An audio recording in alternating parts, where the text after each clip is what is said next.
عرض ادب و احترام خدمت دوستان و عزیزان همراه. فاطمه هستم. صدای من رو از رادیو شبانه میشنوید. بیشک یکی از داستان‌های مطرح و معروف داستان‌های 1001 شب است. پادشاهی در پی خیانت همسرش بعد از کشتن او بر آن می شود که هر شب دختری را به همسری بگیرد و صبح روز بعد سر از تنش جدا کند، تا آنجا که مردم از دست او شهر را خالی می کنند و دیگر دختری نمی ماند. در این بین دختر وزیر شهرزاد تصمیم می گیرد که به همسری او در بیاید تا یا بمیرد یا دختران بیگناه مردم را از مرگ نجات دهد. شهرزاد با قصه گویی های شبانه اش کاری می کند که پادشاه به خاطر شنیدن ادامه داستان او را زنده نگه می دارد و در پایان داستان می بینیم که پادشاه شهرزاد را می بخشد و به مردم بذل و بخشش می کند. 1001 شب ماجراهایی دارد و اینک من راوی قصه های 1001 شب هستم. با من و شهرزاد در 1001 شب همراه باشید. داستان شهریار و شاه زمان. یکی از پادشاهان سامانی فرمانروای جزایر هند و چین بود. او 2 پسر شجاع و دانشمند به نامهای شهریار و شاه زمان داشت. شهریار برادر بزرگتر عدالت و شجاعت بسیاری داشت و شاه زمان برادر کوچکتر پادشاه سمرقند بود. آنها 20 سال در محل فرمانروایی خود با شادمانی پادشاهی می کردند. بعد از گذشت مدتی شهریار دلتنگ دیدار برادر شد و به وزیرش فرمان داد که شاه زمان را به حضورش بیاورد. وزیر رفت و پیغام شهریار را به شاه زمان داد. شاه زمان همان روز لشکر و خیمه ها را بیرون از شهر فرستاد و روز بعد کشور را به وزیرش سپرد و همراه وزیر برادرش از شهر بیرون آمد. به هنگام شب یادش آمد جواهری گرانبها را که برای هدیه دادن به برادرش انتخاب کرده بود جا گذاشته. به همین خاطر با 2 نفر از نزدیکانش به شهر برگشت و وارد قصرش شد. خاتون را دید که با غلام سیاه رویی در آغوش هم خوابیدند. شاه زمان از دیدن این صحنه آنچنان عصبانی شد که ستاره روشن در برابر چشمانش سیاه به نظر می رسید. فوراً شمشیرش را کشید و هر 2 را کشت و دوباره به اقامتگاه لشکریانش بازگشت. هنگام صبح طبلها را به نشانه کوچ کردن به صدا درآوردند. شاه زمان در حالی که از این واقعه ناراحت بود به پایتخت برادرش رسید. شهریار از دیدار برادرش شاد شد و از هر دری با او سخن می گفت. اما شاه زمان رفتار خاتون و غلام را نمی توانست از خاطرش پاک کند. به همین دلیل مدام غمگین و ساکت بود. شهریار خیال می کرد که سکوت و ناراحتی برادرش به خاطر دوری از خیشان و وطن است. برای همین دیگر با او حرف نزد و برادر را به حال خیش گذاشت. بعد از چند روز به شاه زمان گفت: ای برادر، برای چه اینقدر لاغر شدی و گونه هایت زرد شده است؟ شاه زمان گفت: اگر از غمم حرف بزنم دل مردم را در اندوهم شریک می کنم. شهریار گفت بهتر است برای شکار بیرون برویم، شاید دلت شاد شود. شاه زمان گفت اگر همه زمین پر از شادی شود من از آن ذره‌ای سهم ندارم. وقتی که شهریار این حرف را از برادرش شنید خودش برای شکار بیرون رفت. در حالی که شاه زمان دلتنگ و ناراحت به منظره‌ای در باغ نگاه می کرد، در همین حال ناگهان زن برادرش با 20 کنیز زیبا و غلام سیاروی در حال گردش به باغ وارد شدند و در کنار حوض لباسهایشان را از تن بیرون آوردند. خاتون صدا زد ای نیکبخت. غلامی تنومند و سیاه آمد و خاتون با او هماغوش شد. هر یک از آن غلامان نیز با کنیزی هماغوش شدند. وقتی شاه زمان این حالت و رفتار آنان را دید با خودش گفت رنج و اندوه من در برابر اندوه برادرم اصلاً به نظر نمی رسد. پس شایسته نیست که از این به بعد ناراحت و غمگین باشم. بعد از آن به عیش و خوشی پرداخت. وقتی شهریار از شکار بازگشت در کمال تعجب دید که گونه زرد برادرش ارغوانی و سرخ و تن ضعیفش توانا شده است. با تعجب به شاه زمان گفت از این حالی که برایت پیش آمده به من بگو، چرا قبلا گونه هایت زرد و تنت لاغر و ضعیف بود اما حالا برخلاف آن چهره‌ات سرخ و تنت تواناست؟ شاه زمان گفت دلیل ناراحتیم را میگویم اما دلیل شادمانیم را نمیتوانم. سپس ماجرای خاتون و غلام و کشتن آن دو را برای برادرش تعریف کرد. شهریار برای بازگو کردن علت شادیش اصرار کرد و او را قسم داد که علت خوشحالیت را هم بگو. شاه زمان هم به ناچار ماجرای زن برادر و هرچه را در باغ دیده بود تعریف کرد. شهریار گفت من به خاتون بسیار اعتماد دارم و تا با چشم خود نبینم باور نمی کنم. شاه زمان گفت 10 روز فرمان شکار بده و چنان وانمود کن که برای شکار از قصر بیرون می روی. وقتی لشکریان رفتند تو با آنها نرو، بمان تا آنچه را که من دیدم تو هم ببینی. شهریار نیز همین کار را کرد و هر دو برادر در چشمانداز باغ پنهانی نشستند. ساعتی نگذشته بود که خاتون و کنیزان و غلامان به باغ وارد شدند و در کنار حوض نشستند. شهریار حالا دیگر آنچه را که برادرش برای او تعریف کرده بود به چشم خودش آشکارا دید. پس به شاه زمان گفت از این به بعد پادشاهی شایسته ما نیست. پس سر به بیابان گذاشتند و چند شبانه روز راه رفتند تا اینکه در کنار ساحل عمان زیر درخت در کنار چشمه آبی استراحت کردند. پس از گذشت چند لحظه موجودی زشت و ترسناک و تنومند با صندوقی آهنی از دریا بیرون آمد.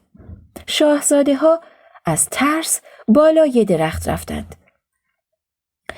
عفریتی به کنار چشمه آمد و در صندوقچه را باز کرد و دختری زیبا از آن بیرون آمد.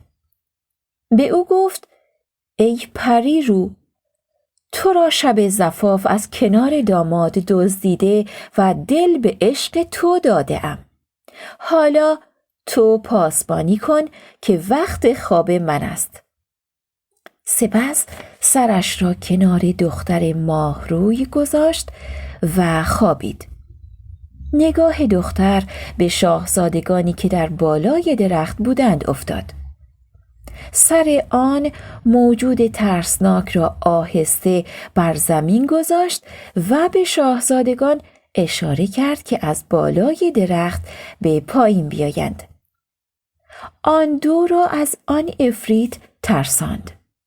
شاهزادگان پایین آمدند و دختر آنها را به خود دعوت کرد. شاهزاده ها از ترس آن عفریت دعوت او را قبول کردند.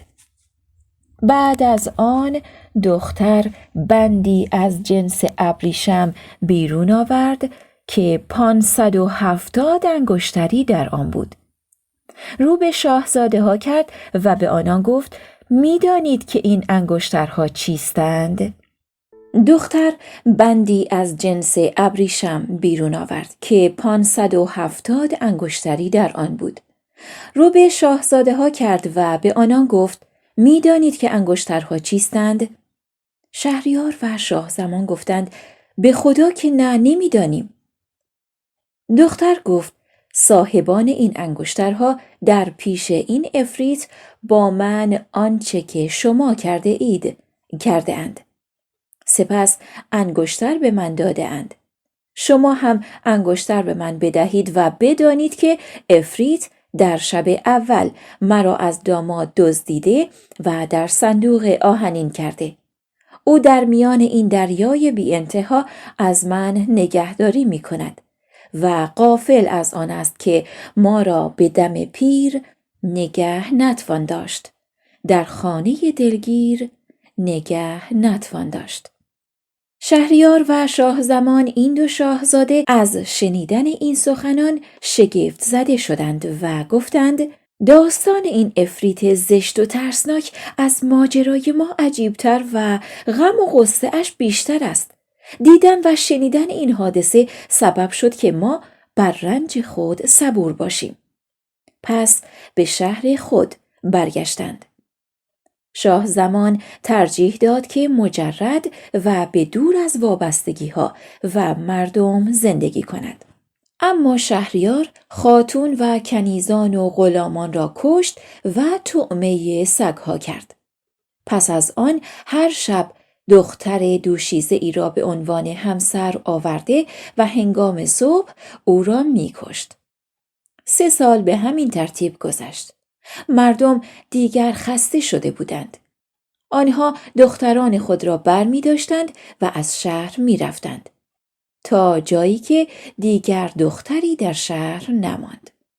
روزی شهریار به وزیرش گفت: دختر شایسته‌ای برای من پیدا کن. وزیر هرچه گشت دختری پیدا نکرد.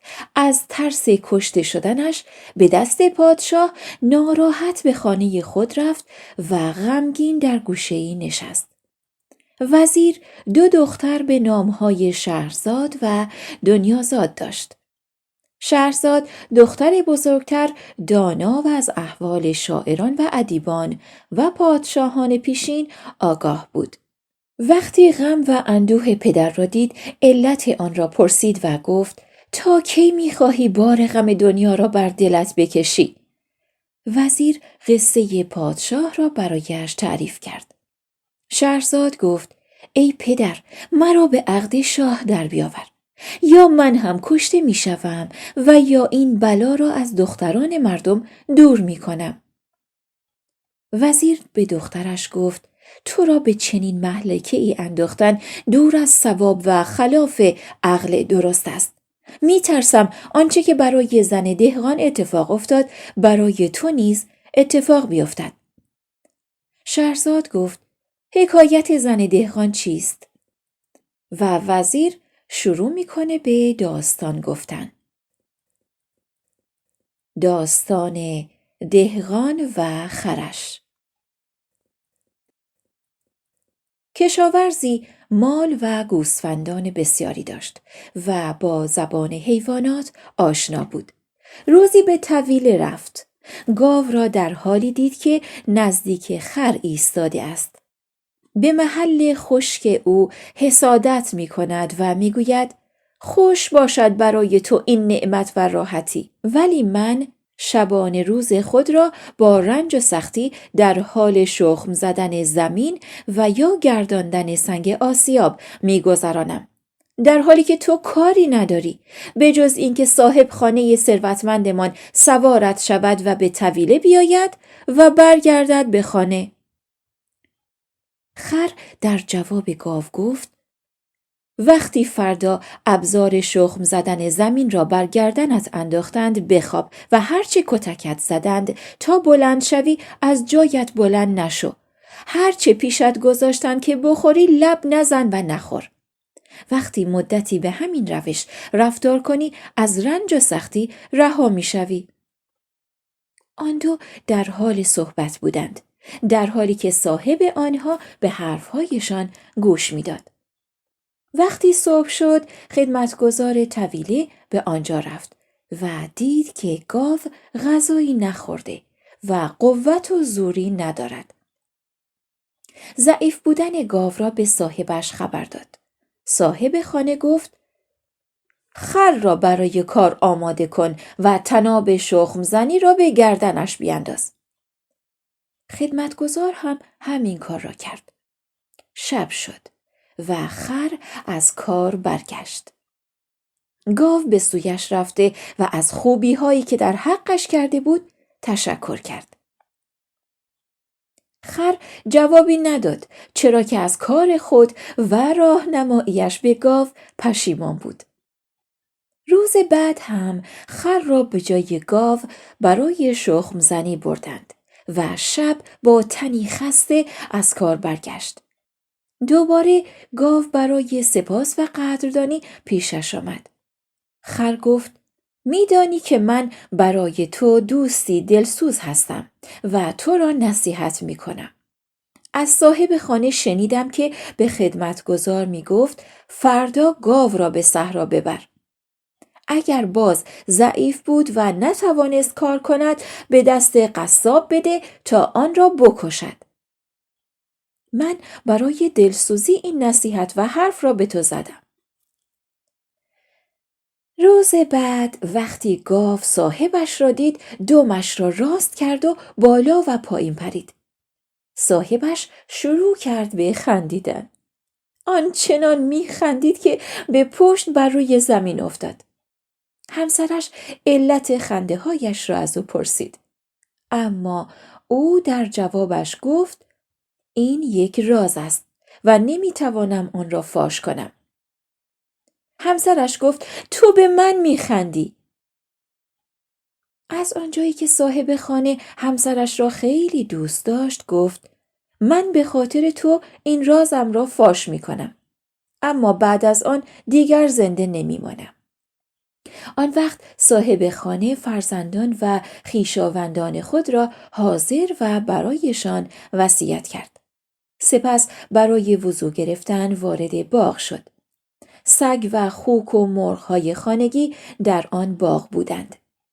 او از زبان سگ شنید که به خروس میگوید وای بر تو، صاحب ما دارد میمیرد و تو خوشحالی؟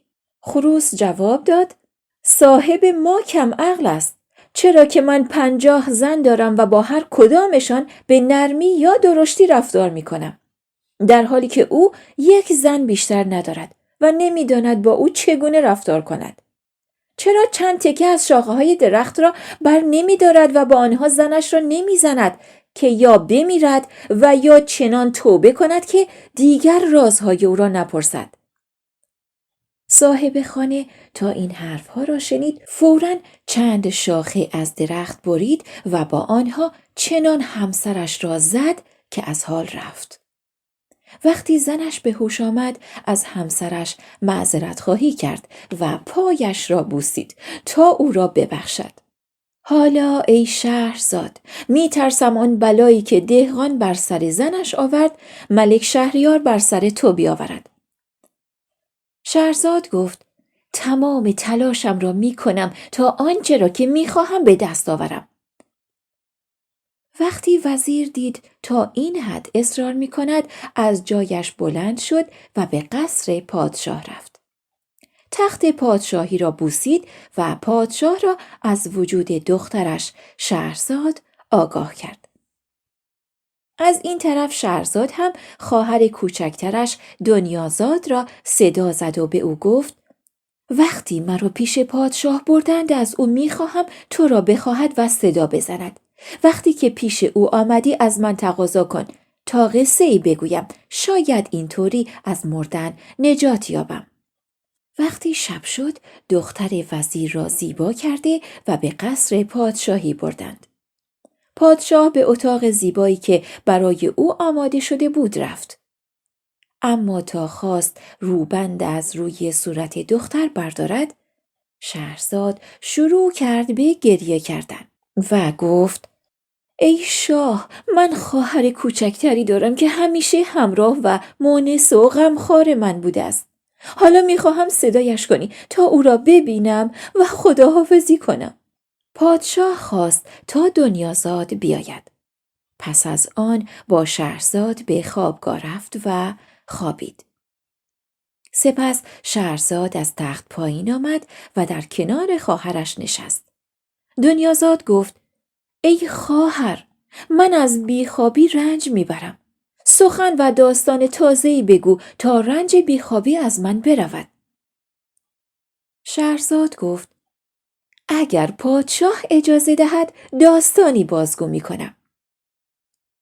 پادشاه هم خوابش نمی برد و به شنیدن داستان خیلی علاقه داشت.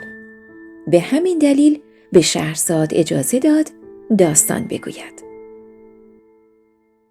شهرزاد شروع به قصه گویی کرد. داستان بازرگان و عفریت. ای پادشاه جوان، شنیده‌ام بازرگان با تجربه و سرد و گرم روزگار چشیده ای به شهرهای دور و دریاهای خروشان سفر می کرد. روزی سفری برایش پیش آمد.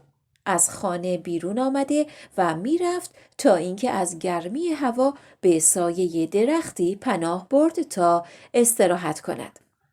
مقداری نان و خرما با خود داشت. آنها را خورد و تخم خرما را انداخت.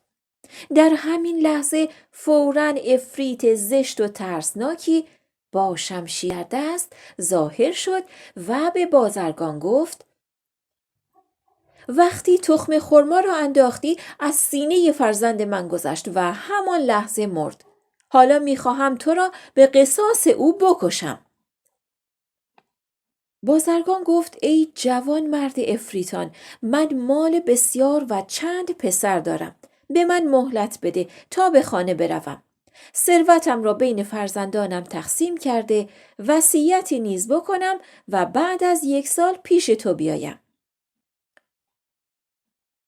عفریت قبول کرد. بازرگان به خانه برگشت و ماجرا را برای فرزندانش تعریف کرد. بعد از گذشت 1 سال به همان بیابان برگشت و در پای درخت نشست. به حال خودش داشت گریه می کرد که سر و کله پیری به همراه غزالی در زنجیر پیدا شد. به بازرگان سلام کرد و پرسید: چه کسی هستی و اینجا چه می کنی؟ اینجا محل زندگی عفریتان است. بازرگان ماجرا را برای پیرمرد تعریف کرد. کنار بازرگان نشست و به او گفت: تو از این خطر رهایی نمی‌یابی. از اینجا بلند نمی‌شوم تا ببینم سرانجام کار به کجا خواهد رسید.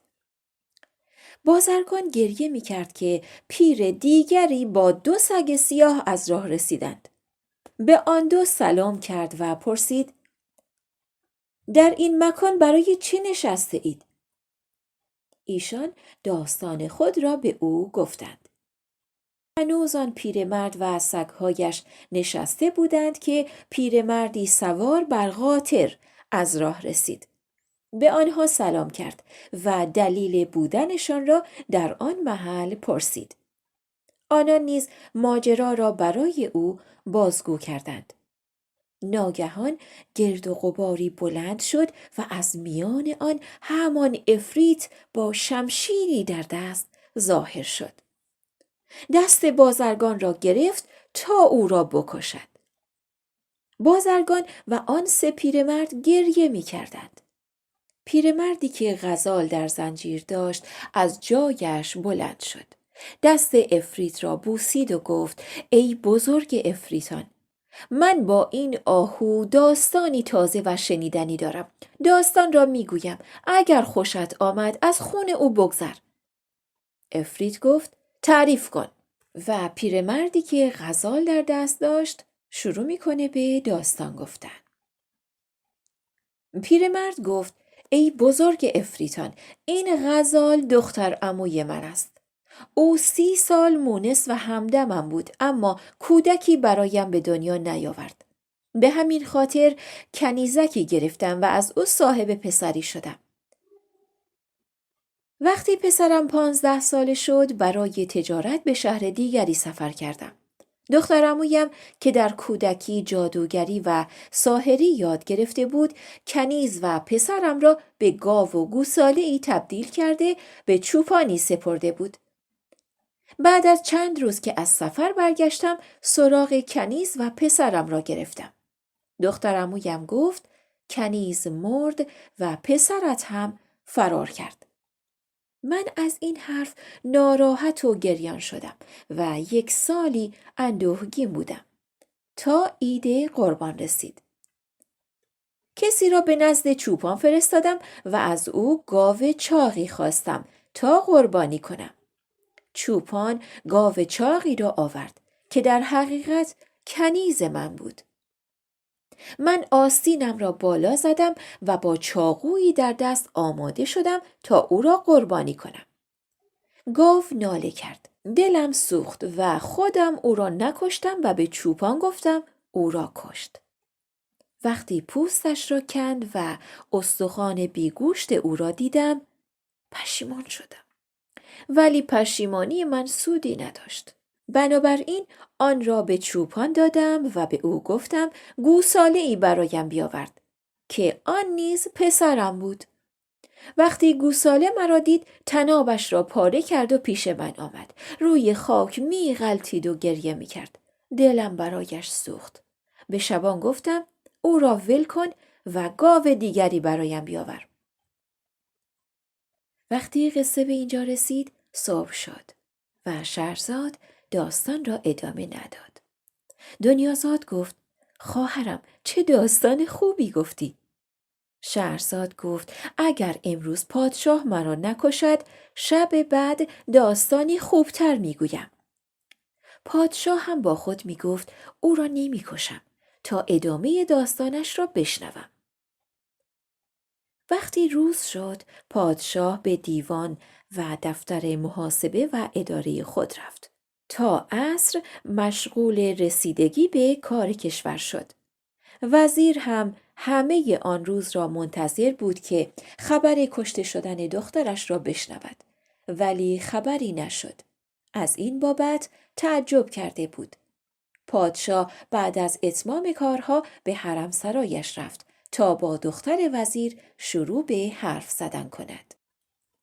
وقتی شب دوم شد دنیازاد گفت: ای خواهر، داستان بازرگان و عفریت را تمام کن. شهرزاد گفت: اگر پادشاه اجازه بدهد میگویم.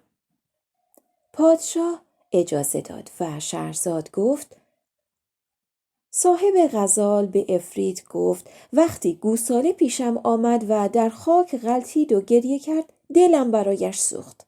به چوپان گفتم تا او را آزاد کند. در حالی که دختر عمویم تلاش میکرد گوساله را بکشم. میگفت همین گوساله را بکش که چاق و چله است. اما من راضی نشدم و آن را به چوپان دادم تا با خود ببرد. روز بعد چوپان پیشم آمد. مژده داد و گفت دختری دارم که در کودکی از پیرمردی سپیدموی جادوگری آموخته است. وقتی گوساله‌ات را به خانه بردم رویش را پوشاند و گریه کرد. بعد از آن خندید و گفت ای پدر، برای چه مرد غریبه را به خانه می آوری؟ گفتم کدام مرد؟ گریه و خنده برای چیست؟ دخترم گفت این گوساله پسر بازرگان است. دلیل خنده‌ام این بود که زن پدرش او و مادرش را با جادو تبدیل به گوساله و گاوی کرده است.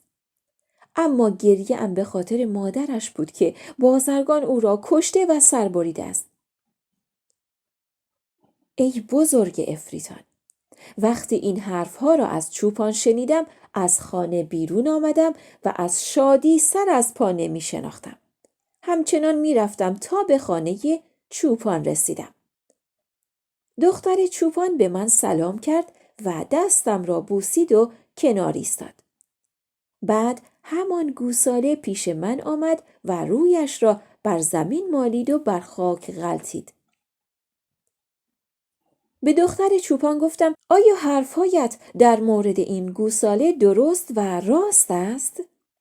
دختر چوپان گفت بله، این گوساله در حقیقت پسر توست. به او گفتم اگر او را از رنج در آن هست نجات دهی، آنقدر مال و ثروت به تو می دهم که بی نیاز شوی. دختر لبخندی زد و گفت من به ثروت احتیاجی ندارم.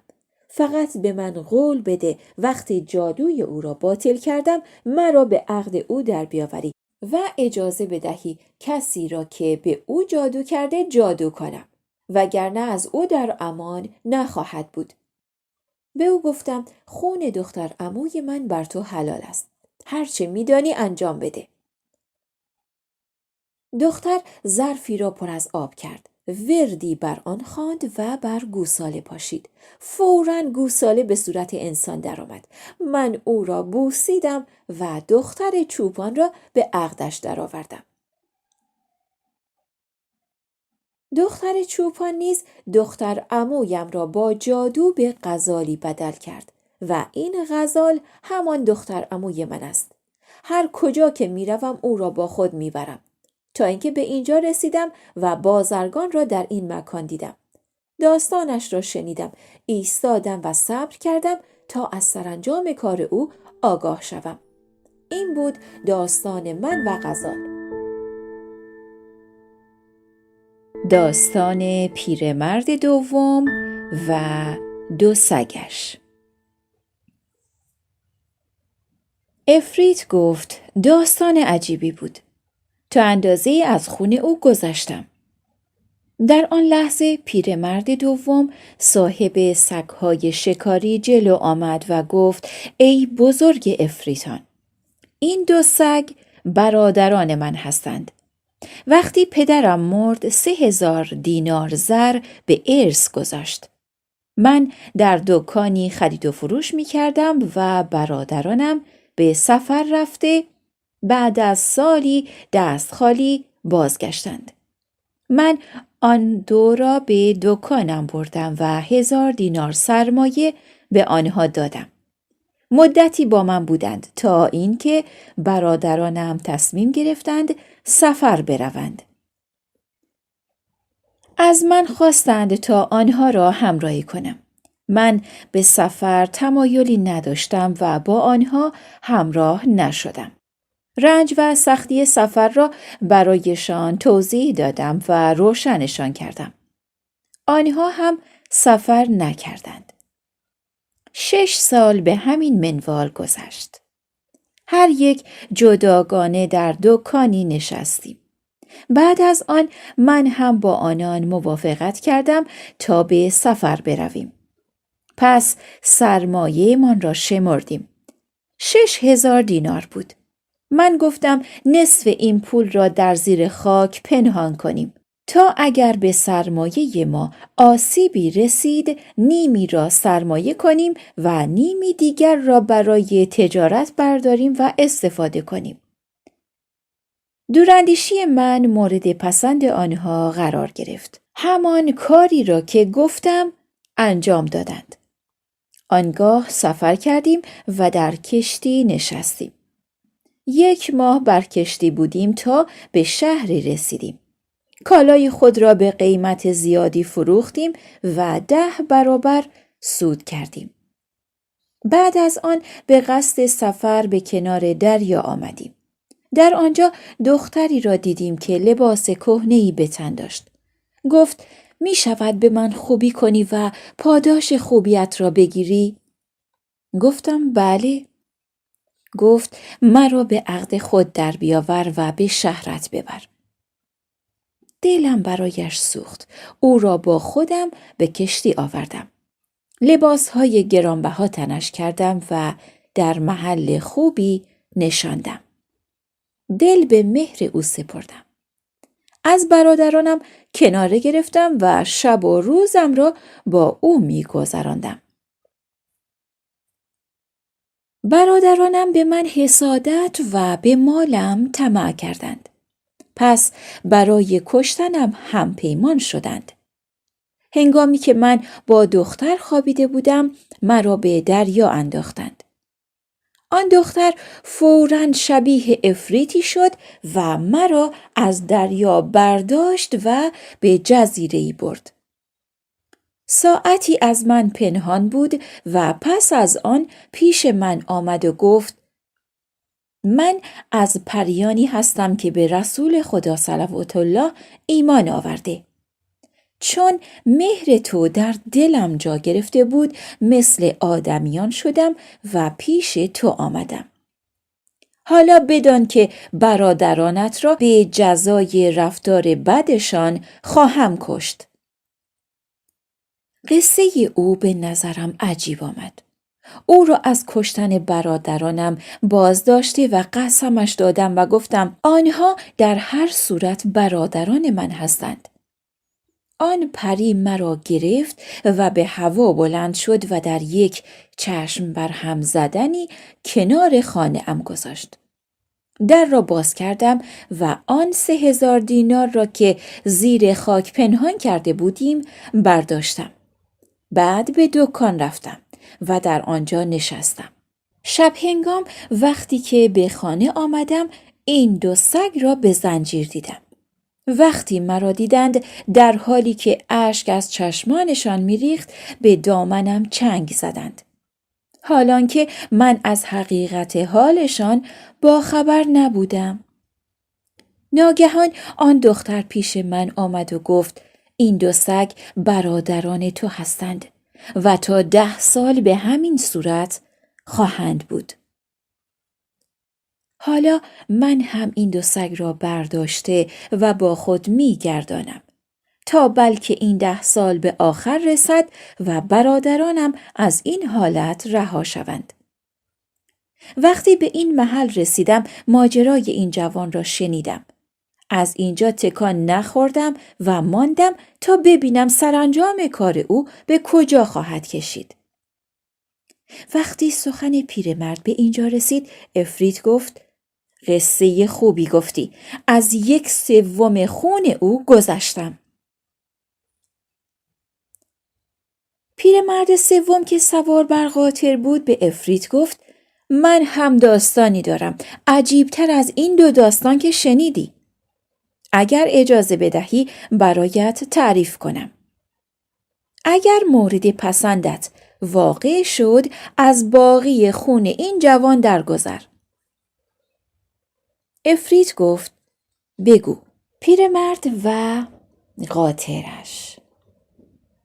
و پیرمرد هم قصه خودش رو میگه تا عفریت از خون اون مرد رهگذر بگذره. پیرمرد گفت ای بزرگ عفریتان، این قاطر زن من بود. برایم سفری پیش آمد. 1 سالی در شهرها سفر می کردم. بعد از 1 سال نیمه شب وارد خانه شدم. زنم را در حالی که کنار غلامی سیاه خوابیده بود دیدم.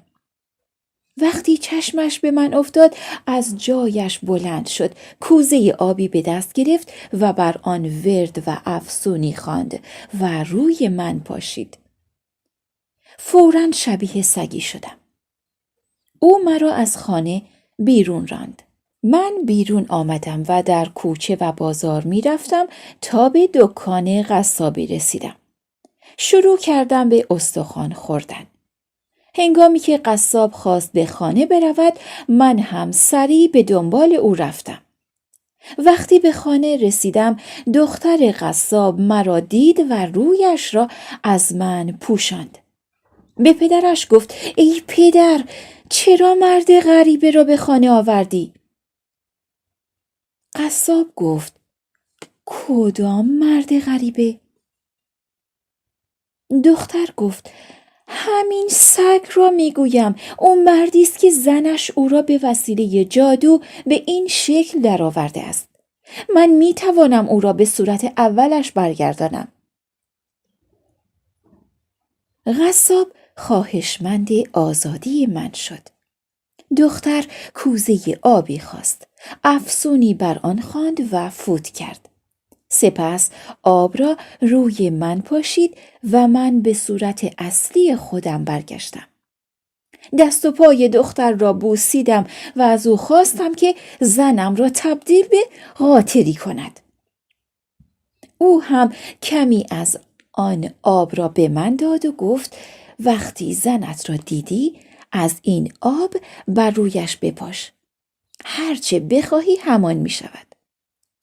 من هم آب را از او گرفتم و بر روی زنم پاشیدم و خواستم که قاطر شود. فوراً شبیه قاطری شد.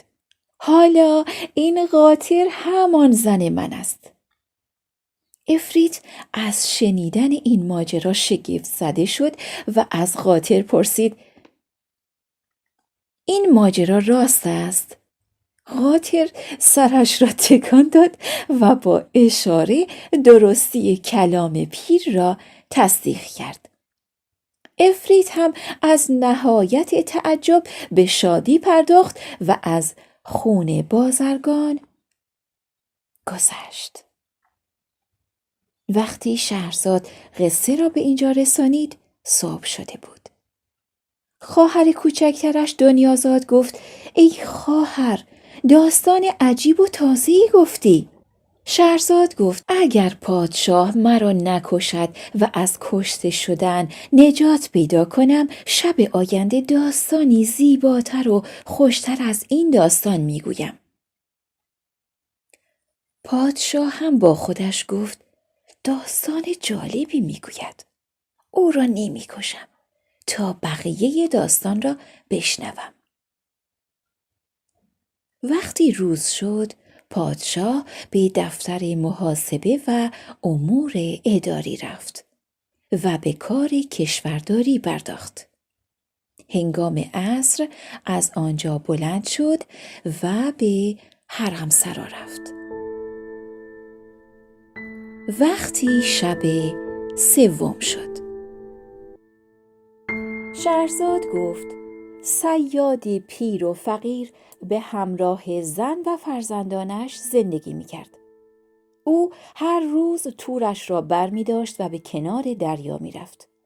4 دفعه هم بیشتر تور به دریا نمی انداخت. روزی تور ماهیگیری خود را برداشت و به کنار دریا رفته آن را در آب انداخت. مدتی منتظر ماند. پس از آن وقتی خواست تور را بیرون بکشد، حس کرد که سنگین است. هرچقدر زور زد نتوانست آن را بیرون بکشد. در کنار دریا میخی بر زمین کوفت و تورش را به میخ بست. خودش به درون آب افتاد و غوطه ور شد و با توانایی بسیار دام را از آب بیرون آورد. دید خر مرده‌ای در تورش افتاده. ناراحت شد و با خودش گفت: پاک و منزه است خدا. امروز عجب روزی نصیب من شد. دوباره تورش را انداخت و مدتی صبر کرد. وقتی خواست آن را از آب بیرون بکشد، دید از دفعه اول سنگین تر است. خیال کرد یک ماهی بزرگ است. خودش در آب رفت و با زحمت بسیار آن را بیرون آورد. اما دید کوزه‌ای بزرگ پر از شن و سنگریزه و گل است. وقتی کوزه را دید باز اندوهگین شد و گفت خداوندا، من بیشتر از 4 دفعه تورم را در آب نمی اندازم و این دفعه 4 است. سپس نام خداوند را بر زبان جاری ساخت و تورش را به آب انداخت. پس از مدتی بیرون کشید. دید ظرفی محکم از جنس روی در آن است که درش بسته شده و به مهر انگشتر حضرت سلیمان 4 مهرش کرده اند. وقتی صیاد ظرف را دید خوشحال شد و با خودش گفت در این ظرف را باید باز کرد. پس با چاقویی مهر و موم سر ظرف را باز کرده آن را وارونه کرد و تکان داد تا اگر چیزی در آن است بیرون بریزد. دودی از کوزه بیرون آمد و به آسمان رفت. صیاد متعجب و سرگشته مانده بود تا اینکه دودها در یک جا جمع شدند و از میان آنها عفریت بزرگی بیرون آمد که از بزرگی سرش ابرها را لمس می کرد. صیاد وقتی او را دید از نهایت ترس لرزید و آب دهانش خشک شد. اما عفریت با دیدن او به یگانگی خداوند و پیغمبری سلیمان زبان باز کرد و گفت ای پیغمبر خدا، مرا نکش. بعد از این از فرمان تو سرپیچی نمی کنم. صیاد گفت ای عفریت، از زمان حضرت سلیمان 1800 سال گذشته است. سرگذشتت رو برایم تعریف کن. وقتی عفریت این سخن صیاد را شنید به او گفت ای صیاد، آماده مرگ باش. صیاد گفت پاداش منی که تو را از این زندان نجات دادم این است؟ عفریت گفت بله، چاره جز مرگ نداری. حالا بگو تو را چگونه بکشم؟ صیاد گفت گناه من چیست که باید به ناچار کشته شوم؟ عفریت گفت داستان مرا گوش کن. صیاد گفت بگو، اما طولش نده که از ترس نزدیک است جانم از تنم جدا شود. عفریت گفت من و صخرالجن از سلیمان سرپیچی کرده و به خدای خود ایمان نیاوردیم. او هم وزیرش آصف ابن برخیا را پیش من فرستاده مرا پیش سلیمان برد. از من خواستند تا خدا را پرستش کنم، اما سرپیچی کردم. او این کوزه محکم و رویین را خواست و مرا در آن انداخت و زندانی کرد. سپس سر این خمره را مهر کرد و بست. بعد دستور داد مرا به اینجا بیاندازند. 100 سال در ته دریا ماندم و با خودم می گفتم هر که مرا نجات دهد گنجهای زیر زمین را برایش می آورم. اما کسی نجاتم نداد. 400 سال دیگر هم در ته دریا ماندم و با خودم گفتم هر که مرا نجات دهد او را به هر صورت که خودش بخواهد می کشم. در این گفتگو با خویش بودم که تو مرا بیرون آوردی و مهر از سر کوزه برداشتی. حالا بگو که تو را چگونه بکشم؟ وقتی صیاد این حرفها را شنید متعجب شد و گریه کرد. عفریت را قسم داد که او را ببخشد. التماس کرد، اما عفریت گفت بجز کشته شدن چاره ای نداری. صیاد وقتی مرگ را آشکار دید گفت درست نیست با من اینطور رفتار کنی. عفریت گفت طمع زنده بودن نداشته باش که جز مرگ چاره ای نداری.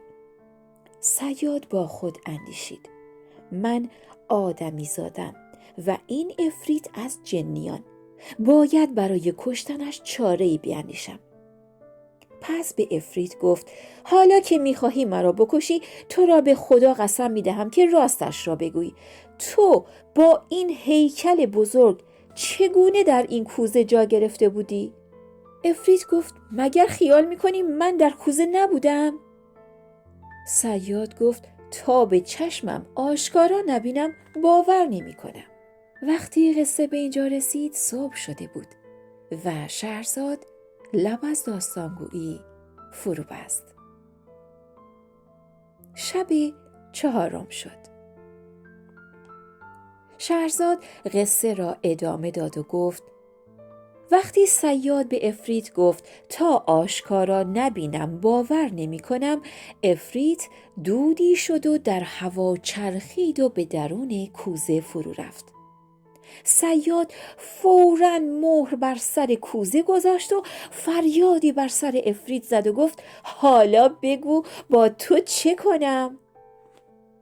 افریت میخواست بیرون بیاید، اما صیاد او را زندانی کرده و مهر سلیمان بر سر کوزه گذاشته بود.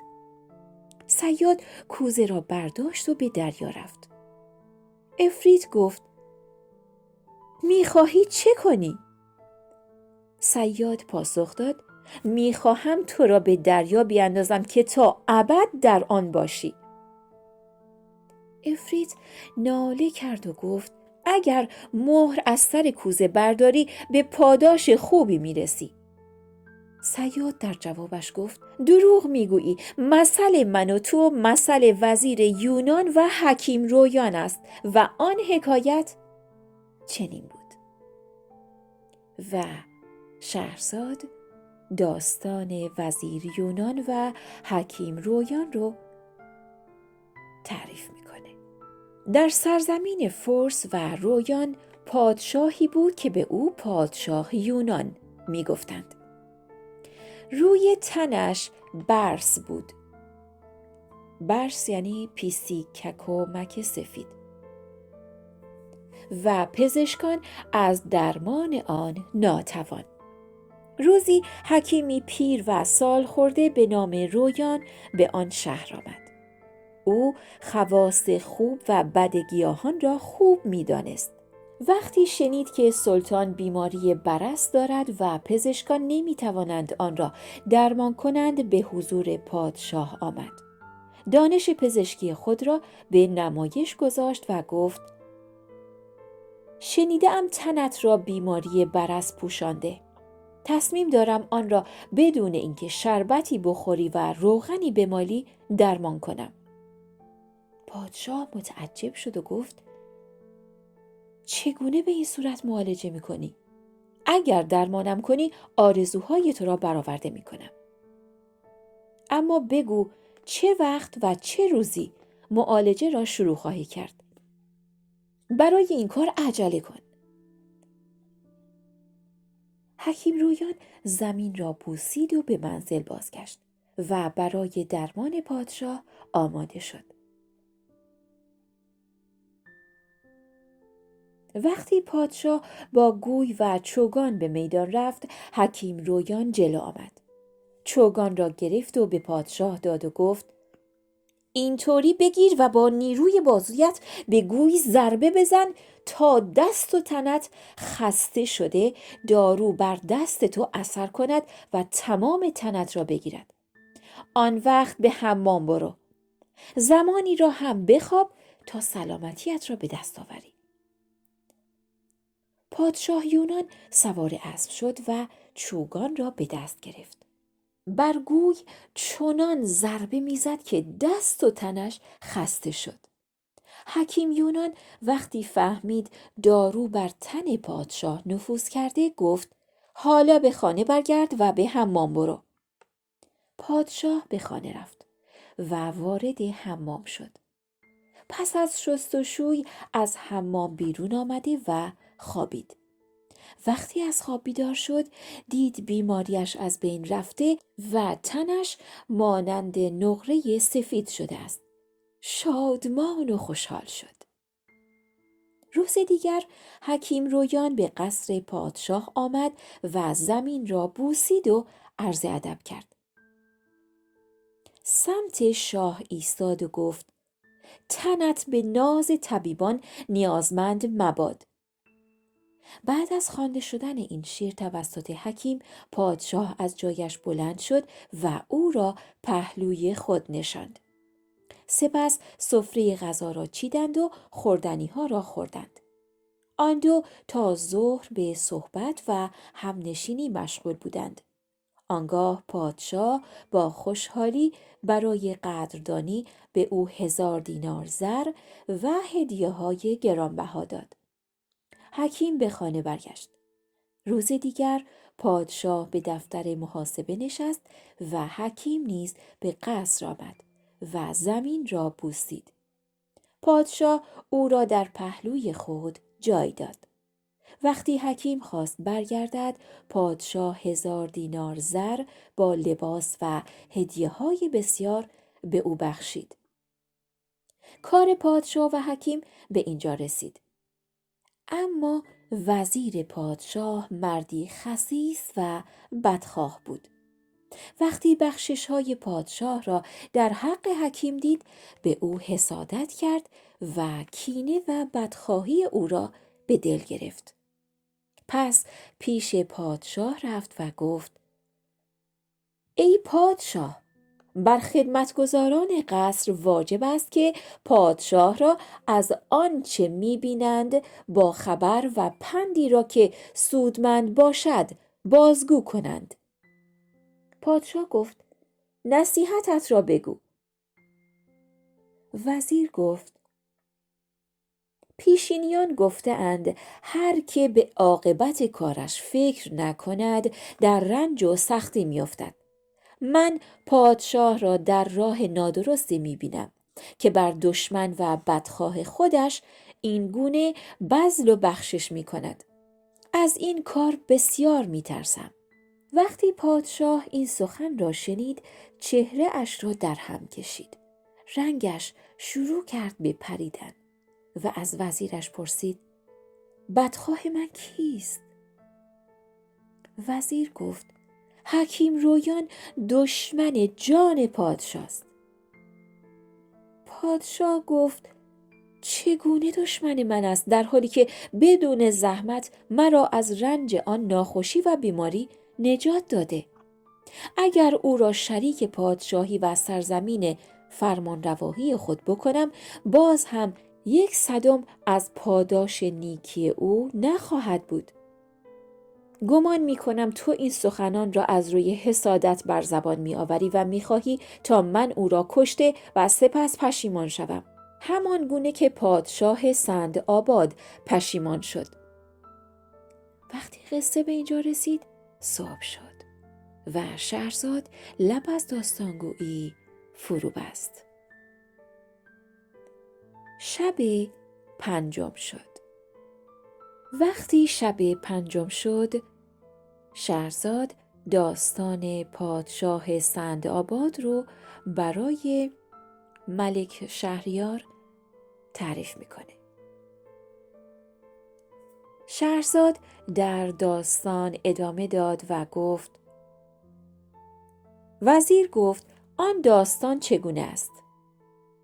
پادشاه گفت: شنیدم که پادشاهی از پادشاهان پارس گردش را دوست داشت و همیشه به شکار می رفت. او شاهینی دست پرورده داشت که اصلاً از خودش دور نمی کرد. پادشاه ظرفی طلایی ساخته و به گردن شاهین انداخته بود تا هر وقت که تشنه اش می شود از آن ظرف آب بخورد. روزی پادشاه در حالی که شاهین بر دستش نشسته بود، به همراه غلامانش به محل شکار رفتند و بساط دام و شکار کردن را پهن کردند. غزالی به تله افتاد. پادشاه گفت: غزال از کنار هر کسی رد شود او را می‌کشم. سپاهیان دور غزال جمع شدند. غزال به سمت پادشاه آمد و از روی سرش پرید و رفت. غلامان به همدیگر نگاهی کردند. پادشاه به وزیرش گفت: آنها چه میگویند؟ وزیر پاسخ داد: ای پادشاه، تو گفته بودی غزال از کنار هر کسی رد شود او را میکشی. حالا غزال از کنار خودت رد شد. پادشاه گفت به دنبال غزال می روم تا آن را به دست بیاورم. پادشاه به دنبال غزال رفت. شاهین هم از بالای سر غزال به چشمان او ضربه‌ای زد. چشمان غزال کور شد و دیگر نتوانست فرار کند. بعد از آن پادشاه غزال را کشت و آن را از ترک بند اسبش آویزان کرد. خیلی تشنه شده بود. زیر سایه درختی رفت. دید آبی قطره قطره از درخت می چکد. ظرف طلایی را از گردن شاهین باز کرد و آن را پر از آب کرد. تا خواست آن آب را بخورد، شاهین پرش را به ظرف زد و آب ریخت. پادشاه خیال کرد شاهین تشنه است. به همین خاطر دوباره ظرف را پر آب کرد و پیش شاهین گذاشت. اما شاهین دوباره همان کار را کرد. پادشاه برای بار سوم ظرف را پر از آب کرد و این بار جلوی اسب گذاشت. اما شاهین کارش را تکرار کرد. پادشاه خشمگین شد و گفت نه خودت آب میخوری و نه گذاشتی اسب آب بخورد. پس شمشیرش را کشید و پرهای شاهین را برید و روی زمین ریخت. شاهین به پادشاه اشاره کرد که به بالای درخت نگاه کند. پادشاه نگاه کرد. ماری را دید که زهرش قطره قطره می چکد. پادشاه با دیدن آن مار از کاری که با شاهین کرده بود پشیمان شد. او را به دست گرفت و به محل خود بازگشت. غزال را به رئیس آشپزخانه داد و بر تخت پادشاهی نشست. شاهین روی دستش فریادی کشید و مرد. پادشاه غمگین و پشیمان شد. وقتی حرفهای پادشاه یونان به اینجا رسید، وزیرش گفت ای شاه، اگر نصیحت مرا قبول کنی نجات میابی، وگرنه به هلاکت میرسی. همانطور که وزیر پسر پادشاه را فریب داد و مرد. پادشاه گفت داستان آن چیست؟ داستان وزیر و پسر پادشاه.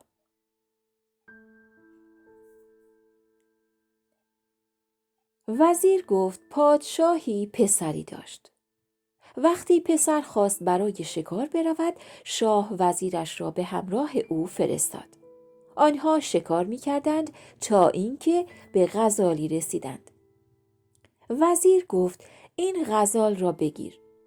شاهزاده هم اسب تاخت، به طوری که از دید سپاه ناپدید شد.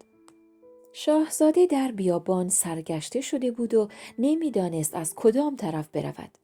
در همین هنگام دختر گریانی را دید. از او پرسید چه کسی هستی و برای چه گریه می‌کنی؟ دختر گفت من دختر پادشاه هند هستم. برای شکار سوار اسبم شدم، اما خوابم گرفت و از اسب افتادم و راهم را نمی‌شناسم. دل شاهزاده برایش سوخت. او را بر روی زین اسبش سوار کرد و رفت تا به جزیره‌ای رسید. دختر از شاهزاده خواست او را بر روی زمین بگذارد. شاهزاده این کار را کرد. ناگهان دید دختر غولی زشت و ترسناک شد. غول فرزندانش را صدا زد و گفت بیایید که آدمی زاده ای چاق برای شما آورده‌ام. شاهزاده وقتی این حرف را شنید مرگش را باور کرد. غول گفت چرا می ترسی؟ مگر نه اینکه تو شاهزاده ای؟ چرا خودت را به وسیله مال پدرت از دست دشمن نجات نمی دهی؟ شاهزاده گفت دشمن از من جانم را می خواهد، نه طلا و زر. غول گفت چرا از خدا راه نجاتت را نمی خواهی؟ شاهزاده سر به آسمان بلند کرد و نالید. وقتی غول این صحنه را دید از شاهزاده کناره‌گیری کرد. او پیش پدرش برگشت و کار وزیر را به او گفت. وزیر گفت: ای پادشاه، اگر دلخوش حرفهای حکیم رویان شوی برای کشتنت چاره‌ای می‌اندیشد و به زودی کشته می‌شوی، همانطور که برای سلامتیت فکری کرد.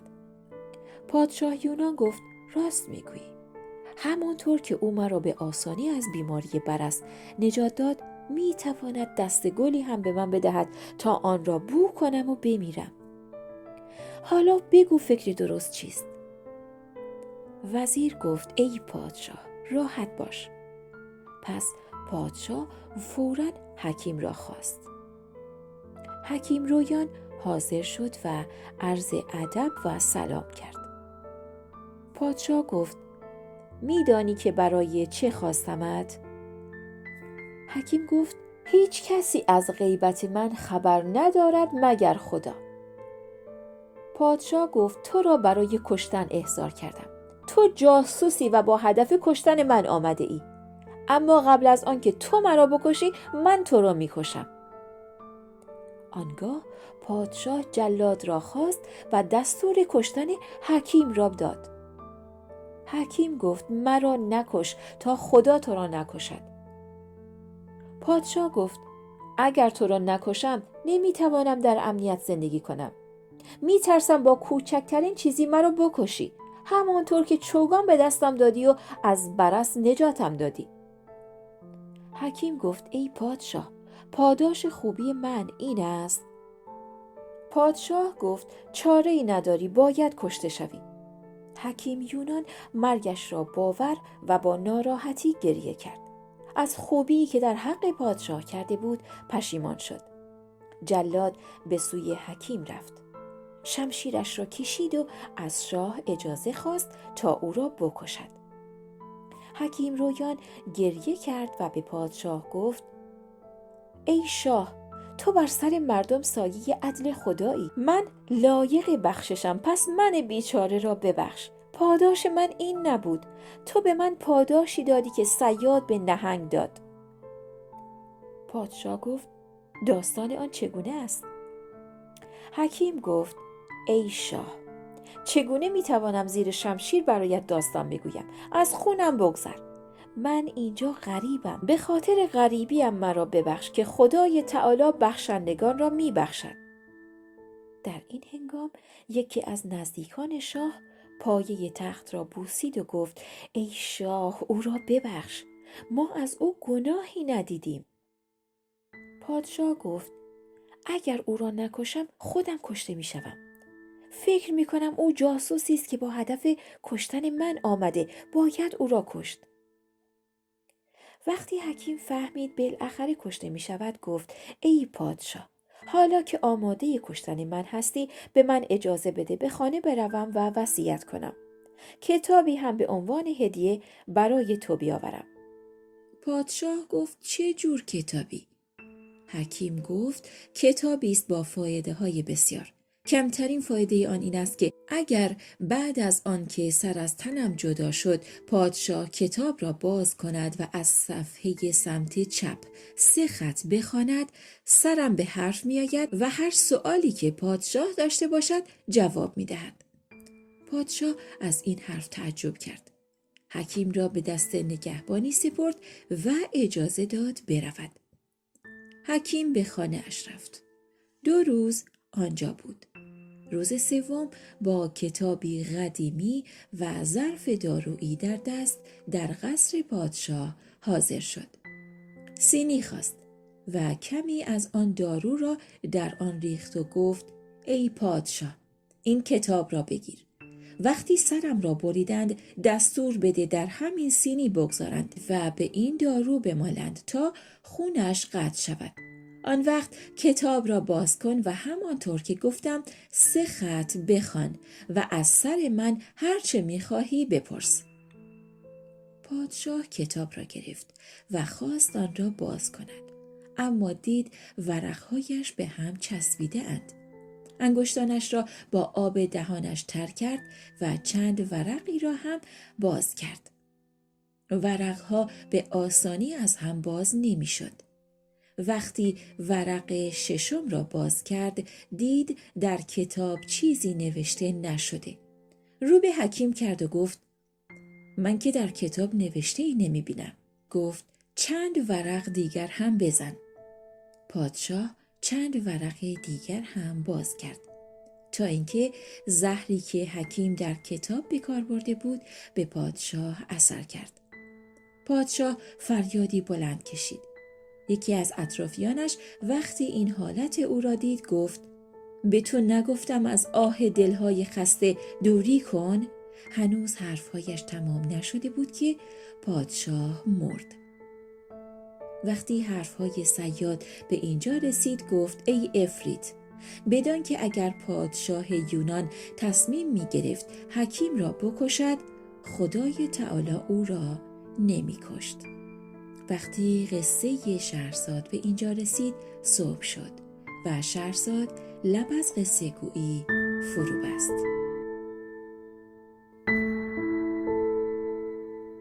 وقتی شب ششم شد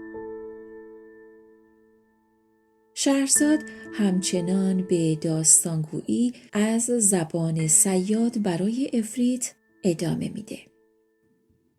داستان صیاد. شهرزاد داستان را ادامه داد و گفت صیاد به افریت گفت چون تصمیم گرفتی مرا بکشی من هم تو را در این کوزه زندانی می کنم و به دریا می اندازم. افریت وقتی این حرف را شنید فریاد زد و نالید. صیاد را به نام خداوند قسم داد و گفت تو انسان بدرفتاری هستی، به من پاداش بد نده و آن کاری را نکن که امامه با آتکه کرد. صیاد گفت داستان آن چیست؟ افریت گفت چگونه میتوانم داستان را بگویم وقتی مرا در این کوزه زندانی کرده ای؟ اگر مرا بیرون بیاوری برایت تعریف میکنم. صیاد گفت تو را به دریا می اندازم تا دیگر راه بیرون آمدن را نشناسی. من تو را از زندان بیرون آوردم اما تلاش کردی مرا بکشی. حالا بدان بعد از اینکه تو را به دریا انداختم همینجا خانه می کنم تا همه را از رفتار بد تو باخبر کرده و نگذارم کسی تو را بیرون بیاورد تا ابد اینجا بمانی و رنجهای زیادی بکشی. افریت گفت حالا وقت جوانمردی و مردانگی است، مرا آزاد کن. من هم با تو عهد می‌بندم که هرگز به تو بدی نکنم و تو را از همه مردم بی‌نیاز کنم. پس صیاد از افریت قول گرفت و به نام خداوند بزرگ قسمش داد و مهر از سر کوزه برداشت. در آن لحظه دودی از کوزه بیرون آمد. دود در یک جا جمع شده و تبدیل به افریتی زشت شد. افریت با پایش به خمره زد و آن را به دریا انداخت. وقتی صیاد این کار او را دید آماده مردن شد و با خود گفت این کار او علامت خوبی نبود. بعد از آن به افریت گفت ای بزرگ افریتان، تو با من عهد و پیمان بستی و به نام خداوند قسم یاد کرده ای که به من بدی نکنی. افریت خندید و گفت ای صیاد به دنبالم بیا. صیاد در حالی که مرگش را پذیرفته بود و منتظر کشته شدن بود به دنبال او به راه افتاد تا اینکه به کوهی رسیدند. بالای کوه رفتند و از آنجا پایین آمده به بیابانی بی انتها داخل شدند. در آن بیابان برکه آبی بود. افریت در کنار برکه ایستاد و گفت تورت را به داخل برکه بیانداز و ماهی بگیر. صیاد در برکه ماهیانی سرخ و سفید و زرد و کبود دید. با تعجب تورش را به برکه انداخت. پس از گذشت زمانی آن را بیرون کشید. 4 ماهی به 4 رنگ در دامش افتاده بودند. افریت گفت ماهیان را به نزد سلطان ببر. او تو را بی نیاز می کند. اگر من هم در حق تو گناهی کردم، مرا ببخش و پوزش مرا بپذیر. چرا که من 1800 سال در دنیا بودم و روی زمین را ندیدم. تو همه روزه از این برکه 1 بار ماهی بگیر. سپس زمین شکافته شد و عفریت به زمین فرو رفت. صیاد به شهر آمد. در حالی که از سرگذشت خودش با عفریت شگفت زده شده بود. به خانه اش رفت. ظرفی را پر از آب کرد و ماهیان را در آن انداخت. سپس آنها را همانطور که عفریت گفته بود برداشت و به قصر پادشاه رفت. چون پادشاه مثل آن ماهیان را جایی ندیده بود، از دیدن آنها تعجب کرده و گفت: ماهی ها را به کنیز آشپز بدهید. آن کنیز را 3 روز پیش پادشاه روم به عنوان هدیه فرستاده بوده و تا آن وقت چیزی نپخته و آشپزی نکرده بود. وزیر به دستور پادشاه 400 دینار زر به صیاد داد. صیاد هم طلاها را گرفت و با شادمانی به خانه برگشت. از آن طرف کنیز آشپز ماهی ها را درون تابه روی آتش گذاشت تا یک طرف آن سرخ شد. آتش در زیر تابه روشن بود که دید دیوار آشپزخانه شکافته شد و دختر زیبایی وارد شد. در دست آن دختر شاخه‌ای محکم از جنس درخت خیزران بود. آن شاخه را به تابه زد و گفت: ای ماهی، آیا بر عهد و پیمان خودت هستی؟ کنیز وقتی این چیزها را دید بیهوش افتاد. دختر همان سخنان را تکرار می‌کرد تا اینکه ماهی‌ها سر را بلند کردند و گفتند: بله بله. دختر وقتی این سخن را شنید تابه را واژگون کرد و از همان جایی که آمده بود بیرون رفت. شکاف دیوار دوباره به هم چسبید. وقتی کنیز به هوش آمد دید ماهی‌ها سوخته و خراب شدند. ناراحت شد. به حال خودش گریه کرد و گفت: شکست خوردن در اولین جنگ مبارک نیست. کنیز با خودش حرف می‌زد که وزیر از راه رسید و ماهی‌ها را خواست. کنیز با گریه ماجرا را تعریف کرد. وزیر تعجب کرد و صیاد را خواست و گفت: از همان ماهی‌ها 4 تای دیگر بیاورد. صیاد سریع به سوی برکه رفت و تورش را درون آن انداخت. وقتی بیرون کشید دید 4 ماهی مانند ماهیان قبلی در دامش افتادند. ماهیان را پیش وزیر آورد. وزیر هم آنها را به کنیز داد. او ماهیان را به آشپزخانه آورده درون تابه انداخت. بیدرنگ دیوار آشپزخانه شکافته شد. همان دختر بیرون آمد و شاخه به تابه زد و گفت: ای ماهی، بر عهد و پیمان خود پابرجا هستی؟ ماهیان سرخ شده سر بلند کردند و گفتند: بله بله. وقتی داستان به اینجا رسید صبح شد و شهرزاد لب از داستانگویی فرو بست. شب 7 شد. شهرزاد ادامه داد: وقتی ماهیان آن جواب را دادند دختر تابه را وارونه کرد و از همانجا که آمده بود بیرون رفت. وزیر گفت: این اتفاق عجیبی است و نمی شود آن را از پادشاه پنهان کرد. فوراً از جایش بلند شد و پیش پادشاه آمد و او را از ماجرا باخبر ساخت. پادشاه گفت: من هم باید ببینم. به همین خاطر صیاد را احضار کردند و به سوی برکه فرستادند. صیاد به سوی برکه رفت و برگشت. بیدرنگ 400 دینار زر به او دادند. پادشاه به وزیر گفت: همینجا ماهی ها را سرخ کن تا آشکارا و به چشمم ببینم. وزیر دستور داد تا وسایل لازم را آماده کردند و ماهیان را به درون تابه انداختند. هنوز یک طرف ماهی ها سرخ نشده بود که دیوار شکافت و غلامی سیاه با چوبی در دست وارد شد. با زبانی رسا گفت: ای ماهی، بر عهد و پیمانت استوار هستی؟ ماهی ها سر بلند کردند و گفتند: بله بله. غلام با همان چوب تابه را واژگون کرد و ماهی ها سوختند. سپس از همان راهی که آمده بود برگشت. پادشاه گفت: باید این راز را بدانم. فوراً صیاد را خواست و مکان ماهی ها را از او پرسید. صیاد گفت: درون برکه پشت کوه. پادشاه گفت: تا آنجا چند روز راه است؟ صیاد گفت: نیم ساعت. پادشاه تعجب کرد و همان ساعت با صیاد و سپاهیانش به راه افتادند. صیاد به عفریت لعنت می‌فرستاد. وقتی به آنجا رسیدند، پادشاه وزیر را خواست و گفت: می‌خواهم اینجا تنها باشم و از چگونگی برکه و ماهیان با خبر شوم. تو به فرماندهان بسپار که پیش من نیایند تا از قصد من کسی آگاه نشود.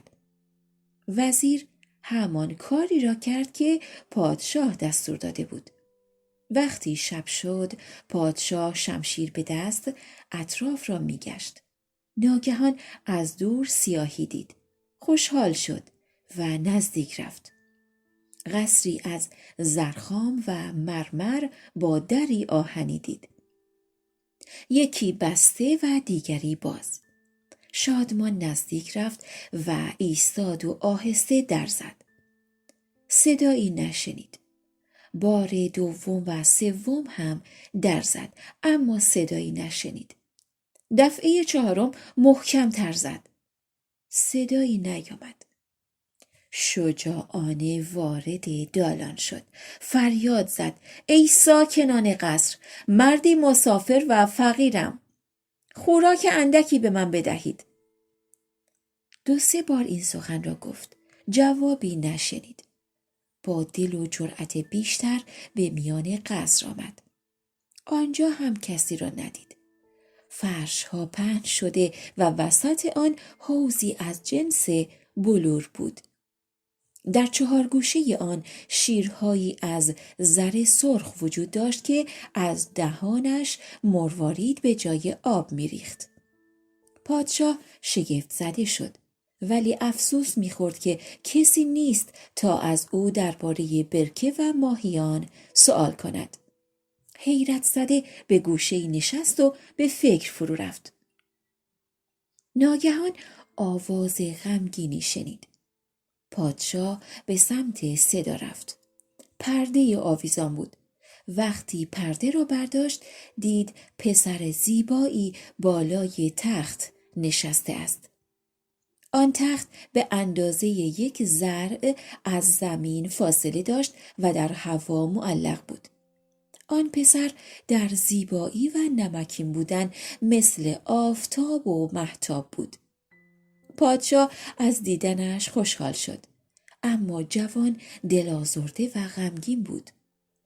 پادشاه سلام کرد. او جواب داد و از جایش بلند نشد، اما عذرخواهی کرد. پادشاه گفت: ای جوان، مرا از این برکه و ماهیان رنگین، از این 4 کوه، از قصر و در تنهایی نشستنت با خبر کن. به من بگو چرا گریه می کنی؟ وقتی جوان سخنان شاه را شنید، گریه کرد و دامنش را کنار زد. پادشاه دید از ناف تا پای جوان از سنگ و از ناف به بالا به صورت آدمی زاد است. جوان گفت: ماهیان این برکه داستانی عجیب دارند و آن این است: پدرم محمود پادشاه این شهر و صاحب جزایرالسود بود.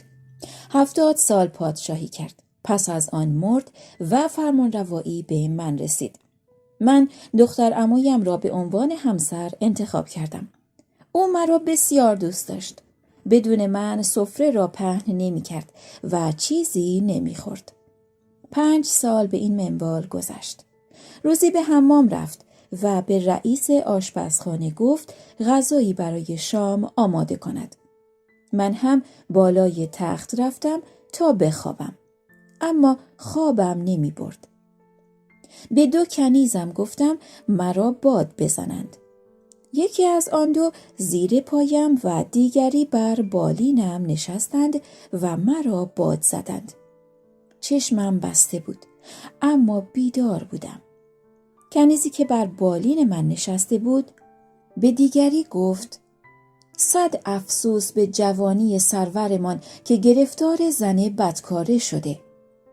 آن دیگری هم گفت الحق زنی که هر شب به خوابگاه دیگران می رود شایسته سرور ما نیست. کنیز دیگر گفت سرور ما از کار او باخبر نیست، چرا که او هر شب مقداری حشیش درون جام شراب می ریزد و او را بیهوش می کند. بعد خودش به جای دیگر رفته و هنگام صبح بر می گردد. سرور ما را بیدار می کند. وقتی من این حرفها را از کنیزان شنیدم باور نکردم. دختر عمویم از حمام بیرون آمده و سفره را پهن کردند. خوردنی ها را خوردیم. مدتی با یکدیگر گفتگو کردیم.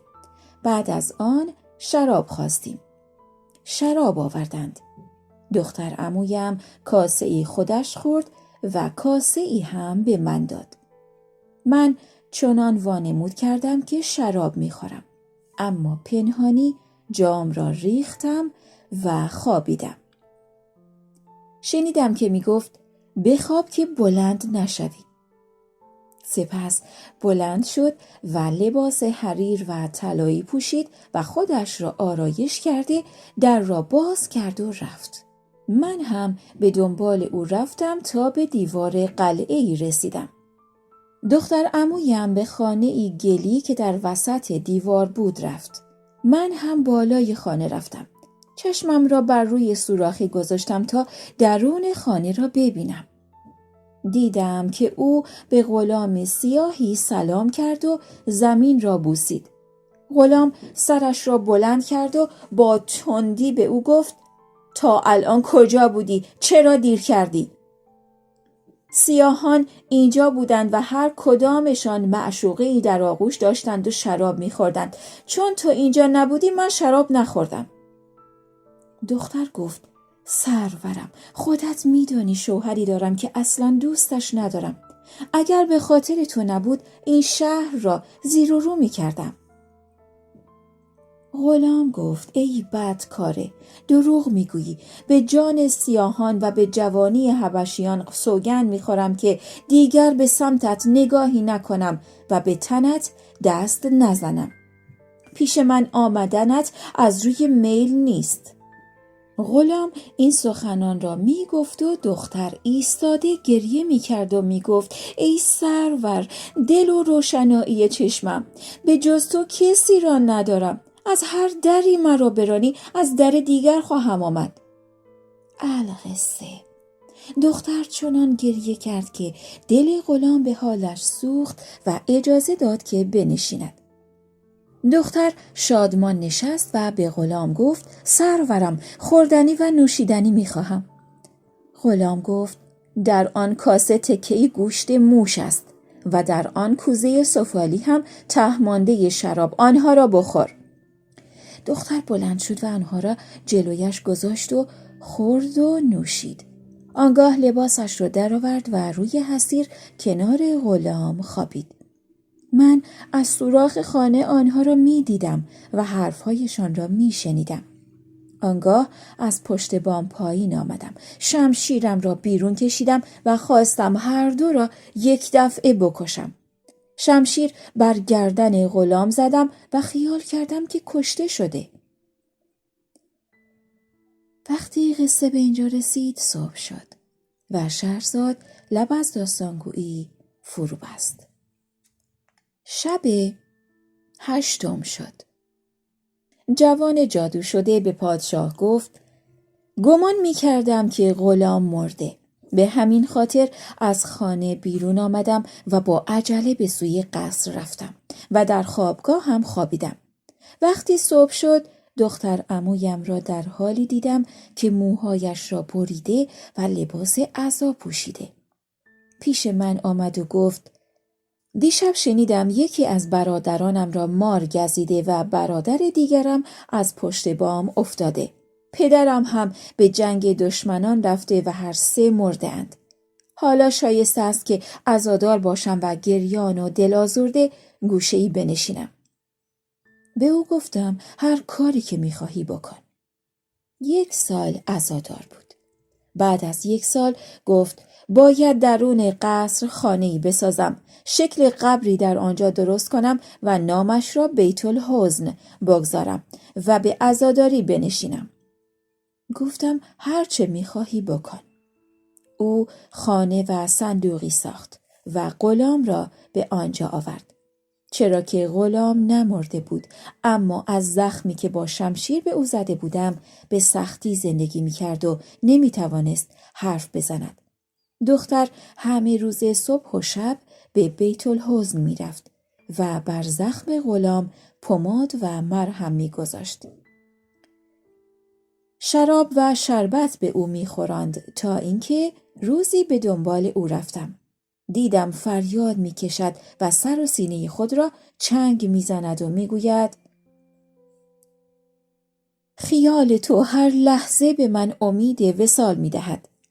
با شمشیرم پیش او رفتم و گفتم ای بدکاره، حرفهای تو مثل حرفهای زنانی است که با مردان غریبه معاشقه می‌کنند. وقتی دید به قصد کشتن او شمشیر کشیده‌ام فهمید غلام را من به آن روز انداختم. آنگاه حرفهایی زد که معنی آنها را نفهمیدم.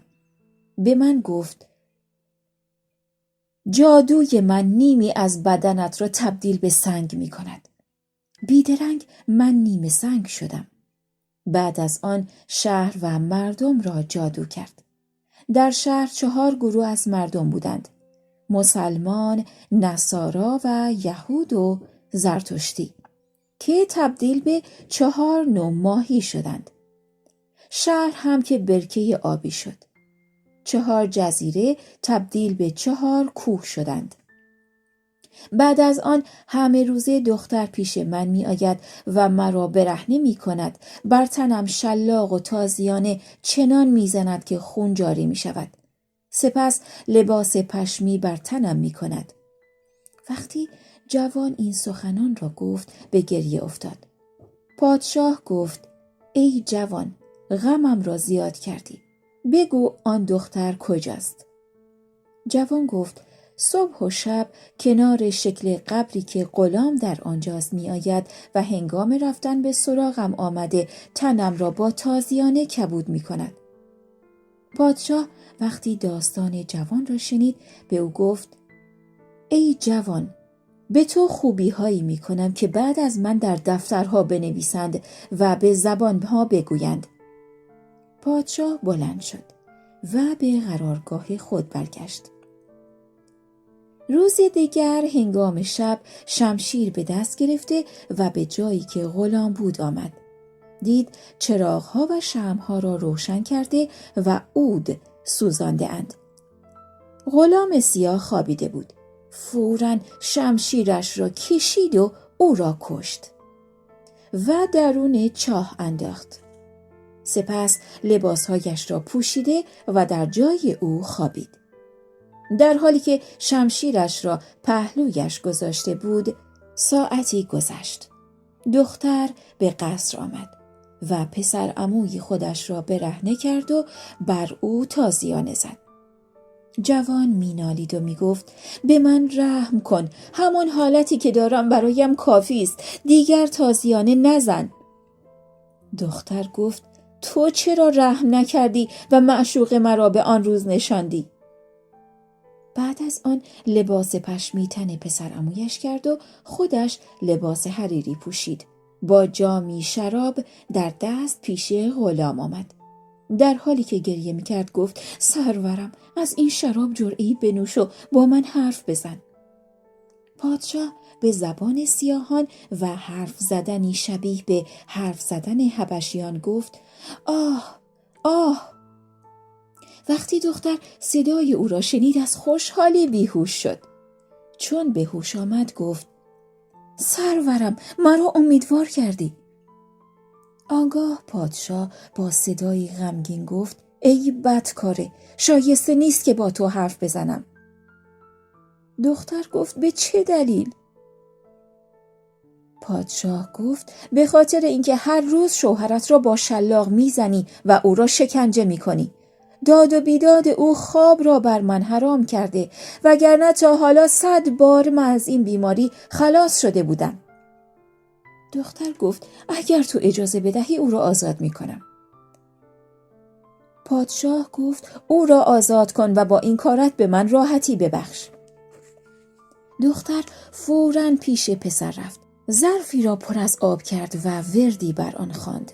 بعد آب را روی جوان پاشید. بیدرنگ جوان شکل اولش برگشت. دختر او را از قصر بیرون کرده گفت دیگر بر نگرد وگرنه کشته میشوی. آنگاه به بیت الحزن وارد شد و گفت سرورم، با من حرفی بزن که پسر عمویم را از جادو آزاد کردم. پادشاه گفت آنچه که لازم است هنوز انجام نداده ای. دختر گفت چه کاریست که نکرده باشم؟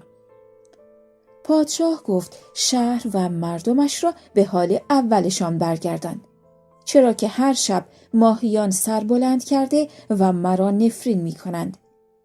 به همین خاطر است که از بیماری خلاص نمی شوم. دختر سخنان پادشاه را می شنید و فکر می کرد غلام است که با او حرف می زند. آنگاه بلند شد و نزدیک برکه آمد و آب از آنجا برداشت. وقتی قصه به اینجا رسید صبح شد و شهرزاد لب از داستانگویی فرو بست. وقتی شب 9 شد، دختر کمی از آب برداشت و افسونی بر آن خواند. آب را به برکه پاشید. ماهیان به صورت آدم شدند و بازارها به صورت اول برگشتند. کوهها جزیره شدند. بعد از آن دختر به بیت الحزن آمد و کارهایش را برای پادشاه تعریف کرد. پادشاه آهسته گفت نزدیکتر بیا. دختر نزدیکتر آمد و گفت سرورم، بگذار پایت را ببوسم. در همان حال پادشاه فوراً شمشیر بر سینه دختر زد و او را به 2 نیم کرد. سپس بلند شده و بیرون رفت. جوان را دید که در انتظارش ایستاده است. وقتی جوان چشمش به پادشاه افتاد از او تشکر کرد و دست و پایش را بوسید.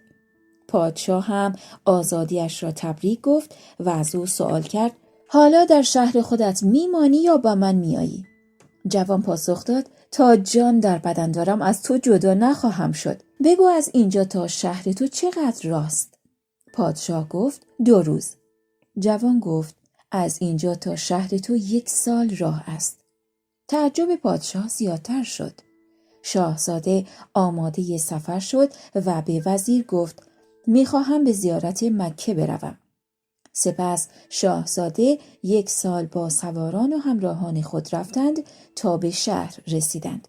سپاه و مردم به استقبال شاه می آمدند و سم اسب او را می بوسیدند. به خاطر سلامتی او شادمان شدند. پادشاه به قصر رفت، بر تخت نشست و صیاد را خواست.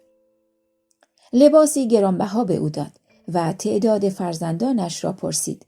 صیاد گفت 1 پسر و 2 دختر دارم. پادشاه یکی از دختران صیاد را برای خود و یکی دیگر را برای شاهزاده جادو شده به همسری گرفت.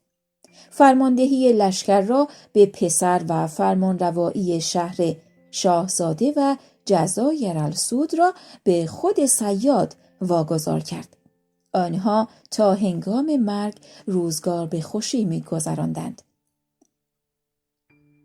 و شهرزاد از اینکه در اینجا داستانش تموم میشه این داستان رو به پایان نرسونده، حکایتی عجیبتر رو برای شهریار شروع به گفتن میکنه.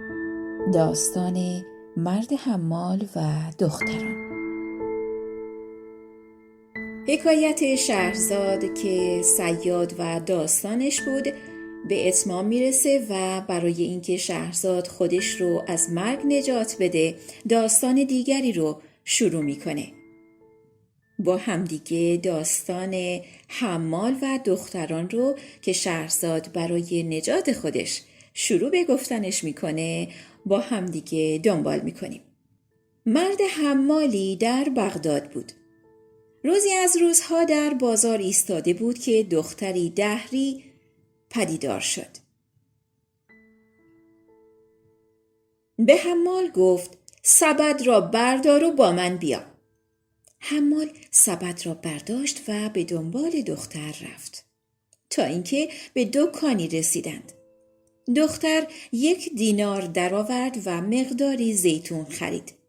به حمال گفت اینها را در سبد بگذار و با من بیا.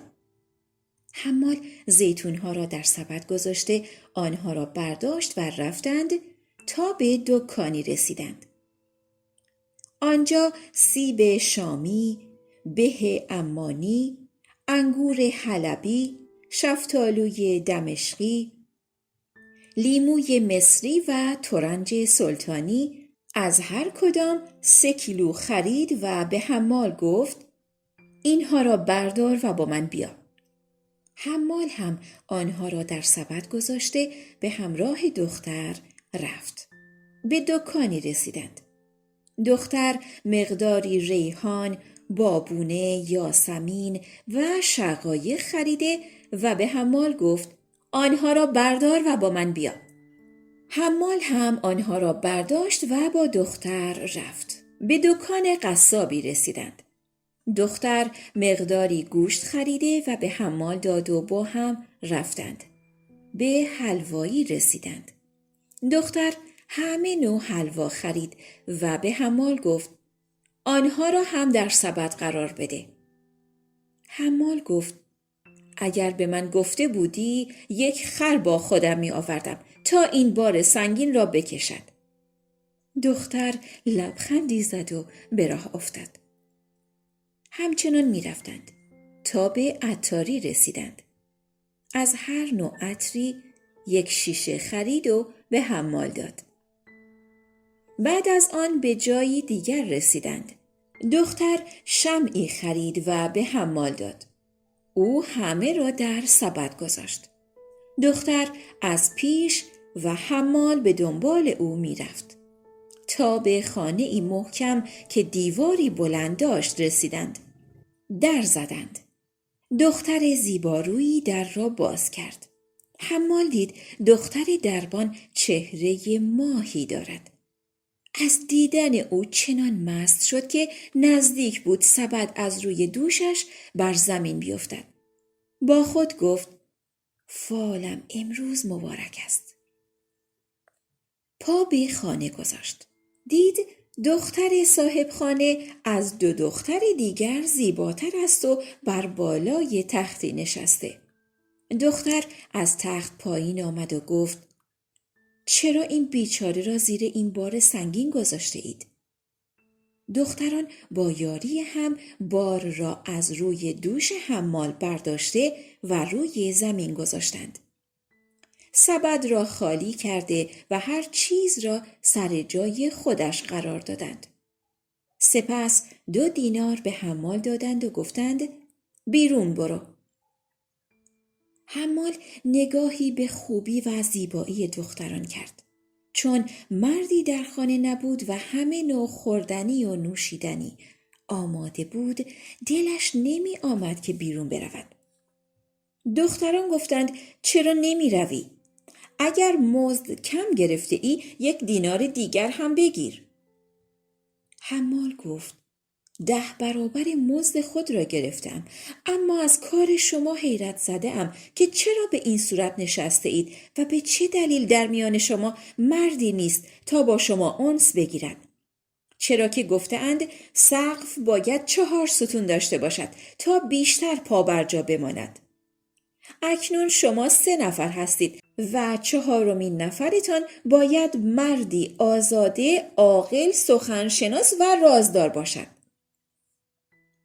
دختران گفتند می ترسیم راز خود را برای هر کسی فاش کنیم. حمال گفت به جان شما قسم که من بسیار مورد اعتمادم. خوبی ها را می گویم و بدی ها را می پوشم.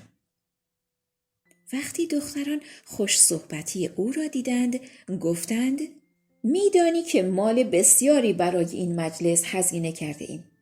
اگر زر نداشته باشی نمیگذاریم در اینجا بنشینی و به صورت سفید و نمکین ما نگاه کنی. مگر نشنیده ای که محبت بدون زر درد سر است؟ او به عاشق بدون مال روی نمی آورد. حمال گفت به خدا قسم بجز درم هایی که از شما گرفتم چیز دیگری ندارم. آنگاه زن واسطه گفت ای خواهران، هر وقت نوبت به او رسید من به جای او ضرر می کشم و تاوان می دهم. دختران سخن او را پذیرفتند. حمال را به همنشینی انتخاب کردند و نشستند. آنگاه زن واسطه شیشه شراب را پیش آورد. جام شرابی نوشید و پیمانه‌ای به حمال داد. حمال جام شراب را گرفت و پس از بوسیدن دست دختران آن را نوشید. دوباره جامی را پر کرده و در برابر صاحب خانه ایستاد و گفت ای خاتون، من غلام و خدمتگزار توام. صاحب خانه گفت بنوش که گوارای وجودت باد. خلاصه با می خوردن و غزل خواندن و رقص کردن وقت گذراندند تا اینکه مست شدند. زن واسطه بلند شد. لباسش را درآورده و خود را در میان حوضی که وسط قصر بود انداخت و در آب شنا کرد. سپس تنش را شسته از آب بیرون آمد و در کنار حمال نشست. دختر دربان هم بلند شد، لباسش را درآورد و خود را در حوض انداخت. پس از شنا کردن تنش را شست و از آب بیرون آمد و کنار باربر نشست. در آخر صاحب خانه خود را شسته و پهلوی او نشست. مشغول شوخی کردن شدند. وقتی قصه به اینجا رسید صبح شد و شهرزاد لب از داستانگویی فرو بست. وقتی شب 10 شد و شهرزاد داستان حمال رو ادامه میده.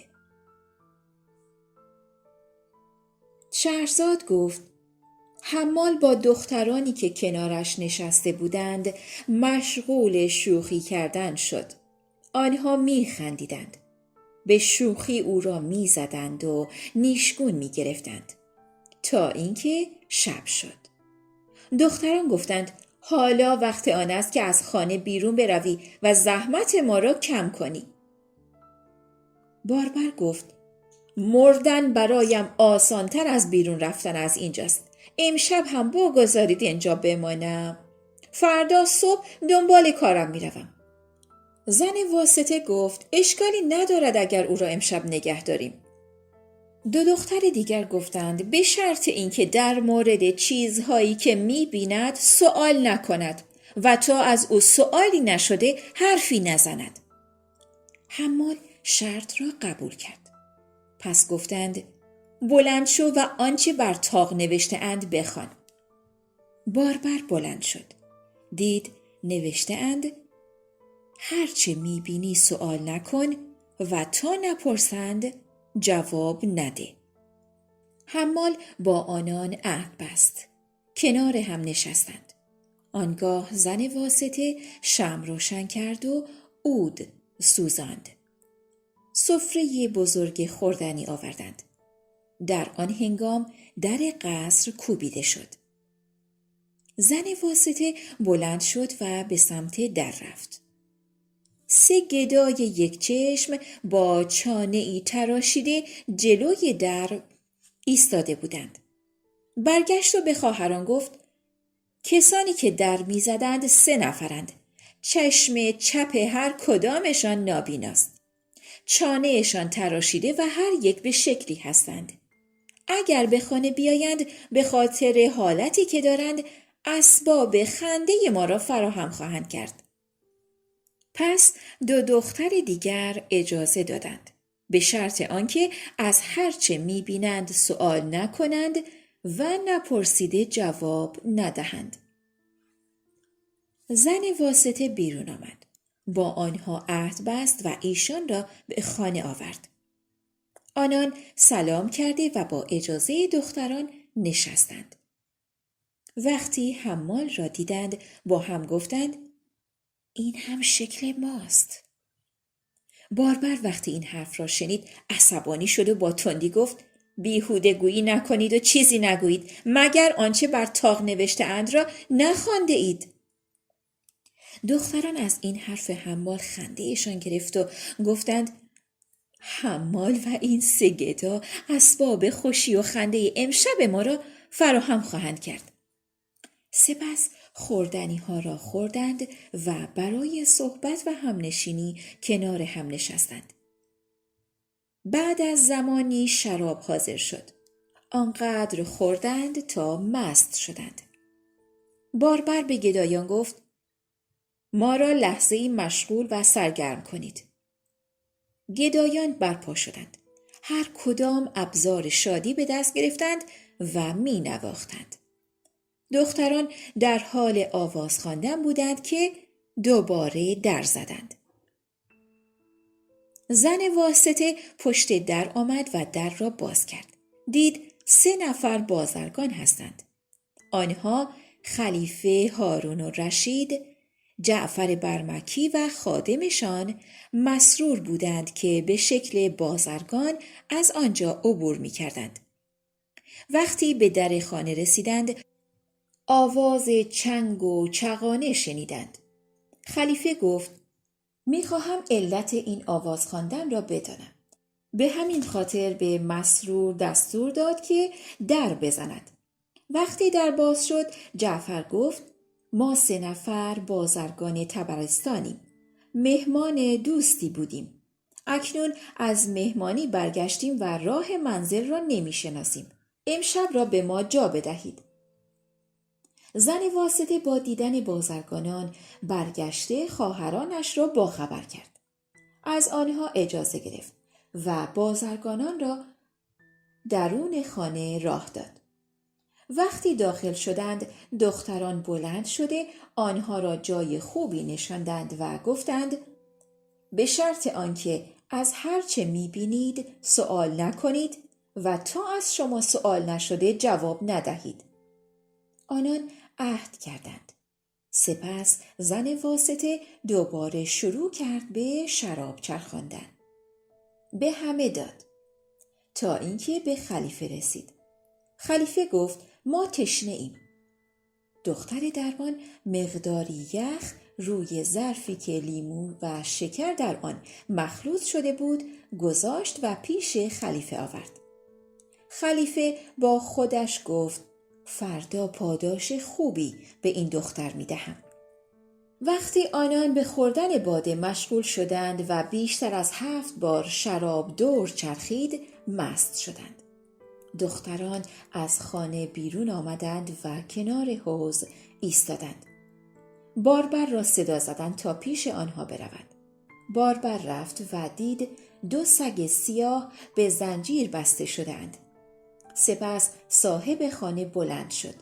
تازیانه به دستش گرفت و به حمال گفت: یکی از این 2 سگ را پیش من بیاور. حمال هم زنجیر یکی را باز کرد و پیش او برد. دختر شلاق به سگ میزد. سگ فریاد میزد و گریه میکرد. بازوان دختر خسته شد و تازیانه را انداخت. آنگاه سگ را در آغوش گرفت. اشک آن را از چشمانش پاک کرد و صورت و پیشانیش را بوسید. بعد از آن به حمال گفت این را سر جایش ببر و آن یکی را بیاور. حمال هم همین کار را کرد. خلیفه از دیدن اینها تعجب کرد و به جعفر اشاره کرد تا دلیل آن را بپرسد. جعفر با اشاره گفت حرف نزن. بعد از آن صاحب خانه و دربان روی تخت‌هایی جداگانه نشستند. زن واسطه به پستو رفت. کیسه حریر را که بندهای ابریشمی داشت بیرون آورد. پیش صاحب خانه ایستاد و کیسه را باز کرد. عودی از کیسه بیرون آورد. آن را کوک کرد. نواخت و خواند: اگر باد از تو بویی برایم بیاورد، به عنوان مژدگانی جانم را به او خواهم داد. چقدر زیبا بود. اگر باد از تو بویی برایم بیاورد، به عنوان مژدگانی جانم را به او خواهم داد.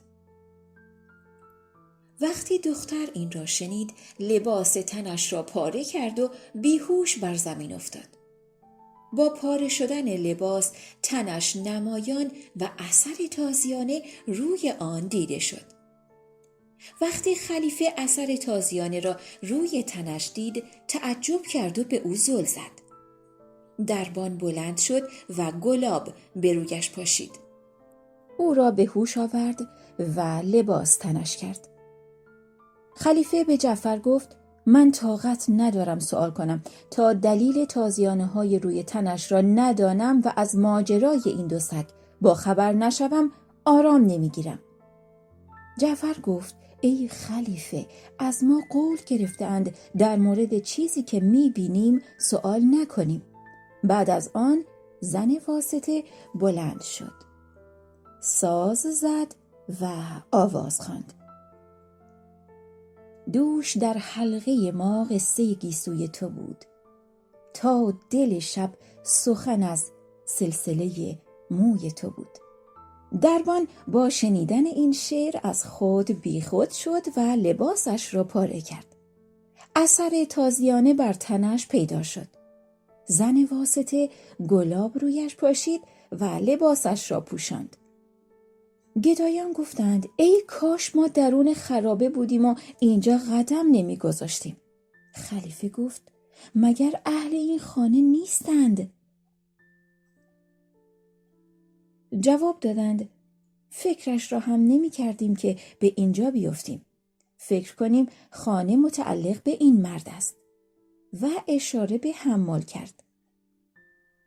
حمال گفت به خدا این خانه را تا به امشب ندیده بودم. آنگاه به هم گفتند ما 7 مرد هستیم و اینها 3 نفر زن. از حالت اینان سؤال می‌کنیم. اگر با رضایت جواب ندادند با زور از آنان جواب می‌گیریم. همه با هم فکر شدند، به جز جعفر که گفت این فکر درستی نیست. آنان را به حال خود بگذارید. ما مهمانیم و با ما عهد بسته اند که چیزی نگوییم و نپرسیم. 1 ساعتی هم بیشتر به پایان شب نمانده. هر یک از ما هم به مکان خود برمیگردیم. فردا قصه را از آنان میپرسیم. خلیفه حرفهای جعفر را قبول نکرد و گفت بیشتر از این فرصت و تحمل صبر کردن ندارم. حالا باید بپرسید. اما هیچ کدام جرأت پرسیدن نداشتند. قرعه به نام حمال افتاد. باربر بلند شد و به صاحب خانه گفت ای بانوی بزرگزاده، به خدا قسمت می‌دهم ما را از ماجرای این 2 سگ با خبر کن. بگو چرا آنها را مجازات کرده بعد بوسیدی و گریه کردی. بگو اثر ضربه‌های شلاق بر تن خواهرت به خاطر چیست؟ ما فقط از تو این سؤال را داریم. دختر گفت ای جماعت، حرفی که این مرد زد درست است؟ همگی گفتند بله، به جز جعفر. وقتی دختر این حرف را شنید گفت ای مهمانان بد قول و بد عهد، شمار مرا رنجاندید. نفهمیدید که هر کس سخن نسنجیده بزند به رنج و سختی میافتد؟ دختر فریادی کشید و فوراً 7 غلام شمشیر به دست وارد شدند. دختر گفت دست این مهمانان پرگو را ببندید. غلامان دست آنها را بستند و گفتند ای بانوی بزرگ، اجازه بده آنها را بکشیم. دختر گفت بگذار اول حرف آنها را بشنوم، بعد اجازه کشتنشان را میدهم. حمال گفت ای بانو، مرا به خاطر گناه دیگران نکشید. این جمع گناهکارند که سرزده به این مکان آمدند و خوشی ما را حرام کردند. ای کاش میدانستم به چه جرمی امروز یار ما در صدد انتقام است. دختر به حرفهای حمال خندید. وقتی قصه به اینجا رسید صبح شد و شهرزاد لب از داستانگویی فرو بست. شب 11 شد. شهرزاد ادامه داد.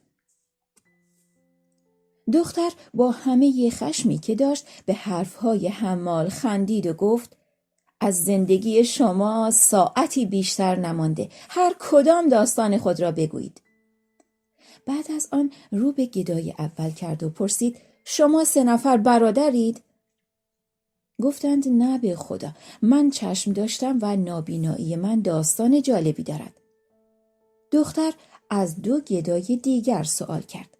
هر کدام از ما اهل شهری هستیم و داستان خوشی داریم. دختر گفت ای جماعت، هر کدام داستانتان را یک به یک بگویید و دلیلتان را برای آمدن به این محل بیان کنید. حمال جلو آمد و گفت ای بانو، من مردی باربر بودم. این زن واسطه مرا به دکان برد. امروز هم پیش شما بودم. آنچه بر من گذشت شما هم بودید و بر شما هم گذشت. داستان من همین است. دختر دستور داد زنجیرش را باز کنند. اجازه داد تا حمال برود. حمال گفت تا سخن دوستانم را نشنوم نمیروم. سپس گدای اول جلو آمد. داستان گدای اول. گدای اول گفت ای بانوی بزرگزاده، دلیل تراشیده شدن چانه و نابینایی من این است که پدرم پادشاه شهری و عمویم پادشاه شهری دیگر بود. روزی که مادرم مرا به دنیا آورد، زن عمویم هم پسری زایید. سالها از این ماجرا گذشت و هر دو بزرگ شدیم. روزی به دیدن عمویم رفتم. پسر عمویم هر روز با مهربانی زیاد از من پذیرایی میکرد. روزی با هم نشستیم. شراب خوردیم و مست شدیم. پسر عمویم گفت درخواستی از تو دارم، باید مخالفت نکنی. من هم سوگند خوردم که مخالفت نکنم. بیدرنگ بلند شد. چند ساعتی نبود و وقتی برگشت دختری زیبا همراهش بود. به من گفت این دختر را در فلان سردابه ببر و منتظر من باش. نتوانستم مخالفت کنم. دختر را برداشته به همان جایی که پسر عمویم گفته بود بردم. هنوز ننشسته بودیم که پسر عمویم با کیسه‌ای که در آن گچ و تیشه بود آمد. ظرف آبی آورد. قبری را که در آن زیر زمین بود شکافت. خاک و سنگ را به کناری ریخت. سنگی پیدا شد. زیر سنگ دریچه و نردبانی بود. پسر عمویم به دختر اشاره کرد. دختر هم فوراً از نردبان پایین رفت. بعد رو به من کرد و گفت خوبی را در حق من تمام کن. گفتم هر کاری بگویی انجام میدهم.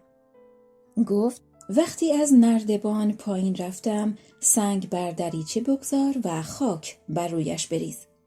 پس از آن آب و گچ را با هم خمیر کرده آن را بر گور بمال، به طوری که کسی نفهمد که این گور شکافته شده است. 1 سال است که این گور را آماده کردم. درخواستم از تو همین است. این را گفت و از نردبان پایین رفت. من هم همانگونه که سفارش کرده بود سنگ را روی دریچه گذاشتم و به قصر عمویم برگشتم. عمویم در شکارگاه بود. آن شب را با زحمت و رنج به روز رساندم. هنگام صبح با پشیمانی از قصر بیرون آمده به گورستان رفتم. با سرگشتگی اطراف را می گشتم اما از آن زیرزمین اثری پیدا نمی کردم. تا 7 روز به دنبال سردابه و گور به گورستان می رفتم اما پیدایش نمی کردم. از دوری پسرعمویم آزرده شدم و غصه ام گرفت. به ناچار از آن شهر بیرون آمدم و به سوی پدرم برگشتم. وقتی به دروازه شهر رسیدم گروهی دورم جمع شدند، مرا گرفتند و بازوانم را بستند. از این اتفاق گیج و مبهوت بودم. یکی از آنان که به پدرم خدمت می کرد و از من هم نعمت و نیکی دیده بود سرش را پیش گوش من آورد و گفت: وزیر و سپاهیان نافرمانی و سرکشی کرده اند و پدرت را کشته اند. با شنیدن این ماجرا بیحال شدم. مرا پیش وزیر بردند. ما از هم کینه کهنه‌ای داشتیم. من در کودکی به تیر و کمان علاقه زیادی داشتم. روزی تیری پرتاب کردم. به چشم وزیر خورد و نابینا شد. اما از ترس پدرم نتوانست مرا بزند. خلاصه وزیر وقتی مرا دست بسته دید دستور داد مرا بکشند. گفتم چگونه بی دلیل کشتن مرا درست می‌بینی؟ گفت گناه تو از همه بیشتر است و اشاره به چشمش کرد. گفتم این کار عمدی نبود. سپس مرا خواست و با انگشتش چشم چپم را درآورد. بعد مرا به غلامی سپرد تا بیرون شهر ببرد و بکشد. غلام مرا بیرون برد و دست و پای مرا بست. همین که خواست چشمانم را ببندد گریه کردم و گفتم هرگز از تو توقع ستم نداشتم. دیگر به کسی امید وفا ندارم. وقتی غلام حرفم را شنید حرمت خوبی‌های گذشته مرا نگه داشت و دست چپم را باز کرد. گفت از این سرزمین برو. نه من و نه خودت را گرفتار مرگ نکن. وقتی این حرف را شنیدم شاد شدم و به شهر عمویم رفتم. برایش ماجرای پدرم را و آنچه بر من گذشته بود تعریف کردم. عمویم گریان شد و گفت به رنجم اضافه مکن، زیرا پسر عمویت هم مدتی است که ناپدید شده است. سپس از گریه بسیار بیهوش شد. وقتی عمویم را به هوش آوردم ماجرای پنهان کردن راز پسر عمویم را فاش کردم. عمویم با شنیدن این حرف خوشحال شد و گفت آن سردابه را به من نشان بده. فوراً بلند شده و به سوی گورستان رفتیم. آنقدر به دنبال آن سردابه گشتیم تا آن را پیدا کرده و سنگ از روی گور برداشتیم. از نردبان پایین رفتیم. به جایی رسیدیم که در آنجا خانه‌هایی ساخته شده بود. در هر خانه خوردنی و تختی دیدیم که پرده بر آن آویزان شده بود. به کنار تخت رفتیم. عمویم پرده را کنار زد. پسر عمویم را با همان دختر دیدم. در آغوش هم خوابیده بودند. آن دو چنان سوخته بودند که گویا در چاه آتش افتاده اند.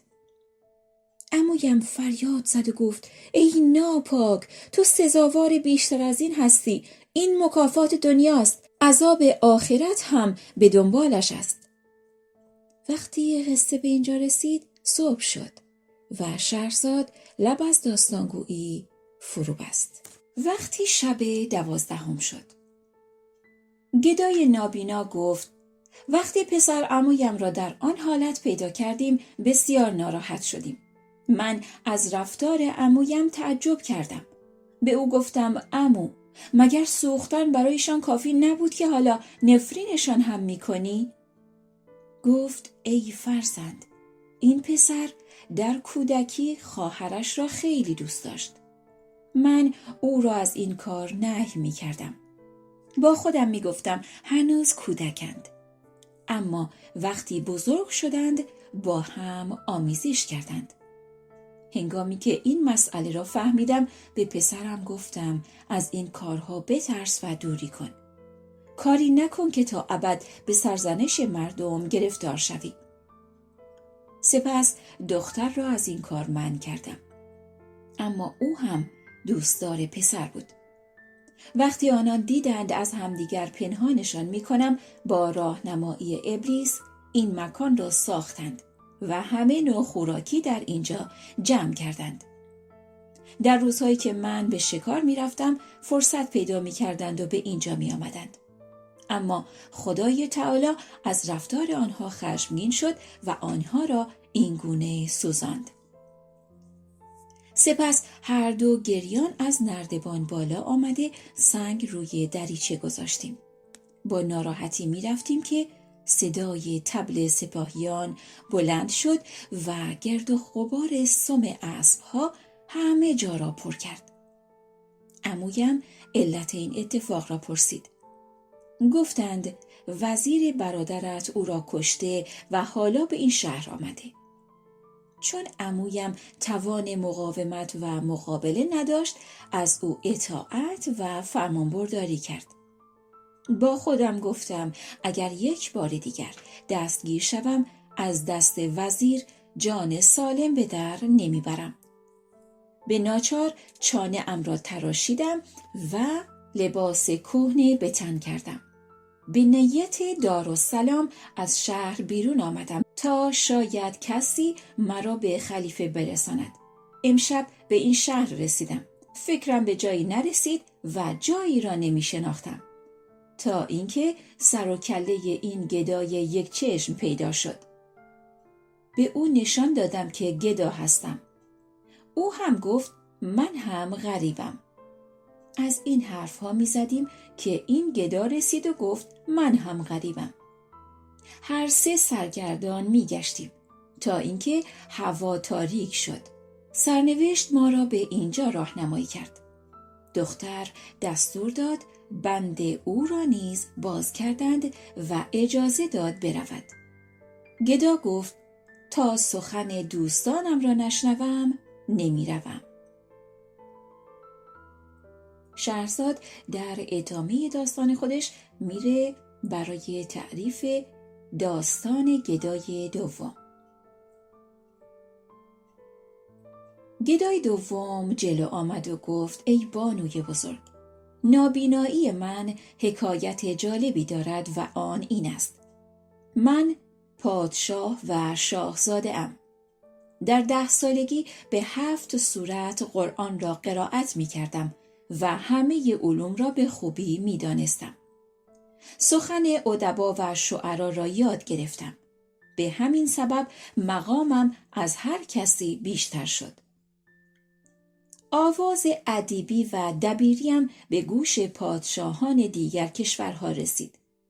پادشاه هند مرا خواست تا دخترش را به همسری من در بیاورد. پدرم کشتی هدیه های شاهانه آماده کرد و مرا با چند نفر در کشتی نشاند. 1 ماه در کشتی بودیم و کشتی می‌راندیم تا اینکه به ساحل رسیدیم. بر اسب نشسته و بار بر حیوان بستیم. راه افتادیم. ناگهان گردی بلند شده هوا تیره و تار شد. پس از مدتی گرد و غبار نشست.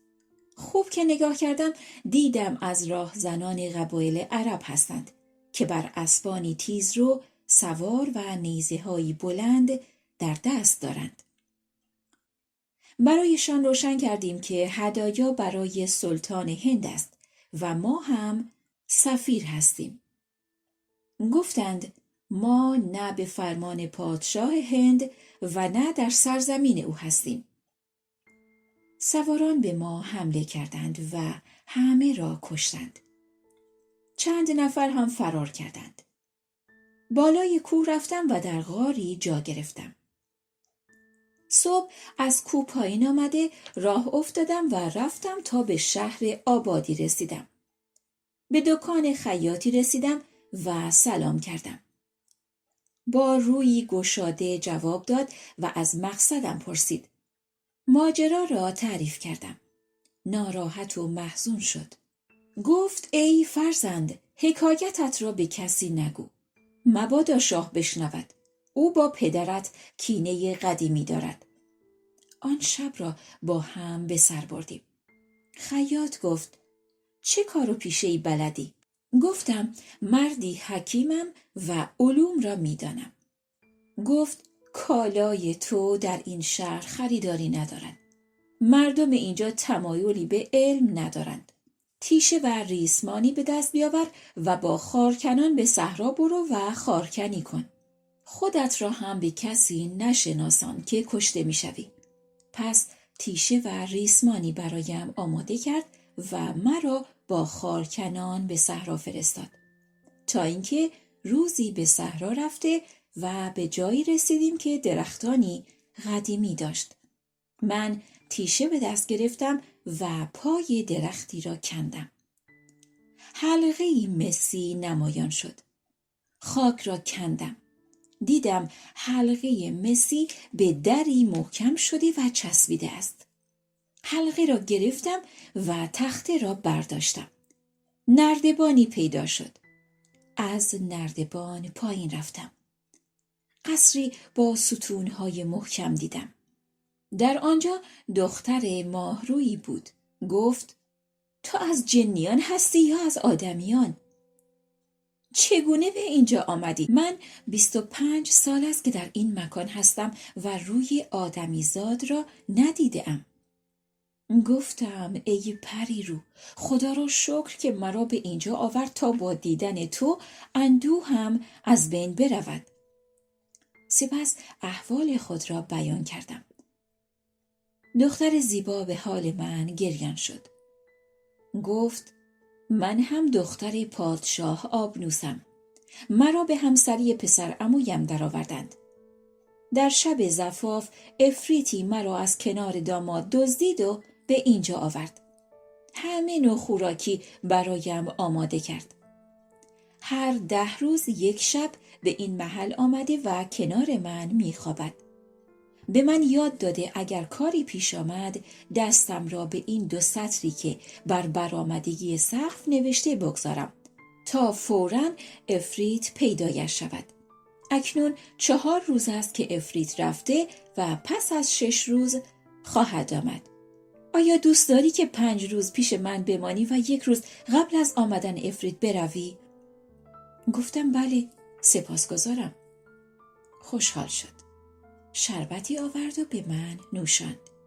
سپس طعام حاضر کرد. خوردیم و به سخن گفتن مشغول شدیم. به من گفت کمی بخواب. خوابیدم. وقتی بلند شدم دیدم پایم را میمالد. گفت من از تنهایی خودم دلتنگ بودم. خدا را شکر که به اینجا آمدی. از او تشکر کردم و مهرش در دلم جای گرفت. آن روز را به عیش و شادی به سر بردیم و شب با هم خوابیدیم. صبح به او گفتم ای خورشید خوبان، میخواهم تو را از اینجا بیرون ببرم و از دست آن افریت نجات بدهم. لبخندی زد و گفت افریت هر 10 شب 1 بار کنار من میخوابد و 9 شب مال تو هستم. گفتم همین ساعت برآمدگی سقف را می شکنم و خطی که افریت نوشته را می ریزم. شاید او بیاید و او را بکشم. وقتی این سخنان را شنید گفت چه نیازی است که بدنام خون ما شوی؟ من به سخن او گوش ندادم و سقف را شکستم. وقتی قصه به اینجا رسید صبح شد و شهرزاد لب از داستانگویی فرو بست. شب 13 شهرزاد شد و شهرزاد ادامه داد. آن دختر زیبا گفت ای جوان، برو بیرون که الان عفریت میرسد. من از شدت ترس کفشم را فراموش کرده و از نردبان فرار کردم. نگاه کردم، دیدم عفریتی زشت رو داخل شد و به دختر گفت چه اتفاقی افتاده که مرا اینگونه ترساندی؟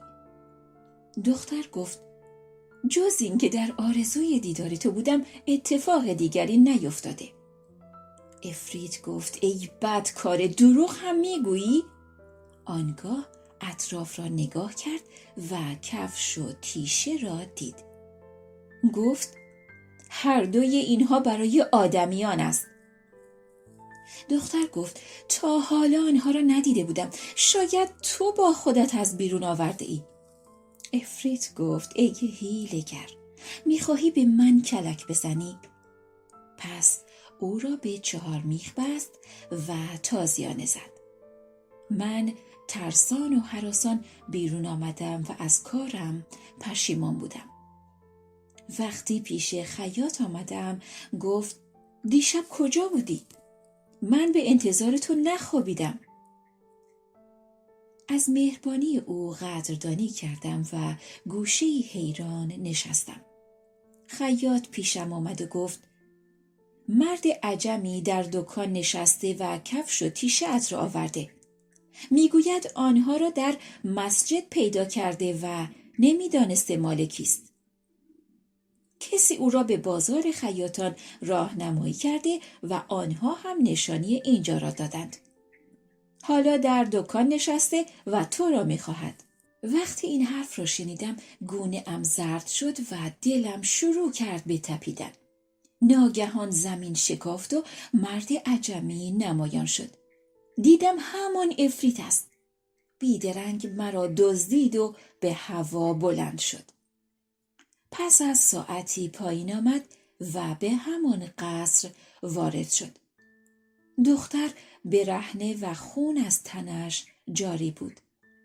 عفریت گفت ای بدکاره، این عاشق توست؟ اگر او را نمیشناسی شمشیر بردار او را بکش. دختر شمشیر را گرفت و نزدیک آمد. از جانم ترسیدم و اشک از چشمانم ریخت. دلش به حالم سوخت و شمشیر را انداخت.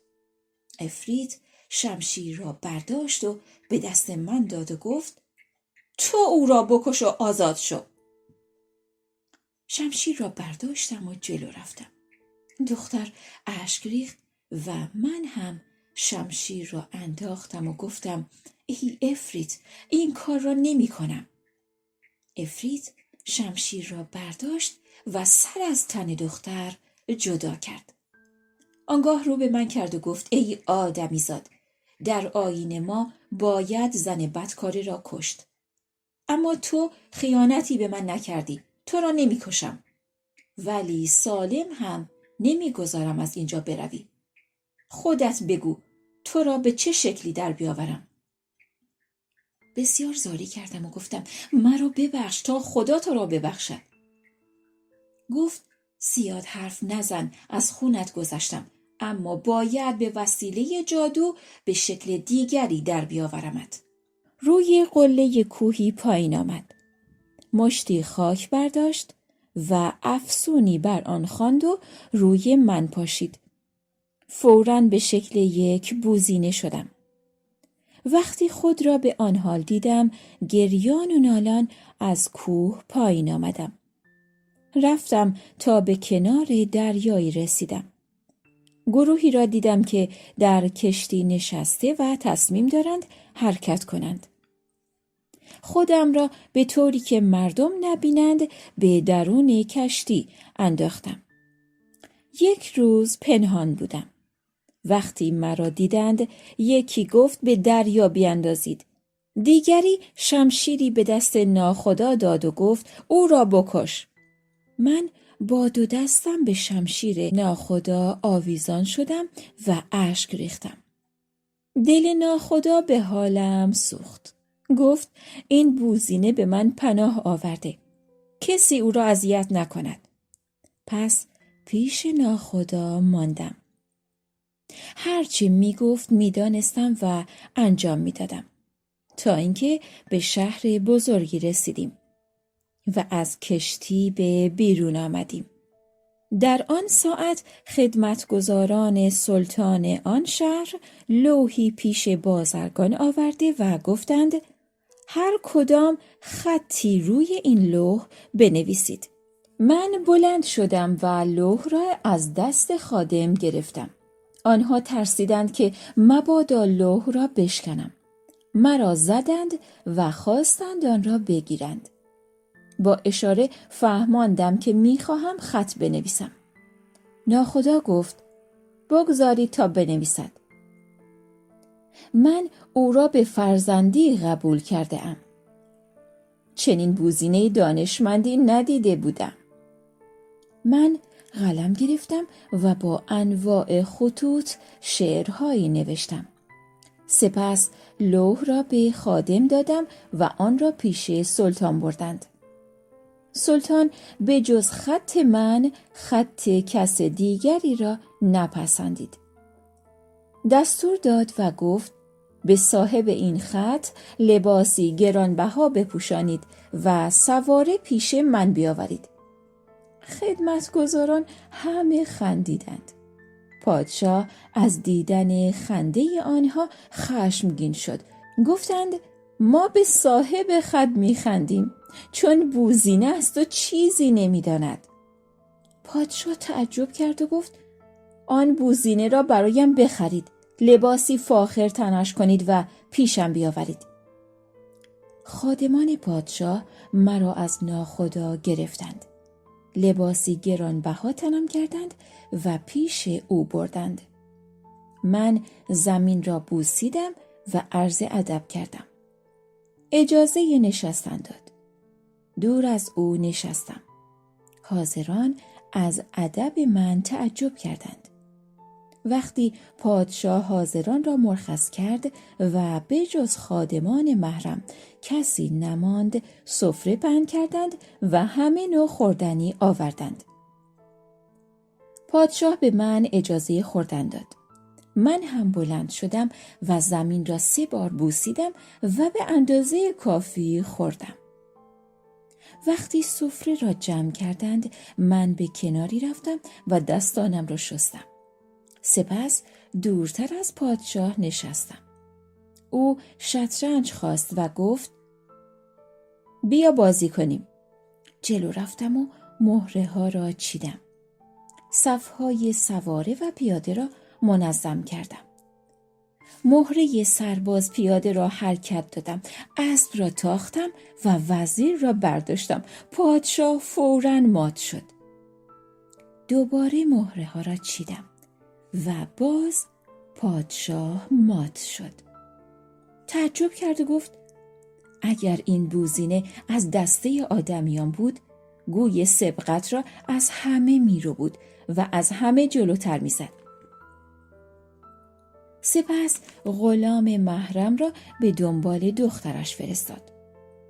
وقتی دختر آمد روی خود را پوشاند. پادشاه گفت رویت را از من میپوشانی؟ دختر گفت نه سلطان، این بوزینه شاهزاده است که جرجیس ابن ابلیس او را به این شکل درآورده. پادشاه از من پرسید این حرف درست است یا نه؟ با اشاره گفتم بله درست میگوید و گریه کردم. پادشاه از دخترش پرسید تو جادوگری را از چه کسی یاد گرفتی؟ دختر گفت از پیرمردی سفید مو جادوگری آموخته‌ام.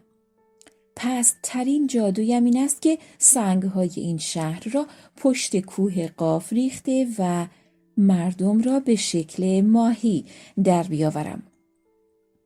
پادشاه گفت این جوان را آزاد کن تا او را وزیر خود کنم. دختر قبول کرد. چاقویی به دست گرفت و دایره‌ای کشید. وقتی داستان به اینجا رسید صبح شد و شهرزاد لب از داستانگویی فرو بست. وقتی شب 14 شهرزاد شد شهرزاد ادامه داد: بعد از کشیدن دایره چند طلسم روی آن نوشت و چند افسون خواند. ناگاه دیدم قصر تاریک شد و عفریتی ظاهر گشت. همگی به هول و هراس افتادیم. دختر پادشاه به او گفت: خوش آمدی. عفریت گفت: ای خیانتکار، چطور عهدمان را فراموش کردی و پیمان شکستی؟ مگر قرار نگذاشته بودیم که دیگر همدیگر را آزار ندهیم؟ حالا که خلاف وعده عمل کردی، آماده باش تا سزای گستاخیت را ببینی. سپس دهانش را باز کرد و مانند شیری نعره کشید. دختر مویی از گیسوان خود گرفت و افسونی بر آن دمید و بیدرنگ شمشیری برنده شد و شیر را به دو نیم کرد. سر شیر مانند عقرب و دختر مانند مار شد و با هم گلاویز شدند. سپس عفریت به صورت عقابی درآمد و دختر شبیه کرکس شد. مدتی جنگ کردند.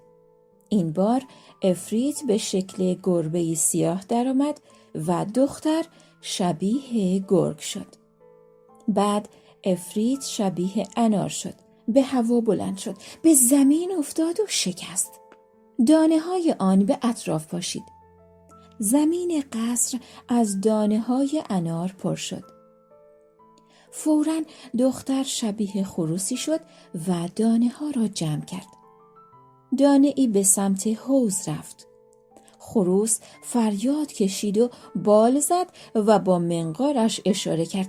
ما منظورش را نمی‌دانستیم تا اینکه آن دانه را دید. خواست تا آن را هم بردارد، دانه به حوض افتاد و ماهی شد. دختر خودش را به حوض انداخت و نهنگی شد. نهنگ و ماهی با هم گلاویز شدند و فریاد می‌زدند. عفریت از حوض بیرون آمد. شبیه شعله آتشی شد. از دهان و چشم و بینی او آتش می‌ریخت. دختر هم خرمنی از آتش شد. ما از ترس می‌خواستیم خودمان را به حوض بیاندازیم. آنها با هم گلاویز شدند و آتش به هم زدند. شررهای آتششان به ما هم می‌رسید، اما شراره دختر آزار و خطری نداشت. سپس شرری از عفریت به چشم من خورد و نابینا شدم. شرری هم به پادشاه خورد و چانه اش سوخت و دندانهایش ریخت. شرری دیگر هم به غلام محرم رسید و فوراً مرد. به مردن خود راضی شدیم و در اضطراب بودیم تا اینکه صدایی گفت: زیان کرد کسی که کافر شد. دیدم عفریت به مشتی خاکستر مبدل گشت. دختر از آتش بیرون آمد و آب خواست. وردی بر آن خواند و روی من پاشید تا به شکل اولم در آمدم، اما یک چشم نداشتم.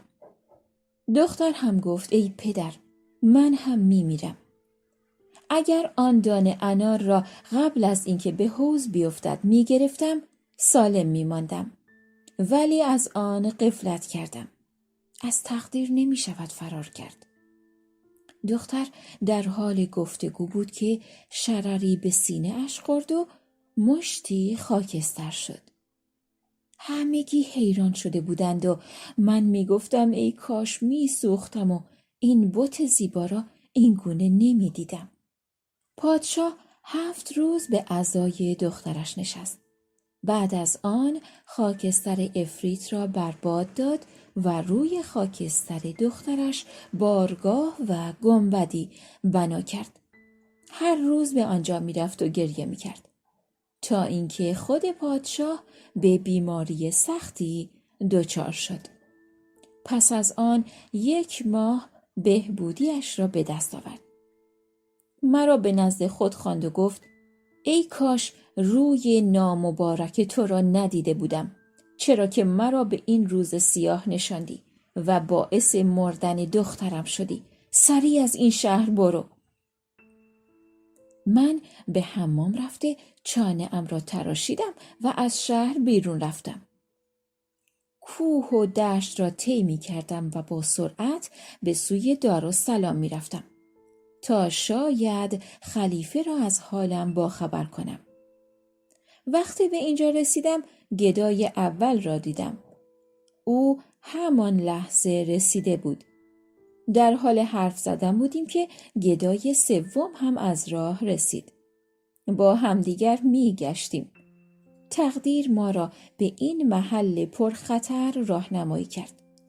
صاحب خانه دستور داد تا زنجیرهایش را باز کنند. وقتی بند را برداشتند گفت تا حکایت دوستانم را نشنوم از اینجا نمی روم.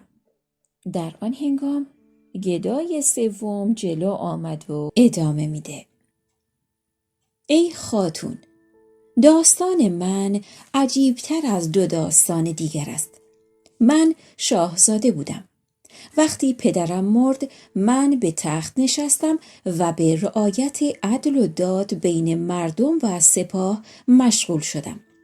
به سفر دریایی و گشتن جزیره ها علاقه بسیاری داشتم. به همین خاطر برای گردش 10 کشتی آماده کرده و توشه 1 ماهمان را در آن گذاشتیم. سپس سوار کشتی شدیم. 20 روز در دریا گردش می کردیم تا اینکه به جزیره ای رسیدیم.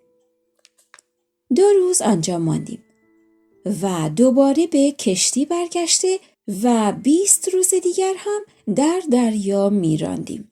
شبی از شبها بادهای مخالف شروع به وزیدن کردند و تا هنگام صبح دریا متلاطم بود و خروشان. وقتی روز شد باد نشست و کشتی آرام گرفت. اما آبهای گوناگون می دیدم. ناخدا بالای کشتی رفت و با حالتی دگرگون پایین آمد. عمامه‌اش را بر زمین انداخت و گریه کرد. علت آن را پرسیدم. گفت برای مردن آماده شوید. گفتیم ای ناخدا علت را بگو. گفت ای پادشاه، وقتی بالای کشتی رفتم از دور سیاهی پیدا بود. گاهی سفید به نظر می آمد. فهمیدم کوه مغناطیس است و 11 روزی می شود که کشتی به بیراهه آمده. کشتی ما سالم نخواهد ماند. صبح به کوه مغناطیس برخورد خواهیم کرد. آن کوه کشتی را به سوی خود کشیده و هرچه میخ آهنی در کشتی است به کوه خواهد چسبید. ای پادشاه، بالای کوه قبه‌ای مسی است. بالای قبه مجسمه‌ای بر اسب مسی سوار است و نیزه‌ای مسی به دست دارد. لوحی زیر گردنش آویزان و طلسم‌هایی روی لوح نوشته‌اند تا آن سوار بر اسب نشسته و هر کشتی ای را که به این محل می آید بکشد. چاره ای نیست جز اینکه سوار از اسب بیفتد. وقتی ناخدا این حرفها را زد گریه کردیم و برای مردن آماده شدیم. صبح شد. به کوه رسیدیم. میخهای کشتی پراکنده شدند و به سنگهای کوه چسبیدند. تخته ها شکسته و از هم پاشید. جمعی از ما غرق شدند. گروهی هم نجات یافتند. من هم به تخته ای چسبیدم. موج مرا به آن کوه رسانید. بالای کوه رفتم. وقتی قصه به اینجا رسید صبح شد و شهرزاد لب از داستانگویی فرو بست. شب 15 شد. شب 15 شد و شهرزاد قصه گدای سوم رو ادامه میده. گدای سوم گفت ای خاتون، من از کوه بالا رفتم. برای سلامتیم شکرگزاری کردم به قبه رفتم و آنجا خوابیدم. از هاتفی شنیدم که می گفت ای فلان، وقتی از خواب بیدار شدی جایگاه خوابت را بکن. آنجا کمانی به همراه 3 تیر که روی آنها طلسم نوشته شده است ظاهر می شود. آنها را بیرون بیاور و سواری را که بالای قبه است با تیر بزن تا از هم بپاشد و مردم از این بلا رهایی یابند. وقتی سوار را با تیر بزنی به دریا می افتد. تو کمان را همان جایی که بود پنهان کن. وقتی این کار را کنی آب دریا تا سر کوه بالا می آید. آنگاه قایقی پیش تو می آید. در آن قایق کسی را می بینی. همراه او در قایق بشین. او تو را در عرض 10 روز به ساحل می رساند. در آنجا هم کسی را پیدا می کنی تا تو را به شهر خودت برساند. اما در این 10 روزی که در قایق نشسته ای نام خدا را نبر. من با شادی از خواب بلند شدم. همان کاری را که سروش غیبی گفته بود انجام دادم. 10 روزی در قایق بودم که جزیره‌ای نمایان شد. از نهایت خوشحالی الله اکبر و لا اله الا الله گفتم. فوراً آن شخص مرا به دریا انداخت. شنا کردم و خودم را به ساحل رساندم. شب آنجا خوابیدم. صبح بلند شدم. جایی را بلد نبودم. سرگشته به هر سمتی می رفتم. گریه می کردم و نجاتم را از خداوند می خواستم که یک کشتی پیدا شد. از ترس بالای درختی رفتم. وقتی به ساحل رسید 10 نفر غلام از آن بیرون آمده وسط جزیره را کندند و خاک را کنار زدند. یک سینی چوبی ظاهر گشت. سینی را برداشتند، دری باز شد. سپس به کشتی برگشته نان و خربزه و آرد و عسل و گوسفندی بیرون آوردند و به آنجا بردند. به اتفاق دوستان خود از آنجا به درون حفره‌ای رفتند. پس از چند لحظه برگشتند. این بار پیرمردی ضعیف و سالخورده که دست پسر زیبایی را به دست گرفته بود با آنها بود. با هم رفتند تا سوار کشتی شدند. آنقدر مواظب بودم تا اینکه کشتی از پیش چشمم دور و ناپدید شد. آنگاه از درخت پایین آمدم و یک راست به سمت آن قطعه زمین رفتم. ابتدا سینی چوبی را کنار گذاشتم و از دری که گفته بودم داخل رفتم. نردبانی این در را به محوطه نسبتاً وسیعی مربوط می کرد. وقتی به آن محوطه وارد شدم چشمم به باغ باصفایی افتاد. وارد باغ شدم و از آن باغ به باغ دیگری. 33 باغ را طی کردم. تمام باغ‌ها با صفا و تراوت بودند. درختان پربرگ و میوه و گل‌های رنگارنگی داشتند. در آخرین باغ چشمم به در بسته افتاد. در را باز کردم. آنجا اسب زین شده آماده بود. سوارش شدم. خیلی سریع آن اسب به هوا بلند شد و مرا بالای خانه‌ای گذاشت. در آن لحظه خودش را به یک چشم من زد. چشمم نابینا و اسب ناپدید شد. از بام خانه پایین آمدم. 10 نوجوان برهنه دیدم. از آنها درخواست کردم مرا برای ساعتی مهمان خود کنند، اما خواهش مرا قبول نکردند. غمگین و گریان از خانه بیرون آمدم و شب و روز راه رفتم تا به دارالسلام رسیدم. سپس به حمام رفته ریش خود را اصلاح کردم و شکل گدایان شدم. در شهر می گشتم که به این 2 نفر برخوردم. دختر صاحب خانه به غلامان دستور داد بند پای او را هم باز کنند. سپس رو به هارون و جعفر رو مسرور کرد و گفت شما هم سرگذشت خود را بگویید. جعفر گفت ما که گفتیم بازرگان طبرستانیم. از مهمانی برمیگشتیم و راه خانه را گم کرده بودیم. دختر وقتی حرف جعفر را شنید و ادب او را دید گفت شما را به همدیگر بخشیدم. سپس همگی بیرون آمدند. خلیفه گدایان را به دست جعفر سپرد و به قرارگاهش برگشت.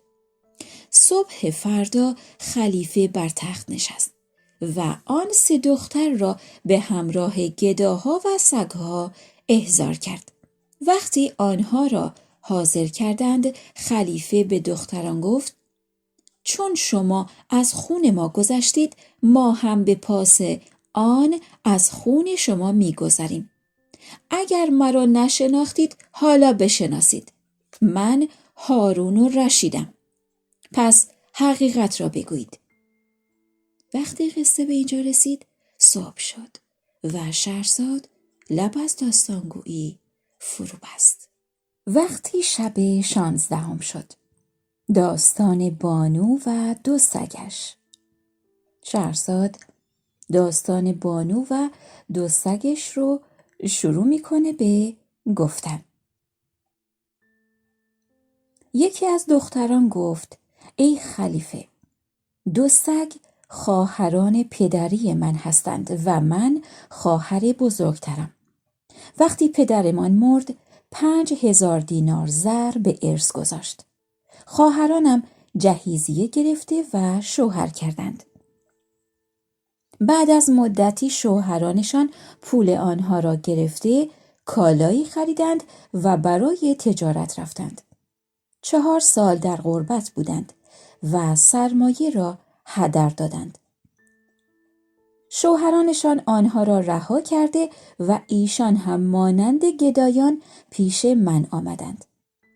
از بس که بی چیز و فقیر بودند اول آنها را نشناختم، اما وقتی خوب نگاه کردم شناختمشان. از حال و روزشان پرسیدم.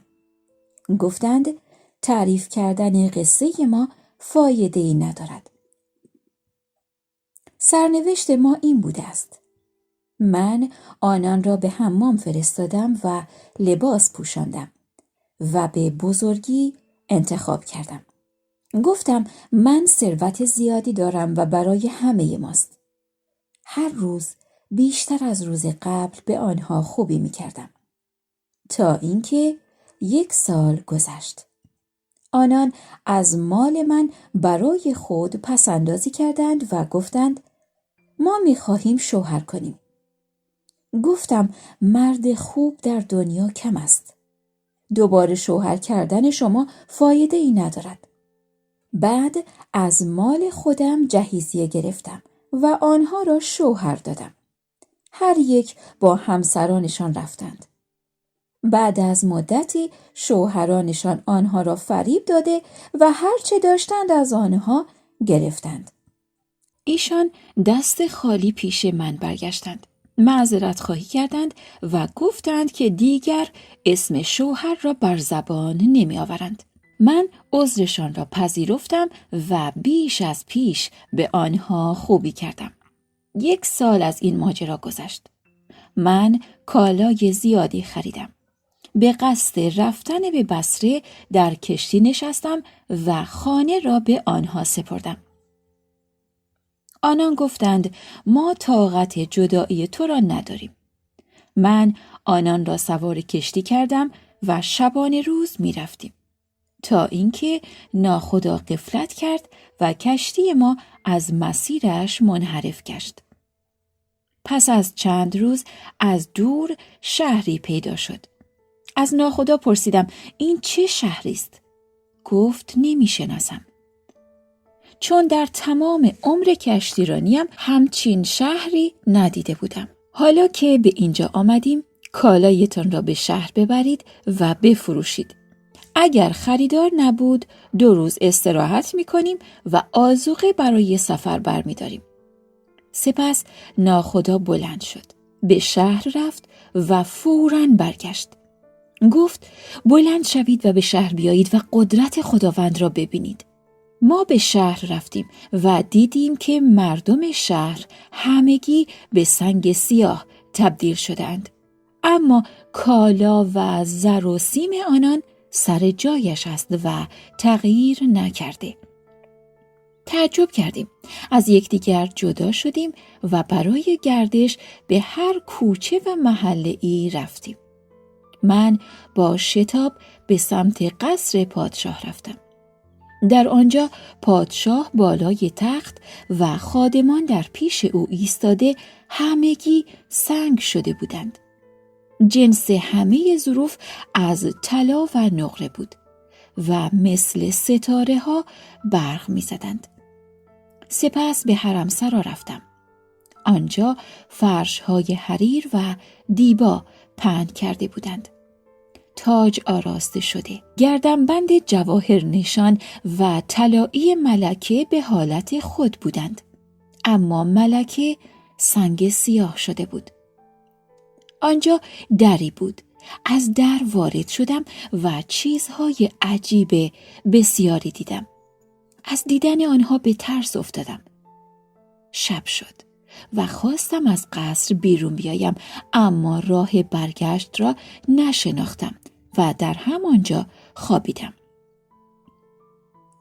نیمی از شب گذشته بود که صدای تلاوت قرآن را شنیدم. فوراً بلند شدم و به سمت صدا رفتم. عبادتگاهی دیدم. چراغ‌ها آویزان، شمع‌ها روشن و سجاده پهن کرده بودند. جوان خوش چهره‌ای در آنجا به تلاوت قرآن مشغول بود. جلو رفتم و سلام کردم. جوابم را داد. گفتم سؤالی دارم و به همین قرآنی که میخوانی قسمت میدهم که به درستی جوابم را بدهی. آن جوان لبخندی زد و گفت اول تو بگو چگونه به اینجا آمده ای؟ ماجرایم را گفتم. قرآن را بست و مرا صدا زد و کنار خود نشاند. من مهرش را به دل گرفتم و درباره مردم شهر پرسیدم. گفت پدر من پادشاه شهر بود، همان که بالای تخت سنگ شده بود، و مادرم را هم در حرمسرا دیدی. آنها خدا را نمی پرستیدند و آتش پرست بودند. قسم به ماه و خورشید می خوردند. در خانه ما پیرزنی بود که خدا پرست بود، اما دینش را آشکار نمی کرد. پدرم به امانت و پاکدامنی او اعتماد بسیاری داشت. مرا به او سپرد تا دین زرتشتی به من بیاموزد. اما پیرزن احکام دین اسلام و تلاوت قرآن به من یاد داد. من هم دینم را مخفی می کردم تا اینکه مردم به علت کفرشان نافرمانی کردند. روزی از هاتفی شنیدم که گفت ای مردم، از پرستش آتش دست بردارید و خداوند را بپرستید. مردم ترسیدند و پیش پادشاه آمدند. پدرم گفت از صدای آواز دهنده نترسید و از دین پدران خود بر نگردید. سال دوم و سوم هم دوباره همان آواز شنیده شد، اما مردم از رفتار نادرست خود بر نگشتند. خشم خدا آنها را گرفت. همه سنگ سیاه شدند. از آن روزی که این حادثه اتفاق افتاده، عمرم را به تلاوت قرآن و نماز خواندن می‌گذرانم و از تنهایی خیلی دلتنگم.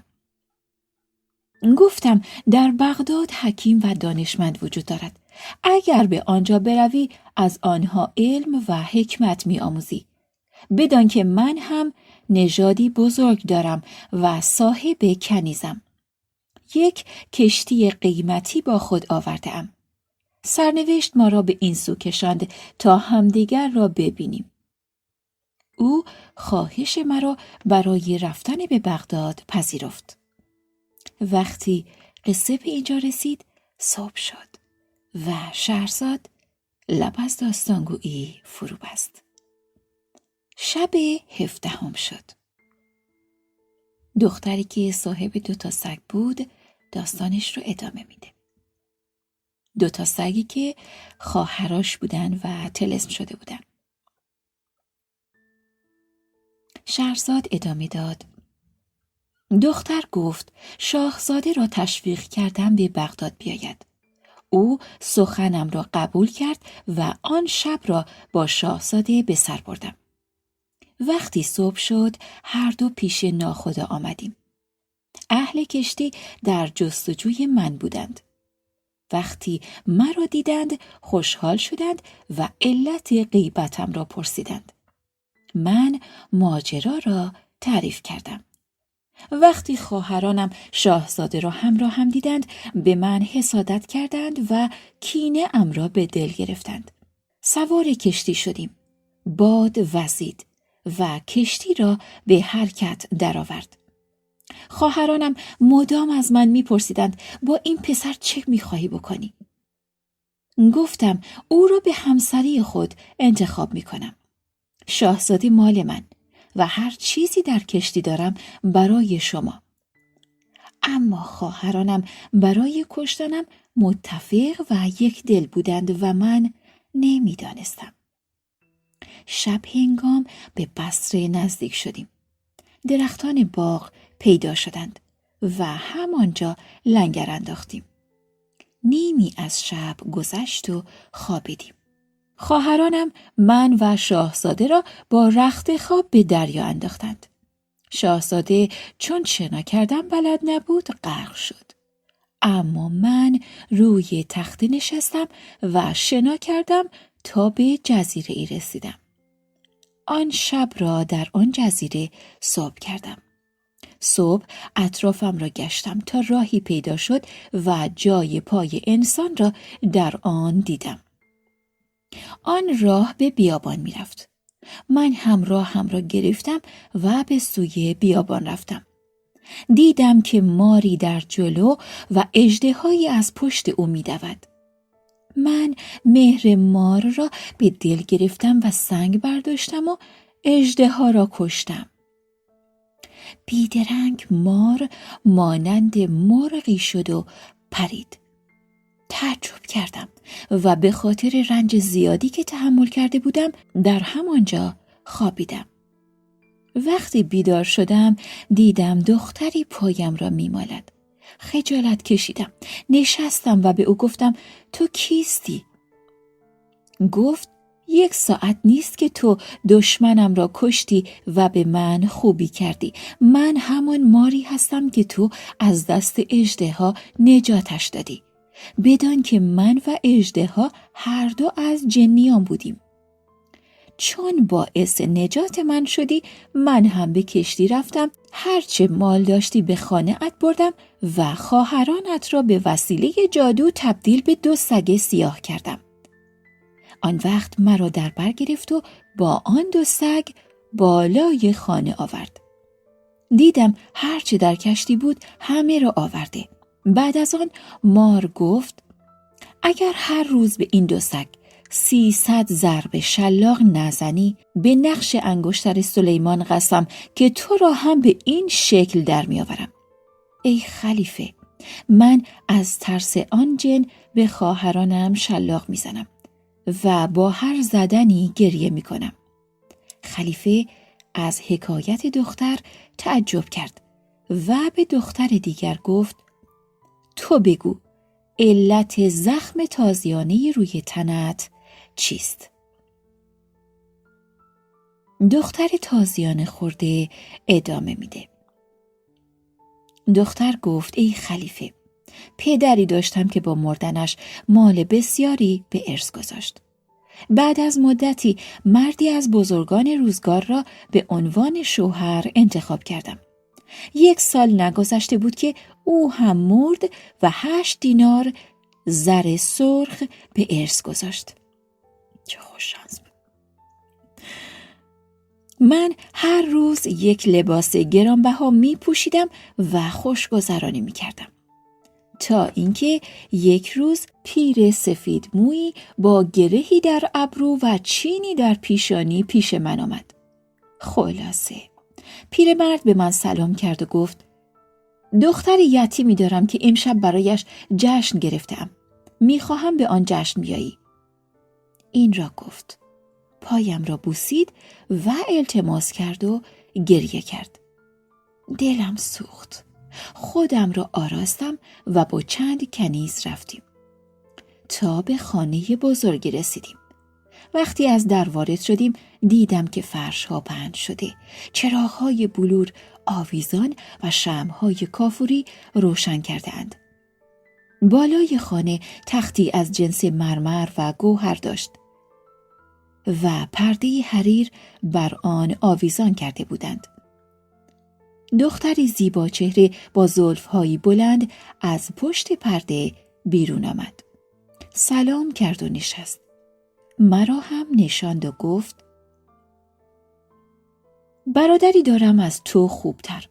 تو را در راهی دیده و دل به مهرت سپرده. این پیر سپید موی به طمع مال به سراغت آمد تا تو را با حیله‌ای پیش من بیاورد. حالا بدان که برادرم می‌خواهد تو را به عقد خود در بیاورد. من بدون سختگیری رضایتم را اعلام کرده پیشنهادش را قبول کردم. دختر شاد شد. پشت پرده دری بود. آن را باز کرد و پسری همچون ماه وارد شد. وقتی پسر را دیدم عاشقش شدم. او روی صندلی‌ای که بالای خانه بود نشست. همان موقع قاضی و شاهدان آمدند و مرا به عقد او درآوردند. پسر به من گفت باید قسم بخوری و عهد ببندی که کسی را به جای من انتخاب نکنی و به جز من کس دیگری را نبینی. من با او عهد کردم. شب شد و سفره پهن کردند. خوردنی ها را خوردیم و شب را با خوشی و نشاط به صبح رساندیم. تا 1 ماه در عیش و نوش بودیم تا اینکه روزی از روزها برای گردش در بازار از او اجازه خواستم. اجازه داد و پیرزنی را همراه هم فرستاد. وارد بازار شدیم. در دکه جوانی که با پیرزن سابقه دوستی داشت نشستیم. کالای خریدم و بهایش را شمردم. آن جوان پول را نگرفت و زرها را به من پس داد و گفت من این کالای بی ارزش را هدیه دادم.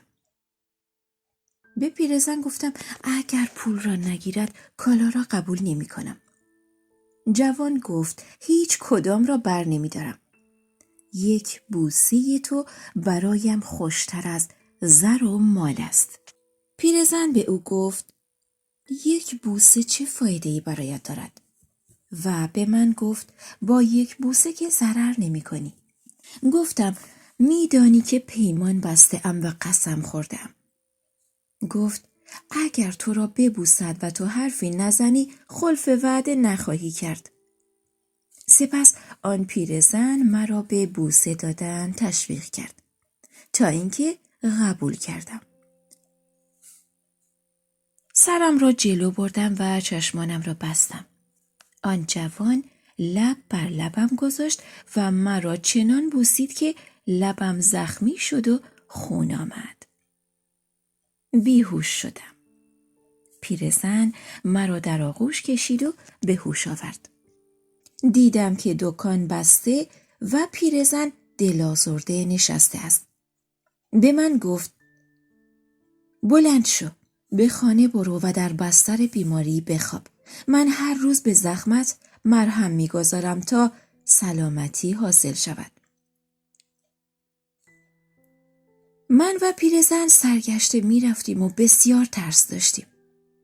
وقتی به خانه رسیدم در بستر بیماری افتادم. وقتی شوهرم آمد گفت چه اتفاقی برایت افتاده؟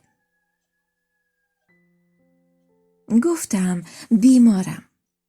جلو آمد. زخمم را دید و گفت لبت را چه کسی گزیده؟ گفتم کوچه تنگ بود. شتران بار هیزم می آوردند.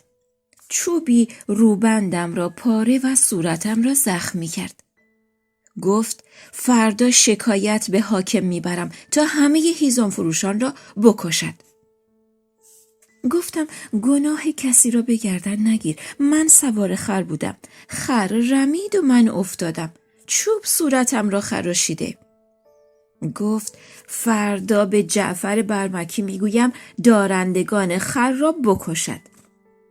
گفتم اتفاقی برایم افتاد.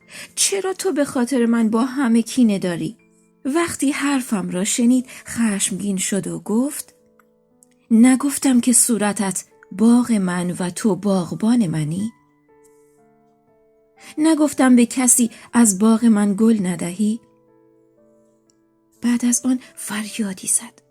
غلامان روسیاهی از در آمدند و مرا از بسترم به روی خاک انداختند. سپس غلامی روی سرم نشست و دیگری پاهایم را گرفت. به غلام سوم هم گفت این بدکاره را به 2 نیم کن و درون رود بیانداز. غلام شمشیرش را کشید. من به حال خودم گریه کردم و گفتم شاید حلال باشد که خون همه عالم را بریزی، اما درست نیست خون کسی را که از همه عالم رو به سوی تو آورده بریزی. وقتی حرفم را شنید و گریه هایم را دید خشمش بیشتر شد و گفت چه کردم که تو کس دیگری را به جایم انتخاب کردی؟ با خودم گفتم فروتنی کنم و بنالم شاید از کشتنم بگذرد. اما او نگاهم کرد و دشنامم داد. به غلام هم گفت او را بکش. من آماده مرگ شدم و خودم را به خدا سپردم. اما همان لحظه پیرزن آمد و خود را به پای شوهرم انداخت و گفت فرزندم به پاداش خدمت‌های گذشته من از این بیچاره بگذر و او را ببخش. شوهرم گفت به خاطر حرمت تو از او گذشتم، اما باید او را مجازاتی کنم که اثر آن به جای بماند. به غلام گفت لباسم را درآورد. با شاخه های درخت به پشت و پهلویم طوری زد که بیهوش شدم. وقتی به هوش آمدم دیدم در خانه ام هستم. با مرهم و دارو خود را درمان کردم و تندرست شدم. اما اثر ضربه ها بر تنم ماند. همان گونه که خلیفه مشاهده کرد. 4 ماه بعد به آن خانه که این حادثه در آنجا رخ داده بود رفتم.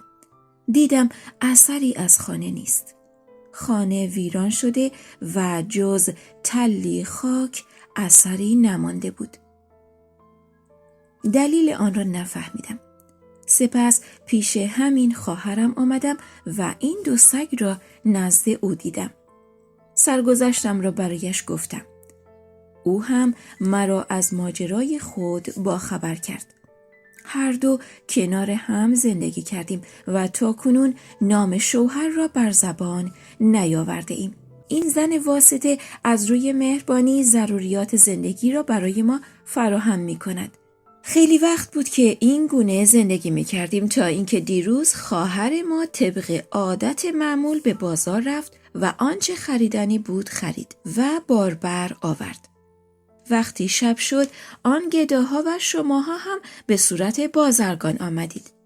صبح خودمان را در دربار پادشاه دیدیم. داستان ما همین بود.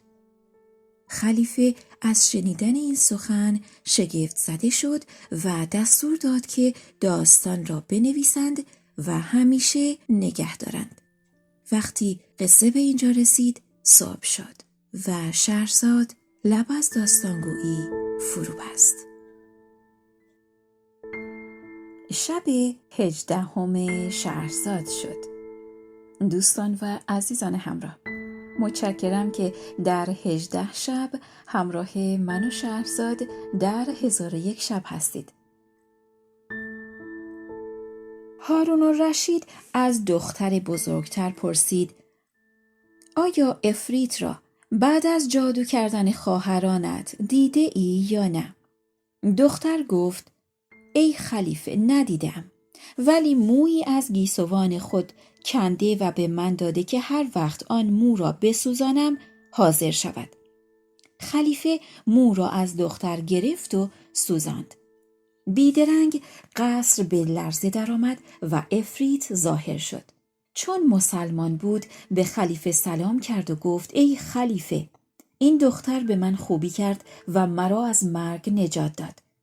دشمن مرا کشت و من به پاداش خوبی او خواهرانش را که به او ستم کرده بودند با جادو به 2 سگ سیاه تبدیل کردم.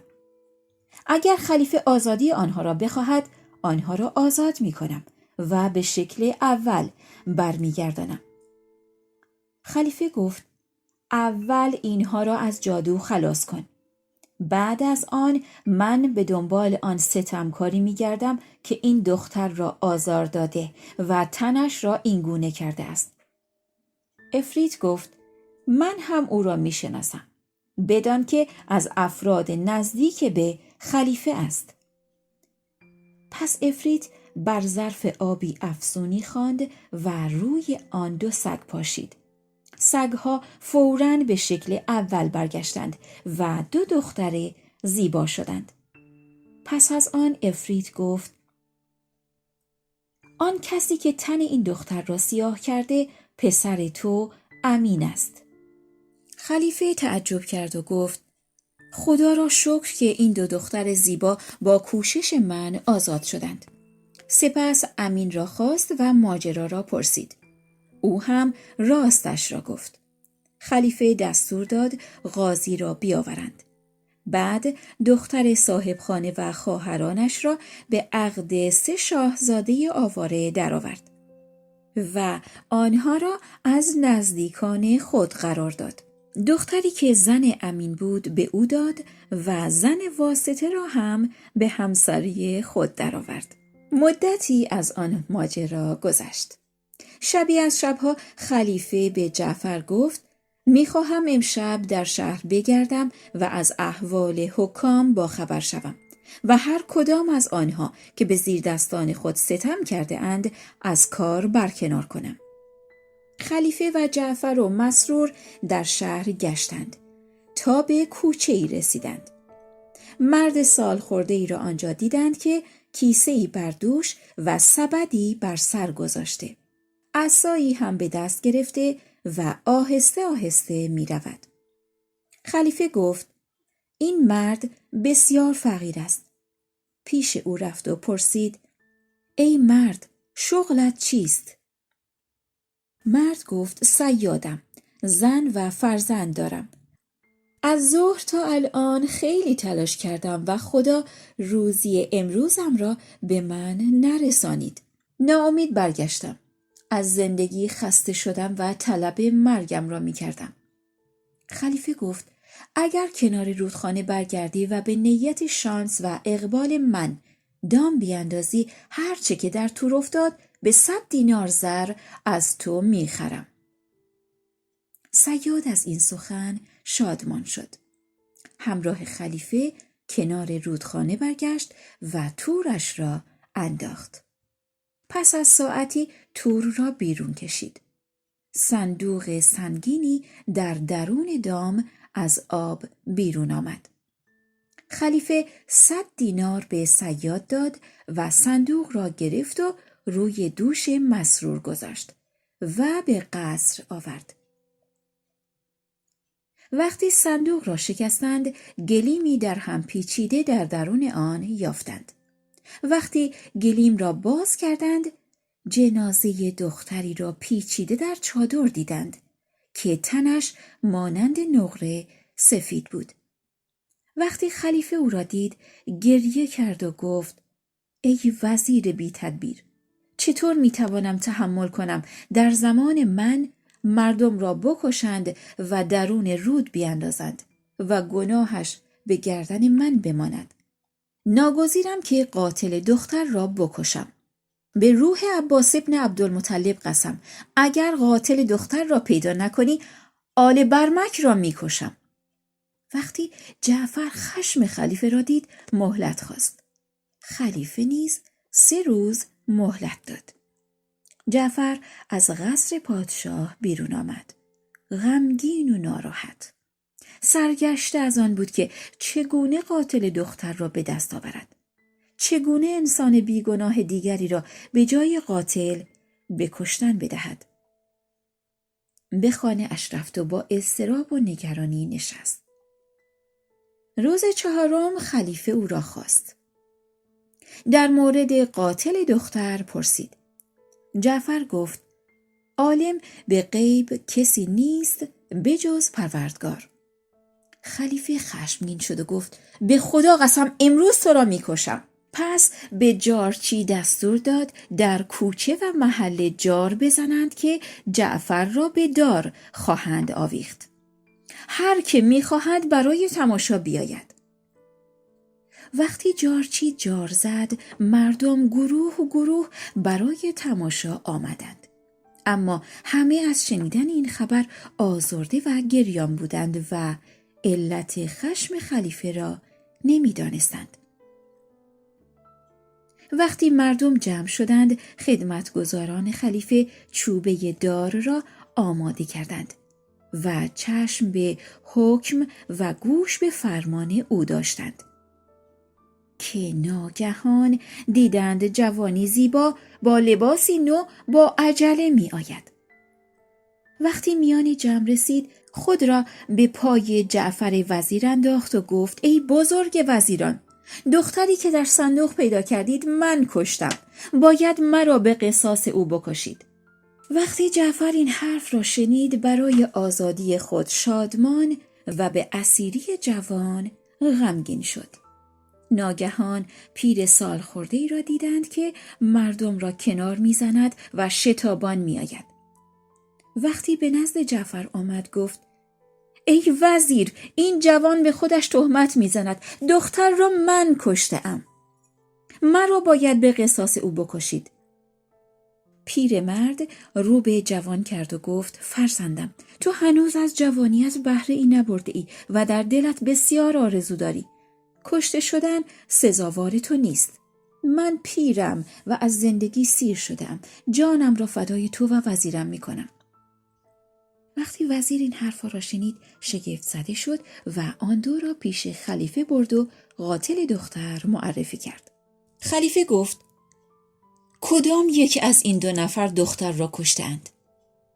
جعفر گفت جوان میگوید من کشته‌ام و پیر هم میگوید من کشته‌ام. خلیفه از آنها پرسید و آنها همان چیزی که به جعفر گفته بودند به خلیفه هم گفتند. خلیفه دستور داد هر 2 را بکشند. جعفر گفت ای خلیفه، قاتل یکیست و قصاص هر 2 ستم است. جوان گفت به خدایی که آسمان را و زمین را آفرید، دختر را من کشتم. بعد نشانی صندوق دختر را داد. بر خلیفه معلوم شد که دختر را او کشته. تعجب کرد و به جوان گفت به چه علت دختر را کشتی؟ چرا این گناه را پنهان نمی کنی و سعی در کشته شدنت داری؟ جوان گفت آن دختر زن من و این پیرمرد پدر او و عموی من است. او در خانه من 3 فرزند به دنیا آورد و مرا بسیار دوست داشت. من از او بدی ندیده بودم. اول همین ماه بیمار شد. برایش پزشک آوردم و سلامتیش را به دست آورد. میخواستم او را به حمام بفرستم. گفت به میخواهم که آن را بو کنم و بخورم. فوراً به دنبال به از خانه بیرون آمدم. خیلی گشتم اما به پیدا نکردم. شب را در فکر به سر بردم. صبح که شد از خانه بیرون آمدم و باغها را گشتم و از باغبانها پرسیدم. یکی از آنها گفت آنچه تو می‌خواهی در بغداد پیدا نمی‌شود. اما خلیفه در بصره باغی دارد که درختان به بسیاری در آن است. باغبانان همه روزه به می‌چینند و برای خلیفه می‌آورند. عشق دختر وادارم کرد که به بصره بروم. 15 شبانه روز رفتم و برگشتم. 3 دانه به 3 دینار خریدم و آوردم. بعد از مدتی به دکان رفتم و به خرید و فروش مشغول شدم. غلام سیاهی را دیدم که به در دست دارد. به او گفتم این به مال کجاست؟ تا من هم بخرم. خندید و گفت این به را از محبوبه ام گرفتم. چند روزی بود که در سفر بودم. وقتی آمدم او را بیمار و لاغر دیدم. 3 به کنار بستر خود داشت. یکی را به من داد و گفت شوهر بی غیرت من اینها را از بصره آورده. وقتی سخن غلام را شنیدم جهان به چشمم تیره و تار شد. دکان را بستم و به خانه آمدم. از شدت خشم عقل و شعورم را از دست رفته دیدم و مثل دیوانه ها شده بودم. دیدم 2 دانه به در بستر دختر است. درباره دانه 3 پرسیدم. گفت نمیدانم چه کسی برداشته. من حرف غلام را درست فرض کردم. پس چاقویی برداشتم و روی سینه دختر نشستم و او را کشتم. بعد در گلیمی پیچیدم و درون صندوقی روی قاطر گذاشتم. سپس او را بردم و به رودخانه انداختم. ای خلیفه زودتر مرا بکش و مجازات کن که من ترس بسیاری از مکافات آخرت دارم. چرا که وقتی صندوق را به رودخانه انداختم و برگشتم پسر بزرگم را دیدم که گریان است. علت گریه‌اش را پرسیدم.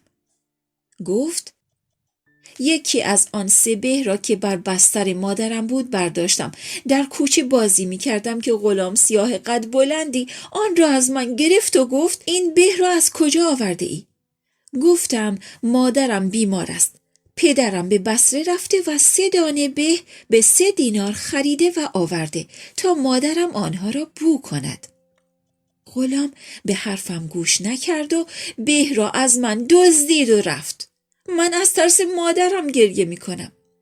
وقتی حرف پسرم را شنیدم فهمیدم که غلام دروغ گفته و من از روی ظلم دختر را کشتم. سپس غمگین و ناراحت نشستم و گریه می کردم که عمویم آمد و ماجرا را برای او بیان کردم. او هم کنارم به سوگ نشست. 5 شبانه روز است که گریانیم و به خاطر کشتن دختر افسوس می خوریم. تو را به خدا زودتر مرا بکش. خلیفه گفت به جز غلام کسی را نمی کشم.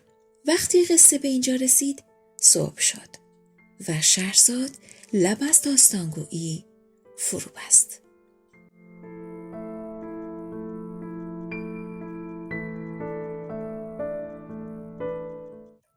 شب 19 شد. شب 19 که شهرزاد در کنار شهریار در حال قصه گوییه. شهرزاد ادامه داد خلیفه قسم خورد که غلام را بکشد. به جعفر گفت غلام را از تو میخواهم. اگر پیدایش نکنی به جای او تو را میکشم. بیچاره جعفر. جعفر از پیش خلیفه بیرون آمد و گریه کرد و گفت اگر آن دفعه خلاص شدم این دفعه کشته می شدم چون پیدا کردن این غلام محال است. خلاصه جعفر به خانه آمد و 3 روز به عبادت مشغول شد. بعد از آن قاضی را خواست و وصیت کرد. در آن هنگام پردهدار خلیفه از در وارد شد و گفت خلیفه بسیار خشمگین نشسته و قسم خورده اگر جعفر غلام را پیدا نکند امروز او را میکشم. جعفر وقتی این حرف را شنید ناله کرد و فرزندان و کنیزانش نیز با او گریه کردند. بعد با تک تک فرزندانش وداع آخرش را کرد تا اینکه دختری کوچکش را که از همه بیشتر دوست داشت در آغوش گرفت. او را بوسید و گریه کرد. در جیب او بهی بود. جعفر گفت دخترکم به از کجا آورده ای؟ دختر گفت غلام 2 دینار از من گرفت و این به را به من داد. جعفر وقتی این حرف را شنید خوشحال شد و غلام را خواست. وقتی غلام آمد جعفر ماجرای به را از او پرسید. غلام به جعفر گفت 5 روز پیش این به را در کوچه از کودکی دزدیدم. کودک گریان شد و گفت مادرم بیمار است. پدرم 3 دانه به از بصره به 3 دینار خریده و آورده. من به حرف کودک گوش نکردم. وقتی به خانه آمدم خاتون به را دید و آن را به 2 دینار از من خرید. جعفر با شنیدن این حرف به آزادیش اطمینان پیدا کرد و گفت حالا که من از مرگ نجات پیدا کردم مردن این غلام اهمیتی ندارد. سپس غلام را به قصر خلیفه آورد. ماجرا برای خلیفه عجیب بود. دستور داد که این داستان را بنویسند و در خزانه نگه دارند تا آیندگان عبرت بگیرند. جعفر گفت ای خلیفه، این داستان شگفت‌انگیزتر از حکایت نورالدین نیست. خلیفه گفت داستانش چگونه است؟ جعفر گفت ای خلیفه، تا از کشتن غلام نگذری داستان را نمیگویم. و به این ترتیب خلیفه از خون غلام درگذشت و شهرزاد برای زندگی خودش و ادامه زندگی خودش داستان نورالدین و شمس الدین رو برای پادشاه شروع به گفتن میکنه. داستان نورالدین و شمس الدین. و شهرزاد ادامه میده. جعفر گفت ای خلیفه، در مصر پادشاهی ثروتمند و عادل بود. وزیر دانشمندش 2 پسر داشت. برادر بزرگتر شمس الدین و اسم برادر کوچکتر نورالدین بود. وقتی وزیر مرد پادشاه غمگین شد. پسران او را خواست و به هر یک هدیه‌ای شایسته داد و گفت قصه نخورید. شما پیش من همان منزلت پدر را دارید. هر هفته یکی از آنها وزارت می‌کرد. وقتی پادشاه به سفر می‌رفت یکی از آنها را با خود می‌برد. شبی که صبح آن پادشاه قصد سفر داشت و نوبت سفر رفتن شمس الدین بود، 2 برادر نشستند و از هر دری با هم حرف زدند. تا اینکه شمس الدین به برادر کوچکتر گفت میخواهم هر 2 نفرمان در یک شب زن بگیریم. اگر خدا بخواهد در یک شب باردار شوند. زن تو پسر و زن من دختری به دنیا آورد. دخترم را همسر پسر تو میکنم. نورالدین گفت مهریه چه میگیری؟ شمس الدین گفت 3000 دینار زر سرخ و 3 باغ و 3 مزرعه. نورالدین گفت تو باید مهریه از من نگیری، چون مقام و رتبه هر دوی ما به یک اندازه است و پسر من از دختر تو بسیار بالاتر است. اسم پدر را هم پسر زنده نگاه می دارد. شاید قصد تو این است که دختر به پسر من ندهی، چرا که پیشینیان گفته اند اگر می خواهی با کسی معامله نکنی قیمت کالایت را بالا ببر. شمس‌الدین گفت خیلی کم عقلی که پسرت را از دخترم برتر می‌دانی و خودت را در مقام با من یکی می‌دانی. نمی‌دانی که من تو را از روی مهربانی وزیر کرده ام؟ حالا که این حرف را زدی، هر چقدر هم مروارید و جواهر بدهی، باز دخترم را به عقد پسر تو در نمی آورم. اگر سفر در پیش نداشتم میدانستم با تو چه کنم. اما بعد از اینکه از سفر برگردم تلافی این حرفها را سرت در می آورم. نورالدین از حرفهای برادرش عصبانی شد، اما به رویش نیاورد. وقتی پادشاه و شمس‌الدین رفتند، نورالدین آماده سفر شد. در حالی که حرفهای برادرش را هم به خاطر می آورد که چگونه خودش را برتر از او می دانست. خورجینش را پر از مروارید و جواهر کرد. سپس اسب خواست. خدمتگزار اسب را زین کرد و آورد. نورالدین خورجین را روی زین اسب انداخت و نشست و گفت لازم نیست کسی همراه هم بیاید. بیرون شهر برای گردش می روم. همچنان از حرفهای برادرش خشمگین بود. توشه کمی برداشت و اول به حلب و بعد از آن به بصره رسید. در کاروانسرایی از اسب پایین آمد. خورجین را از روی اسب برداشت. سجاده اش را در گوشه از کاروانسرا پهن کرد و نشست.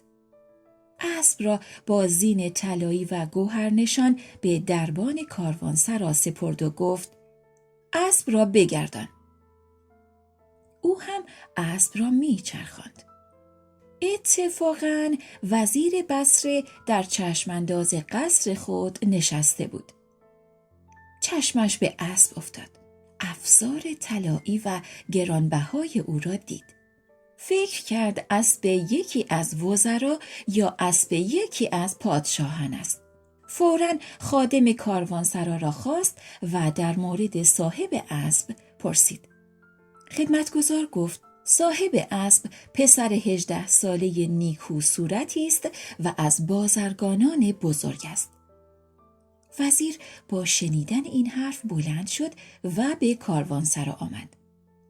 وقتی نورالدین دید وزیر به آن سمت می آید، بلند شد و جلو آمد و سلام کرد. وزیر از اسب پایین آمد و او را بغل کرد. نشست و پسر را هم کنار خود نشاند. گفت فرزندم، اهل کجایی و چرا به اینجا آمده ای؟ نورالدین گفت از مصر می آیم و پدرم وزیر مصر بود و مرد. سپس آنچه را که میان او و برادرش اتفاق افتاده بود بیان کرد و گفت حالا قصد برگشتن ندارم. میخواهم به شهرهای دور سفر کنم. وزیر گفت فرزندم، دنبال هوا و هوس نرو. خودت را به خطر نینداز. نورالدین سرش را پایین انداخت و چیزی نگفت. آنگاه وزیر نورالدین را به خانه اش برد و جای خوبی به او داد.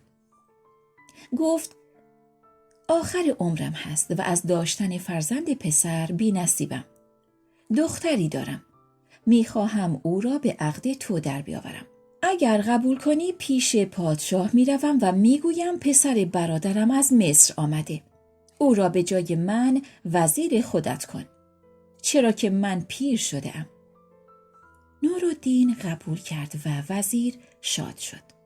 پس بزرگان دولت را دعوت کرده و به آنان گفت برادرم در مصر وزیر بود.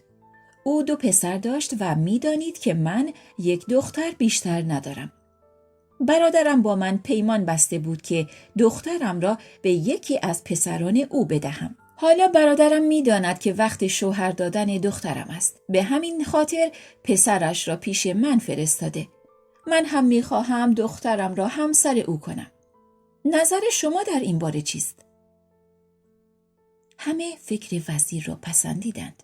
نوشیدنی خوردند و گلاب پاشیدند. و از مجلس بیرون رفتند.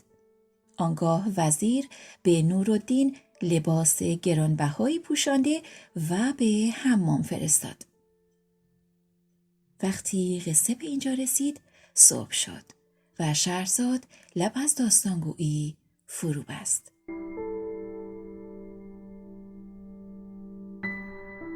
شب 20 شد. شهرزاد ادامه داد: وزیر دخترش را به او سپرد و گفت امشب کنار همسرت باش. صبح پیش پادشاه می رویم. ماجرای نورالدین اینگونه شد.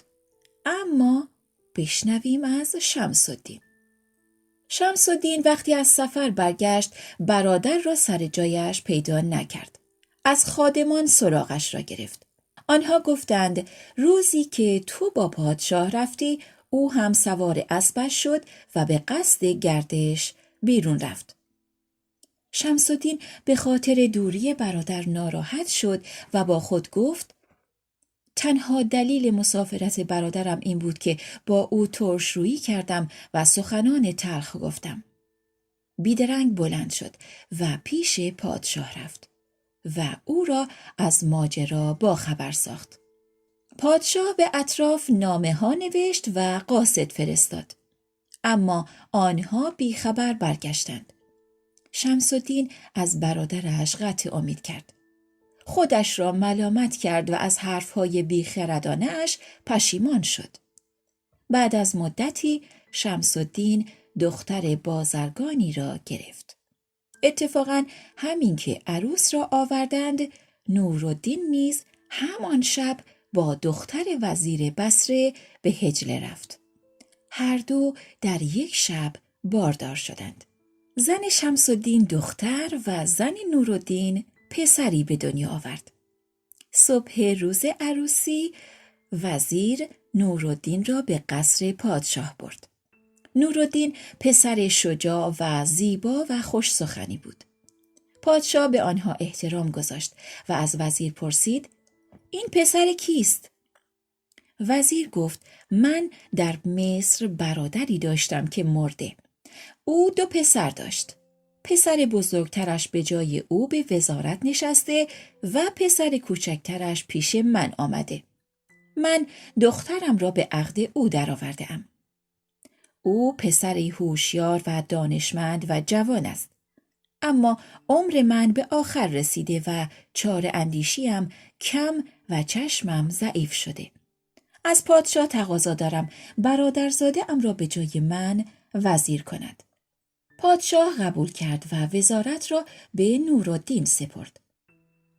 اسب سواری خودش را به همراه لباسی شایسته به او داد. آنگاه وزیر بصره و نورالدین زمین را بوسیده و از پیش پادشاه برگشتند. روز بعد پادشاه اجازه داد روی صندلی وزارت بنشیند. نورالدین به کار مردم و کشورداری مشغول شد. پادشاه از دانش او بسیار تعجب کرد.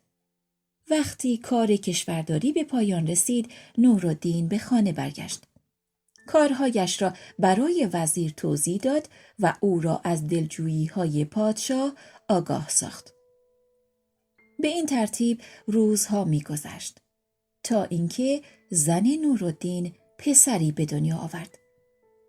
اسم او را حسن بدرالدین گذاشتند. هر روز وزیر بصره به تربیت حسن مشغول بود.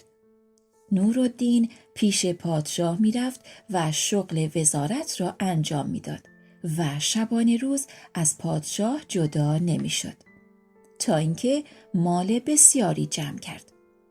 کشتی کالای گران قیمت برای خرید و فروش به شهرها می‌فرستاد. زمین‌های زراعی و باغ‌های بسیاری ساخت. وقتی پسرش حسن 4 ساله شد وزیر بصری مرد. نورالدین برایش عزاداری کرد و پس از 7 روز زیارتگاهی روی خاک او ساخت و خودش به تربیت حسن مشغول شد. وقتی حسن رشد کرد و زمان هدایت و تحصیلش رسید، دانشمندی را آموزگار او کرد. حسن قرآن آموخت و خط نوشت و از بقیه دانش‌ها هم بهره‌مند شد. روزی نورالدین لباسهای حریری به تن حسن کرد. سوار بر اسب پیش پادشاه برد. پادشاه وقتی او را دید از خوبی و زیباییش تعجب کرد. به نورالدین گفت هر روز این پسر را پیش من بیاور. نورالدین زمین را بوسید و هر روز حسن را پیش پادشاه برد تا اینکه پسر 15 ساله شد و نورالدین بیمار گشت. حسن را صدا زد و وصیت کرد و آیین مردمداری و وزارت را به او آموخت. سپس یادی از برادر و وطن کرد و به گریه افتاد. به حسن گفت پسرم، برادری به نام شمس‌الدین دارم که در مصر زندگی می کند. او در مصر وزیر است. من برخلاف خواهش او از مصر بیرون آمدم. حالا تو قلم بردار و همان گونه که میگویم نامه بنویس. حسن قلم و کاغذ برداشت و حرفهای پدرش را نوشت تا اینکه همه ماجرای خود از رسیدن به بصره و دیدن وزیر و هر اتفاقی که روی داده بود همه را تعریف کرد. سپس به حسن گفت هر وقت به تو غمی رسید به مصر برو و به عمویت بگو که برادرت در آرزوی دیدن تو در غربت مرد. حسن وصیت‌نامه را جمع کرد و در کیسه ای محکم دوخت و به بازوی خود بست. به حال پدرش گریه می کرد تا اینکه نورالدین درگذشت. حسن تا 2 ماه به عزاداری مشغول بود و پیش پادشاه نمی رفت. پادشاه وزارت را به کس دیگری داد و دستور داد خانه نورالدین را پلمپ کرده و اموالش را مصادره کنند. وزیر جدید با خادمان به اطراف خانه نورالدین رفتند تا حسن را در زنجیر کنند و بیاورند. یکی از غلامان نورالدین همراه آنان بود. نتوانست قبول کند که پسر نورالدین را به اسیری بگیرند. پس فوراً پیش حسن رفت. دید که ناراحت نشسته. واقعه را برای او شرح داد. حسن گفت فرصتی دارم که به خانه بروم و چیزی بردارم و آن را توشه غربت کنم؟ غلام گفت از مال بگذر و خودت را نجات بده. وقتی حسن حرف غلام را شنید سر و روی خود را پوشاند و راهی شد. به خارج شهر رسید. همچنان میرفت تا اینکه راهش به گورستان افتاد. وقتی قبر پدرش را دید به زیارتگاه داخل شد. هنوز ننشسته بود که یک نفر یهودی از اهالی بصره رسید. گفت ای وزیر با تدبیر چرا پریشانی؟ حسن گفت الان خوابیده بودم که پدرم را به خواب دیدم. به خاطر ترک زیارت قبرش از دست من عصبانی است. من خیلی ترسیدم و سر قبرش آمدم. حالا میخواهم یکی از کشتی‌های خود را به قیمت 1000 دینار به تو بفروشم و خرج خیرات پدر کنم. یهودی کیسه زر را بیرون آورد و 1000 دینار شمرد و گفت بنویس و مهر کن. حسن قلم به دست گرفت و نوشت. نویسنده این خط حسن بدرالدین به فلان یهودی یکی از کشتی‌های خود را به 1000 دینار فروخت و پولش را گرفت. یهودی رسید را گرفت و رفت. حسن دل‌آزرده نشست و بر احوال خود گریه می‌کرد تا اینکه شب شد. حسن همانجا خوابید. گورستان مکان جنیان بود. جن مؤمنی از آن زیارتگاه عبور کرد. دید آنجا از نور حسن روشن شده است. تعجب کرد. به هوا بلند شد. افریتی را دید و سلام کرد و گفت از کجا می آیی؟ افریت گفت از شهر مصر. جنیه گفت من از بصره می آیم. در گورستان پسری خوابیده که به خوبی در جهان مانند ندارد. با من بیا تا به تماشای او برویم. سپس هر دو با هم به زیارتگاه آمدند و به زیبایی حسن خیره شدند. جنیه گفت من تا به حال پسری به این زیبایی ندیده بودم. افریت گفت من هم کسی را به این خوبی و زیبایی ندیده بودم. اما در مصر وزیر شمس الدین دختری دارد که شبیه این پسر است. پادشاه مصر او را خواستگاری کرده. اما شمس الدین گفت ای پادشاه، از داستان من و برادرم با خبری که از من با خشم روی برگردانده. من هم وقتی مادرش او را به دنیا آورد قسم خوردم که بجز پسر برادرم دخترم را به کس دیگری ندهم. پادشاه گفت من از آدمی مثل تو دختر میخواهم. آن وقت تو بهانه‌های بیخردانه میآوری؟ به خدا قسم دختر تو را به بدترین مردم میدهم. سپس پادشاه دختر را به عقد غلامی درآورد که سیاه بود و پشتی خمیده و سینه ای جلو آمده داشت. سیاهان دور آن غلام جمع شدند. شمع‌های روشن به دست گرفتند و او را به حمام می بردند. با همدیگر شوخی می کردند و می خندیدند. اما آرایشگران وقتی دختر وزیر را آرایش می کردند گریه می کردند.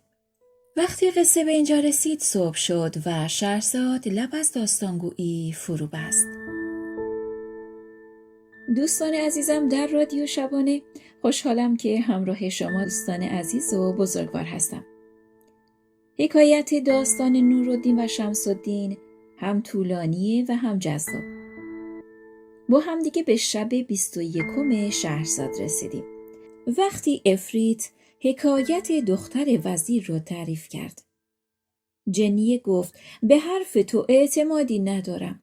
گمان نمی کنم این پسر در میان آدمیان همانندی داشته باشد.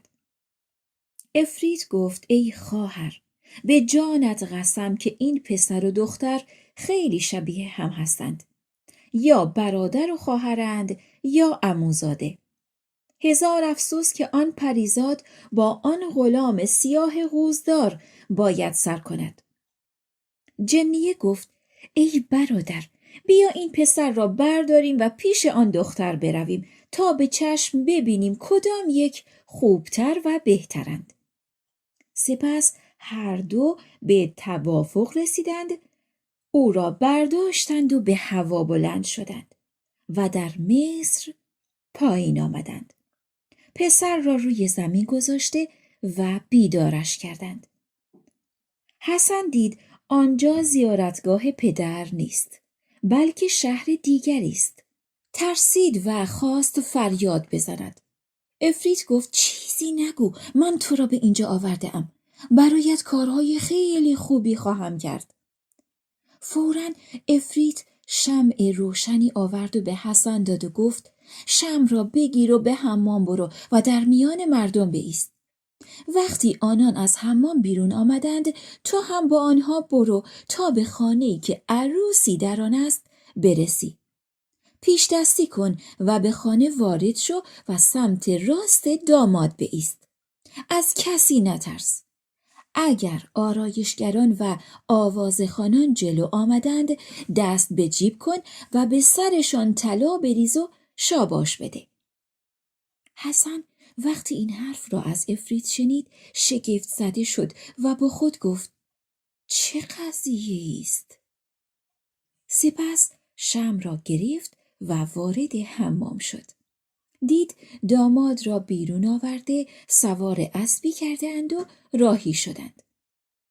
حسن با آن گروه رفت و هر وقت آرایشگران و آوازخوانان جلو می آمدند به آنها شاباش می داد. به همین صورت می رفتند تا به عروسی رسیدند. دربانان مردم غریبه را از ورود به خانه منع کردند. حسن را هم به خانه راه ندادند. آواز خوانان گفتند تا این پسر به خانه نیاید ما هم نمی آییم. به ناچار او را به خانه بردند و پهلوی داماد نشاندند. زنان بزرگان با شمعی در دست از چپ و راست صف کشیدند. وقتی چشمشان به حسن بدرالدین افتاد دورش جمع شدند. شمع را جلو بردند و به او نگاه می کردند. همگی می گفتند خدایا این عروس زیبا را نصیب این پسر کن. بعد از آن آوازخوانان دف زدند و آرایشگران از حرمسرا بیرون آمدند. دختر وزیر آراسته و عطر زده و زیور بسته بین ایشان بود. بالای ایوان رفتند. غلام بلند شد تا او را ببوسد. دختر رویش را برگرداند و پیش حسن پسر عمویش ایستاد. همه زنان خندیدند. حسن دست در جیب کرد و مشتی طلا بیرون آورد و نثار آرایشگران کرد و آنان با صدای بلند گفتند از خدا خواسته این که دختر قسمت تو باشد. حسن لبخندی زد. اتفاقاً هر شمعی که به آن غلام می‌دادند شمع از شومی او خاموش می‌شد. عروس دست به آسمان بلند کرد و گفت خدایا این جوان را نصیب من کن و از دست این عفریت نجاتم بده. آرایشگران هم به خاطر حسن برای آرایش دختر سنگ تمام گذاشتند. مدتی گذشت و هر کس که در خانه بود بیرون رفت. هیچ کس به جز عروس، حسن و آن غلام قوزدار در خانه نماند. آنگاه غلام جلو آمد و گفت ای آقا امشب به ما لطف کردی. حالا وقت برگشتن توست. حسن بلند شد و از خانه بیرون رفت. عفریت فوراً ظاهر شد. به حسن گفت همینجا بایست. وقتی غلام از خانه بیرون آمد و مستراح رفت با عجله برگرد و به عروس بگو شوهر تو منم. پادشاه این مکر را به خاطر آن کرده که مبادا چشم بد به تو برسد. آن سیاه از غلامان ماست. آنگاه روبند عروس را بردار و از کسی هم نترس.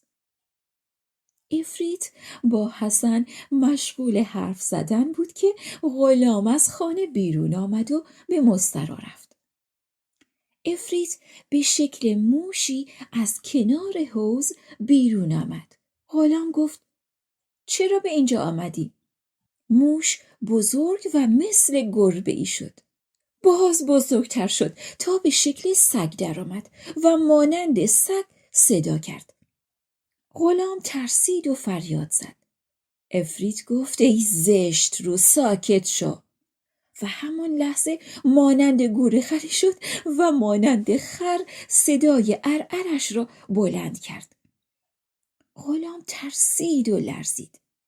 عفریت مانند گاو میشی شد و جای غلام را تنگ کرد و مانند آدمیان حرف زد و گفت ای غلام پست مگر دنیا به آخر رسیده و معشوقی جز یار من پیدا نکردی؟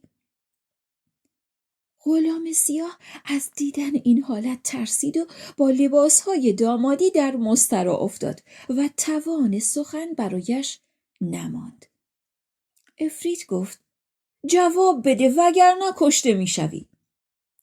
غلام گفت من گناهی ندارم. گناه از کسی است که مرا به انجام این کار دستور داده. من نمیدانستم که این دختر معشوقه گاومیش است. حال که فهمیدم توبه میکنم. عفریت گفت قسم بخور که تا آفتاب بالا نیامده از اینجا بیرون نروی. غلام با گریه و زاری قسم خورد. آنگاه عفریت غلام را گرفت و وارونه گذاشت. اما بشنویم از حسن به دستور عفریت به حجله رفت. سپس پیرزنی عروس را به حجله فرستاد و خودش دم در حجله ایستاد. خطاب به غلام سیاه کرد و گفت عروست را دریاب. سپس پیرزن برگشت و عروس که نامش سید الحسن بود با ناراحتی وارد حجله شد. با خود می گفت هرگز غلام را نمیپذیرم حتی اگر بمیرم. وقتی عروس جلو رفت و حسن بدرالدین را دید گفت سرورم عجیب است که تو حالا اینجا ایستاده ای. فکر میکردم دامادان غلام است. حسن گفت غلام در حد همسری تو نبود. دختر گفت راستش را بگو، شوهر من تویی یا آن غلام؟ حسن گفت ای بانوی من، وقتی آرایشگران جمال تازه و صورت خوب تو را دیدند از چشم بد ترسیدند. این غلام را برای شوخی و مسخره آوردند تا چشم بد از ما دور شود. حالا که غریبه ها رفتند او هم رفته. دختر با شادی و لبخند گفت ای جوان، خدا تو را از همه بدی ها حفظ کند که آتش دل مرا خاموش کردی. حالا تو را به خدا قسم عجله کن و زودتر مرا در آغوش بگیر. حسن جلو رفت و لباس عروس را درآورد. کیسه زری را که از یهودی به بهای کشتی گرفته بود در میان لباسش قرار داده و به کناری گذاشت. عمامه اش را هم برداشت و روی صندلی گذاشت. به جز یک پیراهن چیزی بر تنش باقی نماند. بعد از آن در آغوش یکدیگر با شادی خوابیدند و دختر از او باردار شد. اما عفریت با جنیه گفت بلند شو، پسر را بردار تا به جای اولش برگردانیم که نزدیک صبح است. جنیه حسن را برداشت و به هوا بلند شد. عفریت هم با او می رفت تا اینکه خدا با شهاب سنگی به جان عفریت افتاد و او را زد. همان دم عفریت سوخت و خاکستر شد. جنیه هم حسن را در همانجا پایین آورد. آنجا دمشق بود. جنیه حسن را در جلوی دری از درهای محله گذاشت و خودش به هوا بلند شد و رفت. وقتی هوا روشن شد مردم پسر زیبایی را دیدند که در میان یک پیراهن و عمامه چنان خوابیده که انگار سالها رنج بیداری کشیده. مردم می گفتند خوش به حال کسی که شب را با او به روز رسانده. دیگری می گفت شاید این جوان همین ساعت از میخانه بیرون آمده و از مستی در اینجا افتاده. مردم دور او جمع شده و گمانی می کردند. حسن بیدار شد و دید جلوی در خانه ای افتاده و مردم دور او جمع شدند. شگفت زده شد و گفت ای مردم، چرا دور من جمع شده اید؟ گفتند ما تو را هنگام صبح همینجا افتاده دیدیم و از کار تو با خبر نیستیم. حسن گفت من امشب در شهر مصر بودم. یکی گفت مگر حشیش هم میخوری؟ حسن گفت به خدا قسم راست میگویم، دیشب در مصر و پریشب در بصره بودم. یکی گفت کار عجیبی است. دیگری گفت این پسر دیوانه است، حیف به جوانیش. ای بیچاره، عاقل شو، حرف دیوانگان را نزن. حسن گفت به خدا قسم دیشب در مصر داماد بودم. مردم اطرافش گفتند شاید خواب دیده باشی. حسن سرگشته شد و در محله ها و بازارها می رفت. کودکان دور او می آمدند و کف می زدند و برایش سنگ پرتاب می کردند. تا اینکه حسن به دکان آشپز پهلوانی رسید و به او پناه برد. چون مردم از آن آشپز ماهر می ترسیدند، همگی پراکنده شدند. آشپز به او علاقمند شد و گفت: فرزندم، اهل کجایی؟ حسن همه ماجرا را شرح داد. آشپز گفت: عجیب به نظر می رسد، اما تو رازت را مخفی نگه دار. پیش من باش، چرا که فرزندی ندارم. من تو را به فرزندی قبول کردم. حسن گفت: من هم تو را به عنوان پدر انتخاب کردم. همان لحظه آشپز بیرون رفته و لباسهای مناسب برای حسن گرفت و تنش کرد و پیش قاضی برد.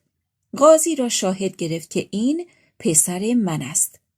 در دمشق حسن را به عنوان پسر آشپز می شناختند. اما بشنویم از ست الحسن، همان دختر وزیر. وقتی روز شد، دختر وزیر ست الحسن بیدار شد و حسن را کنار خود ندید. فکر کرد به مستراح رفته. مدتی منتظر بود که ناگاه پدرش آمد تا از کار او آگاه شود و با خود می گفت: حالا که پادشاه دخترم را به عقد غلام سیاهی درآورده، من هم دخترم را می کشم. وقتی وزیر جلوی حجله دخترش را صدا زد، دختر در حال جواب دادن شادمان و با ناز جلو آمد. وزیر به دخترش گفت: تو با آن غلام قوزدار شادمانی؟ ست الحسن گفت: سرورم، شوخی بس است. او را به جهت خنده مردم آورده بودید. شوهر من همون کسی بود که به آوازخوانان و آرایشگران شاباش میداد. او زیبا و مومشکی بود و ابروهای به هم پیوسته داشت. وقتی وزیر این حرف را شنید، دنیا پیش چشمش تیره و تار شد و شروع کرد به دشنام دادن. دختر گفت: ای پدر، چرا عصبانی شدی؟ پسر زیبایی که همسر من بود به مستراح رفته. وزیر مات و مبهوت همون لحظه بلند شد و به مستراح رفت. غلام را دید که واژگون درون چاه است. با خودش گفت: مگر این همون غلام سیاه نیست؟ آنگاه سرش فریاد کشید. غلام اول چیزی نگفت. پس از آن خیال کرد که عفریت است. وقتی قصه به اینجا رسید، صبح شد و شهرزاد لب از داستانگویی فرو بست. شب 22 شد و شهرزاد ادامه داد. غلام فکر کرد که عفریت است، پس در جوابش گفت: ای بزرگ عفریتان، از وقتی که مرا در این چاه وارونه کردی، من سرم را بلند نکردم و حرفی نزدم. وزیر گفت: من عفریت نیستم، پدر عروسم. غلام گفت: برو و مرا به حال خود بگذار تا عفریت برگردد. کسی بجز معشوقه عفریتیان و گاومیشان را به همسری من در نیاورده اید. نفرین به کسی که او را به همسریم درآورد. وزیر گفت: بلند شو و از اینجا بیرون برو. غلام گفت: مگر عقلم کم است که بدون اجازه عفریت از اینجا بیرون بیایم؟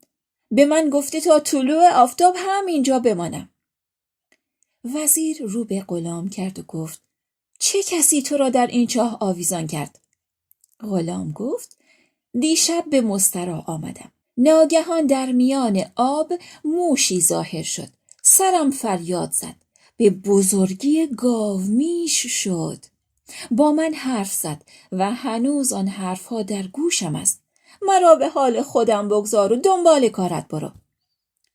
وزیر جلو رفت و او را از آن مکان بیرون آورد. فوراً غلام سیاه به سوی سلطان فرار کرد و بلایی را که عفریت به سرش آورده بود به سلطان گزارش داد. اما وزیر در کارش سرگردان بود. گفت دخترم مرا از کارت باخبر کن. دختر گفت از همان پسر خوبرویی که مرا به عقدش درآوردی باردارم. اگر حرفم را باور نمی کنی این عمامه اوست که روی صندلی است. لباس او که در کنار بستر من و در میان آن چیزی است که نمیدانم چیست. وقتی پدر عروس این حرف را شنید بلند شد و به حجله آمد. عمامه حسن بدرالدین را دید که مانند عمامه وزیران مصر و موصل است. آن را برداشت و با دقت درون و بیرون آن را نگاه کرد. دید که دعای چشم زخمی در گوشه عمامه دوخته شده است. آن را شکافت. لباس را برداشت و میان آن کیسه حاوی 1000 دینار زر را دید. کیسه را باز کرد. ورقه‌ای در میان آن پیدا کرد. ورقه را خواند و خرید و فروش یهودی با حسن بدرالدین ابن نورالدین مصری را دید.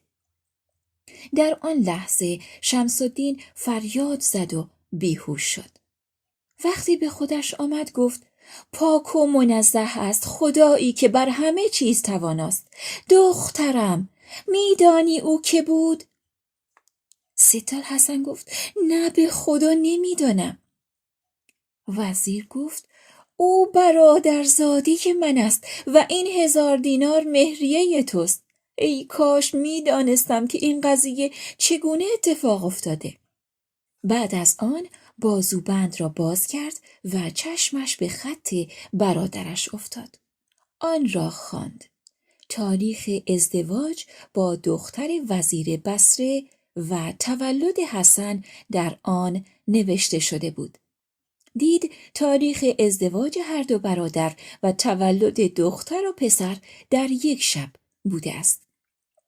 فوراً ورقی را برداشت و پیش سلطان رفت و او را از ماجرا آگاه ساخت.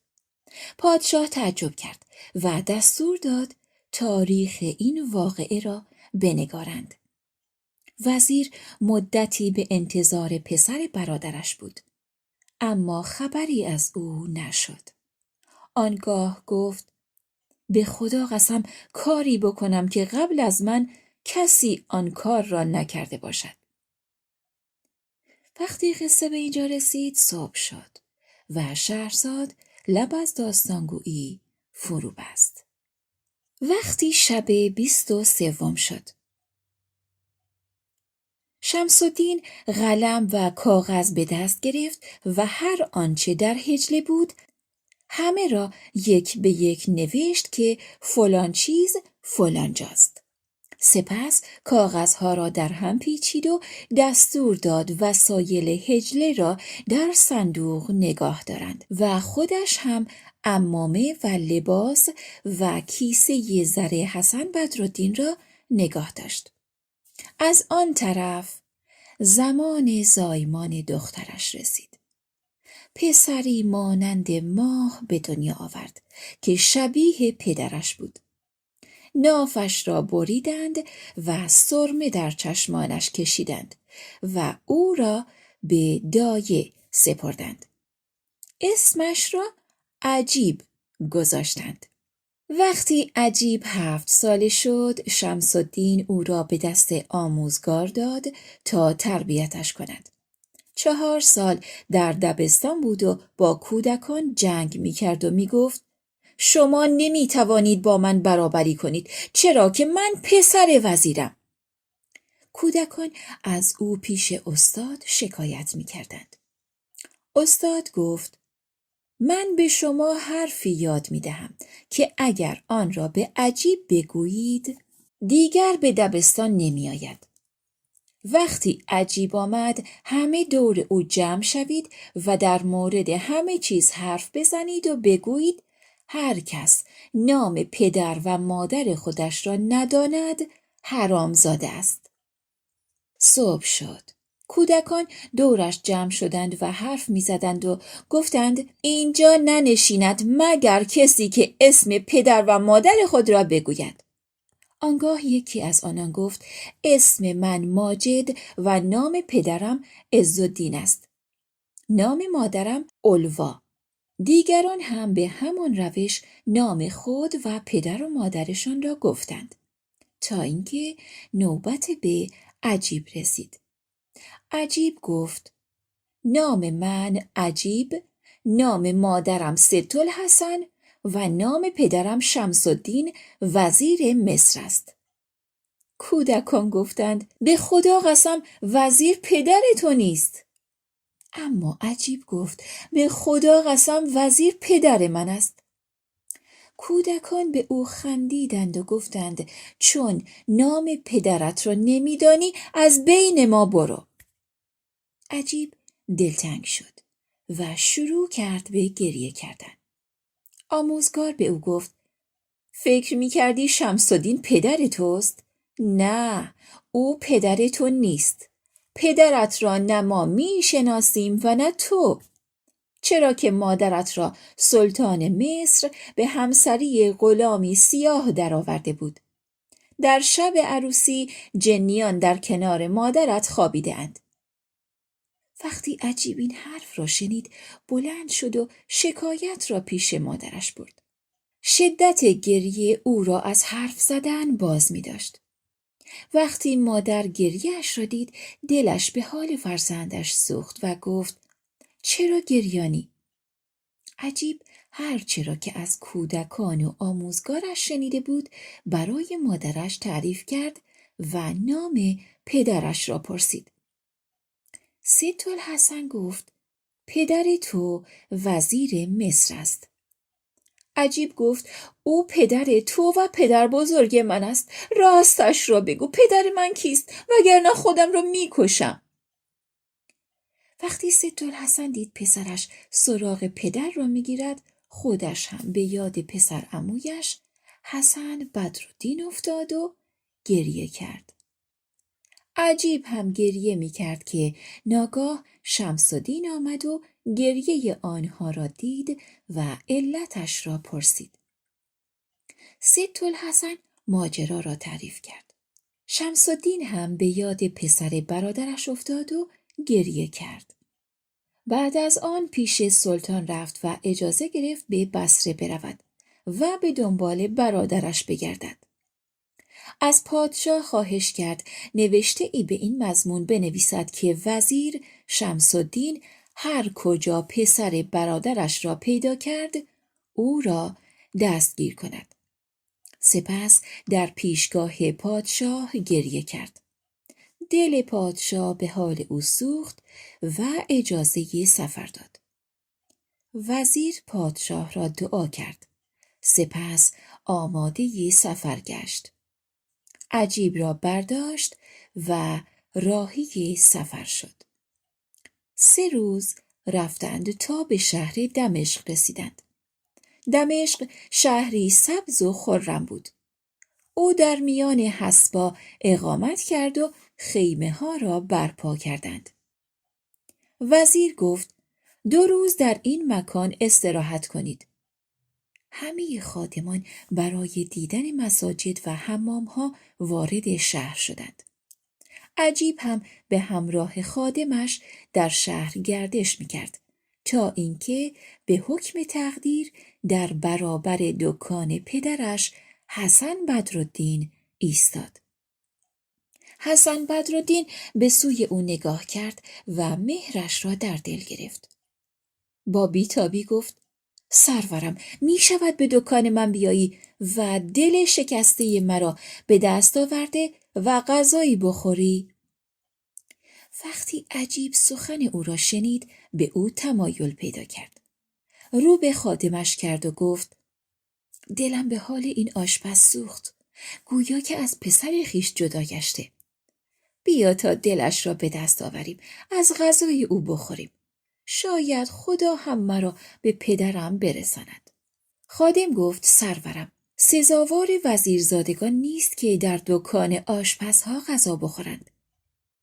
وقتی حسن بدرالدین ممانعت خادم را دید، رو به او کرد و گریان گفت: چرا به من رحم نمی کنی و حرمتم را نگه نمی داری؟ آنگاه از غلام تعریف کرد. خادم از ستایش او خوشش آمد. دست عجیب را گرفت و به دکان حسن بدرالدین داخل شد. حسن حب الرمان یا ناردانه پخته بود. همان لحظه بلند شد و ظرفی حب الرمان آورد و شیرینی و شکر را روی آن ریخت. به عجیب گفت: بخور، نوش جانت. عجیب به پدرش گفت: بنشین با ما غذا بخور. شاید خدای تعالی ما را به هدفمان برساند و گم شده ما را پیدا کند. حسن بدرالدین گفت: فرزندم، مگر تو در این کودکی از دوستانت جدا شده ای؟ عجیب گفت: بله، جگرم از جدایی پدرم داغدار است. دلم از دوریش ناشاد. با پدر بزرگم در جستجوی او راه کوه و صحرا را در پیش گرفتیم و می گردیم. این را گفت و گریان شد. حسن و خادم هم گریه کردند. سپس عجیب بلند شد و از دکان بیرون آمد. حسن حس کرد دارد جانش از تنش بیرون می آید. طاقت جدایی نیاورد. دکان را بست و به دنبال آنها به راه افتاد. خادم به او نگاهی کرد و گفت: ای مرد گستاخ، چرا به دنبال ما می آیی؟ حسن گفت: در خارج از شهر کاری دارم، به دنبال کارم می روم. خادم خشمگین شد و به عجیب گفت: این چه لقمه شومی بود که خوردیم؟ حالا آشپز دنبال ما افتاده و از جایی به جایی دنبالمان می آید. عجیب با نگاه خشم‌آلودش به آشپز نگاه کرد و به خادم گفت: اجازه بده دنبال کار خود برود. اگر ما به خیمه نزدیک شدیم و او را دنبال خود دیدیم، آن وقت تنبیه و آزارش می‌کنیم. خلاصه عجیب با خادم راهی شد و حسن به دنبال او می‌رفت تا اینکه به خیمه ها نزدیک شدند. عجیب نگاه کرد و حسن را به دنبال خودش دید. با عصبانیت سنگی برداشت و بر پیشانیش زد. پیشانی حسن بیچاره شکست و خون آمد. عجیب و خادم وارد خیمه ها شدند. حسن بدرالدین خون را از صورتش پاک کرد. تکه ای از عمامه اش را برید و روی پیشانیش بست. خودش را سرزنش کرد و گفت: به آن کودک ستم کردم. دکانم را بستم و دنبالش به راه افتادم تا اینکه به من گمان بد برد. پس به سوی دکان برگشت و از مادر خیش و بصره یاد کرد و گریست. اما شمس الدین 3 روز در دمشق ماند و روز 4 راهی بصره شد. وقتی به بصره رسید در اقامتگاهی ساکن شد و استراحت کرد. سپس پیش سلطان بصره رفت. سلطان احترامش را نگاه داشت و علت آمدنش را پرسید. وزیر قصه اش را تعریف کرد و به سلطان گفت که برادری به نام نورالدین داشته است. وقتی سلطان نام نورالدین را شنید، برایش طلب آمرزش کرد و گفت: ای وزیر، او وزیر من بود. او را بسیار دوست داشتم. 12 سال گذشت و پسری به یادگار گذاشت. آن پسر هم ناپدید شده و خبری از او نداریم. اما مادر آن پسر که دختر وزیر نخستین من بود پیش من است. وقتی شمس الدین شنید که همسر برادرش زنده است، شادمان شد و گفت: ای پادشاه، اجازه بده او را ببینم. پادشاه اجازه داد و شمس الدین به سوی خانه برادر آمد. چشم به در و دیوار خانه انداخت. بازماندگان او را بوسید. برادرش را به یاد آورد و به قربت او گریه کرد. سپس وارد خانه شد. دید اسم نورالدین را با آب طلا به در و دیوار خانه نوشته‌اند. اسمها را بوسید و گریه می کرد. بعد از آن به مکانی رسید که مادر حسن بدرالدین در آنجا بود. مادرش از وقتی که او ناپدید شده بود شکل قبری را درست کرده و شبانه روز بر سر آن قبر گریه می کرد. وقتی شمس‌الدین به آنجا رسید پشت در ایستاد. دید که مادر حسن گریان است. شمس‌الدین داخل آن مکان شد، به مادر حسن سلام کرد و گفت من برادر شوهر توام. سپس ماجرا را تعریف کرد و گفت حسن یک شب کنار دختر من بوده و دخترم پسری به دنیا آورده. حالا آن پسر همراهم است. وقتی مادر حسن فهمید که پسرش زنده است بلند شد و به پای برادر شوهرش افتاد و بر دست او بوسه زد. سپس شمس‌الدین دستور داد که عجیب را بیاورند. وقتی عجیب آمد مادر بزرگش او را در آغوش گرفت و گریه کرد. شمس‌الدین گفت الان وقت گریه نیست، بلکه باید وسایل و توشه سفر آماده کنی و با ما به دیار مصر راهی شوی. امیدوارم خدای تعالی ما را دور هم جمع کند. مادر حسن اندوخته ها و کنیزان خود را جمع کرد. شمس‌الدین به نزد سلطان بصره رفت و با او خداحافظی کرد. سلطان بصره هدایایی به سوی پادشاه مصر فرستاد. همان روز شمس‌الدین با زن برادر خود رفتند تا به دمشق رسیدند و در آنجا اقامت کردند. وزیر به خدمتگزاران گفت 1 هفته در این شهر میمانیم تا هدیه‌ای مناسب برای پادشاه مصر آماده کنیم. عجیب به خادمش گفت من به گردش بسیار علاقه دارم. بلند شو تا به بازار دمشق برویم و ببینیم بر سر آن آشپز که غذایش را خوردیم و پیشانیش را شکستیم چه اتفاقی افتاده. خادم دستورش را پذیرفت. همان لحظه هر دو از خیمه بیرون آمدند. مهر پدر عجیب را به سوی آشپزخانه کشاند.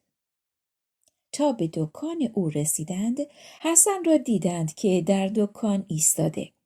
اتفاقاً آن روز باز هم حب و رمان پخته بود.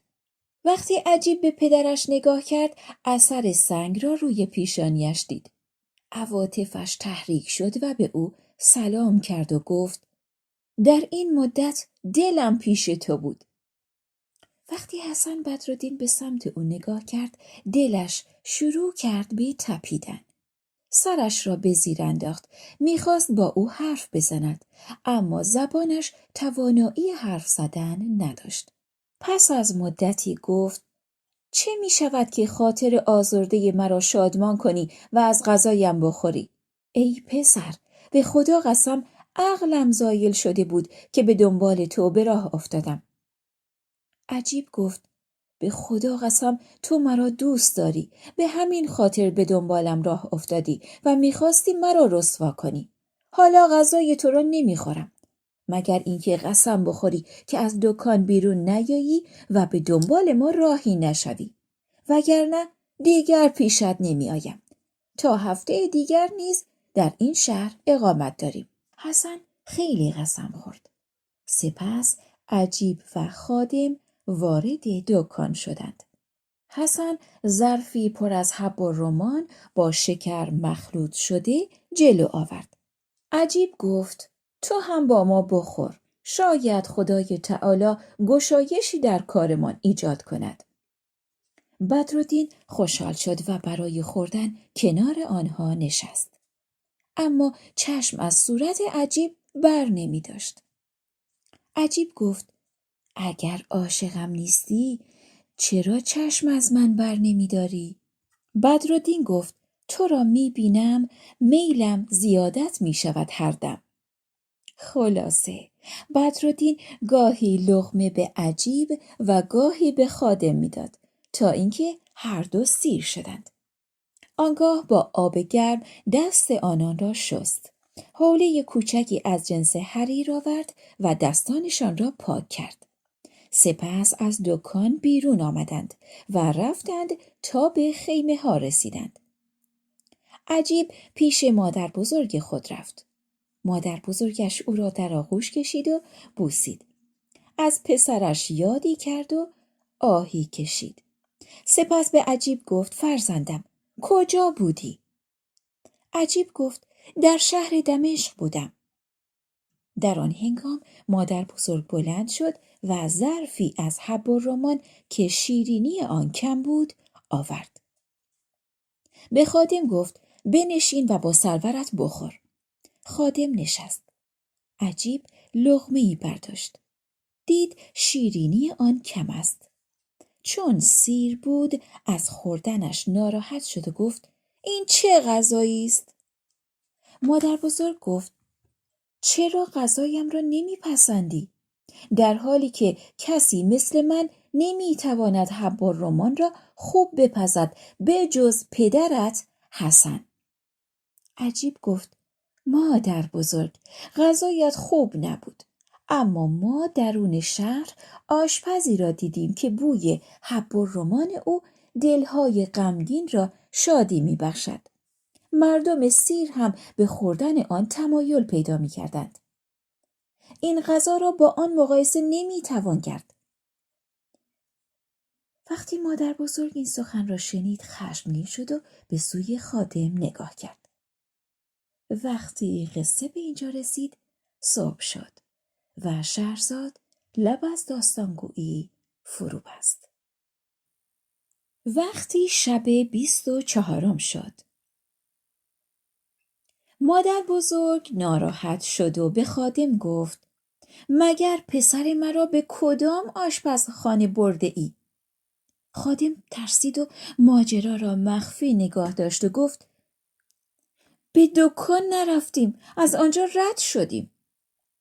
عجیب گفت به خدا قسم داخل دکان رفتیم، حب الرمان هم خوردیم. غذای او بهتر از غذای تو بود مادر بزرگ. مادر بزرگ ماجرا را به شمس الدین گفت. شمس الدین خادم را احضار کرد و گفت برای چه عجیب را به دکان آشپز بردی؟ خادم گفت خدا نکند همچین کاری کنم. عجیب گفت به خدا دروغ میگوید. به دکان آشپز رفتیم و حب الرمان خوردیم و سیر شدم. خشم وزیر بیشتر شد و دوباره از خادم پرسید. خادم بیچاره راستش را نگفت. وزیر گفت اگر حرفت درست است بنشین و با ما خوردنی بخور. خادم بیشتر از 3 لقمه نتوانست بخورد. همان لحظه لقمه را از دست انداخت و گفت سرورم من از دیشب سیرم. وزیر متوجه شد آنها پیش آشپز رفتند. سپس به کنیزان دستور داد تا خادم را به زمین انداخته و آزار و شکنجه بدهند. بعد از آن شمس الدین گفت حالا راستش را بگو. خادم گفت سرورم ما به دکان آشپز رفتیم و حب الرمان خوردیم. در تمام عمرم چنین غذایی نخورده بودم. مادر حسن عصبانی شد. نصف دینار زر به خادم داد و گفت به سوی آشپز برو و ظرفی از آن حب الرمان بیاور تا سرورمان بخورد و بداند کدام یک بهتر است. خادم به سوی آشپز رفت و به او گفت در خانه سرورم حب الرمان پخته اند و ما در بهتر بودن غذای تو شرط بسته ایم. این نصف دینار را بگیر و حب الرمان را بده. آن را خوب درست کن که سر غذای تو خیلی آزار دیده ایم. حسن بدرالدین خندید و گفت به خدا قسم این غذا را بجز من و مادرم کسی نمیتواند بپزد و او اکنون در شهر دوری است. بعد از آن حسن ظرف را گرفت، حب و رمان در آن ریخت و مشک و گلاب را با آن مخلوط کرد. خادم آن را گرفت و به سوی خیمه شتابان رفت. وقتی به منزل رسید مادر حسن ظرف را گرفت، غذا را چشید، آشپز را شناخت، فریادی کشید و بیهوش افتاد. وزیر مات و مبهوت شد. گلاب رویش پاشید تا به هوش آمد و گفت اگر پسرم زنده است این حب و رمان را بجز او کسی نپخته، چرا که فقط من و او میتوانیم آن را بپزیم. وزیر از شنیدن این حرف بسیار خوشحال شد.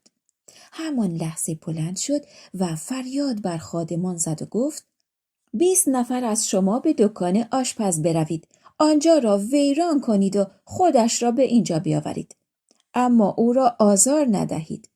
وزیر هم سوار اسب شد و پیش حاکم دمشق رفت و نامه ای را که سلطان مصر نوشته بود به او نشان داد. حاکم دمشق نامه را بوسید و روی چشمش گذاشت. دستور داد آشپز را بگیرند و به دست وزیر بسپارند. از آن طرف هم خادمان شمس‌الدین به دکان آشپز حمله کردند و آنجا را ویران نمودند. حسن بدرالدین با خودش می گفت کاش می دانستم که در حب و رمان چه چیزی دیدید که این بلا را سرم می آورید. پس حسن را دست بسته پیش شمس‌الدین وزیر بردند. حسن گریه کرد و گفت سرورم گناهم چیست؟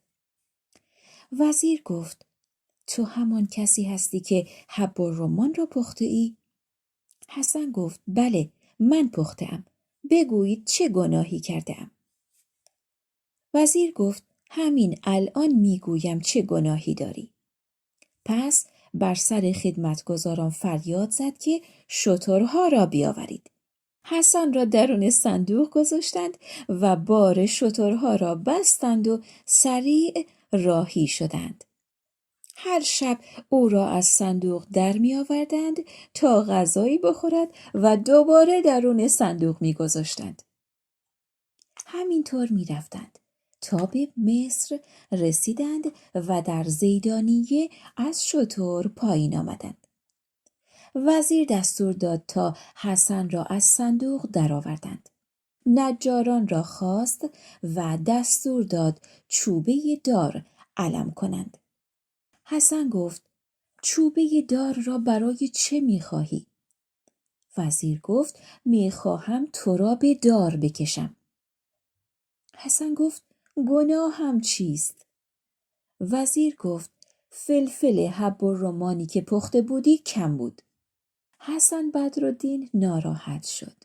به کار خودش فکر می‌کرد که شب شد. وزیر حسن را درون صندوق گذاشت و به او گفت فردا تو را به دار می آویزم. سپس آنقدر صبر کرد تا حسن به خواب رفت. وزیر سوار شد و صندوق را با او می بردند تا به شهر وارد شدند. وقتی وزیر به خانه خود رسید به دخترش ست‌الحسن گفت شکر خدا که جدایی تو و پسر عمویت تمام شد. حالا بلند شو. اتاق را تزیین کن و خانه را مثل شب عروسیت فرش کن. ست‌الحسن به کنیزان دستور داد این کار را انجام دهند.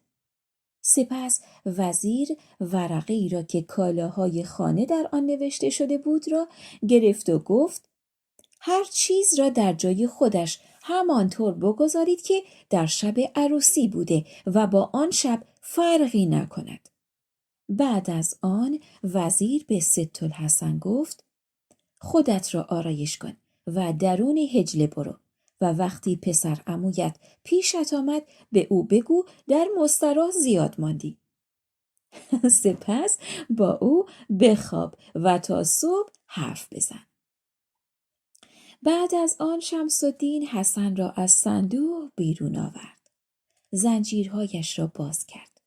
پیراهنش را درآورد و لباسی بلند که هنگام خواب می پوشند تنش کرد.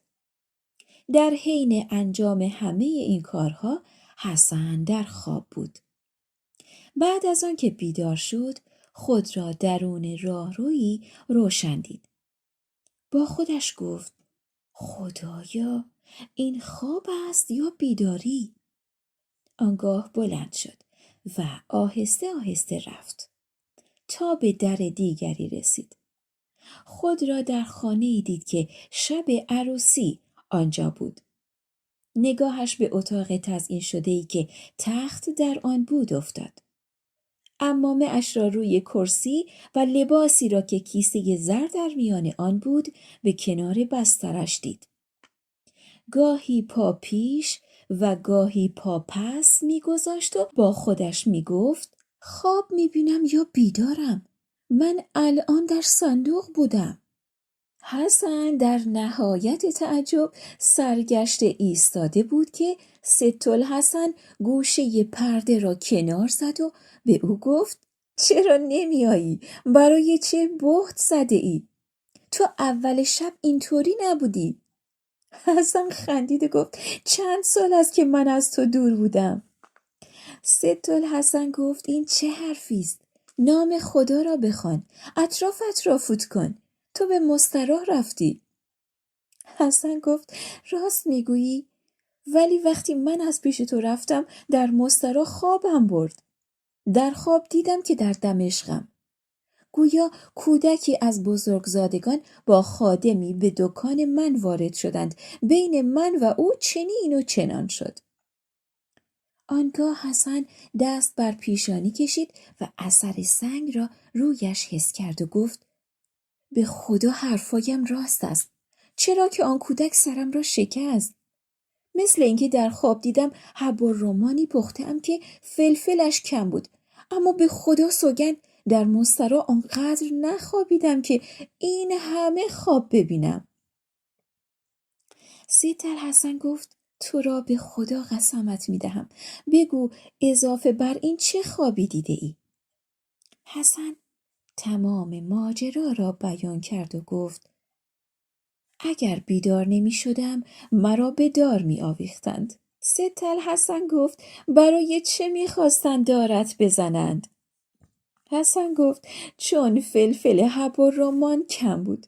دیدم که دکه‌ام را خراب کردند و مرا در صندوقی گذاشتند. بعد از آن چوبه دار آماده کردند و می‌خواستند که دارم بزنند.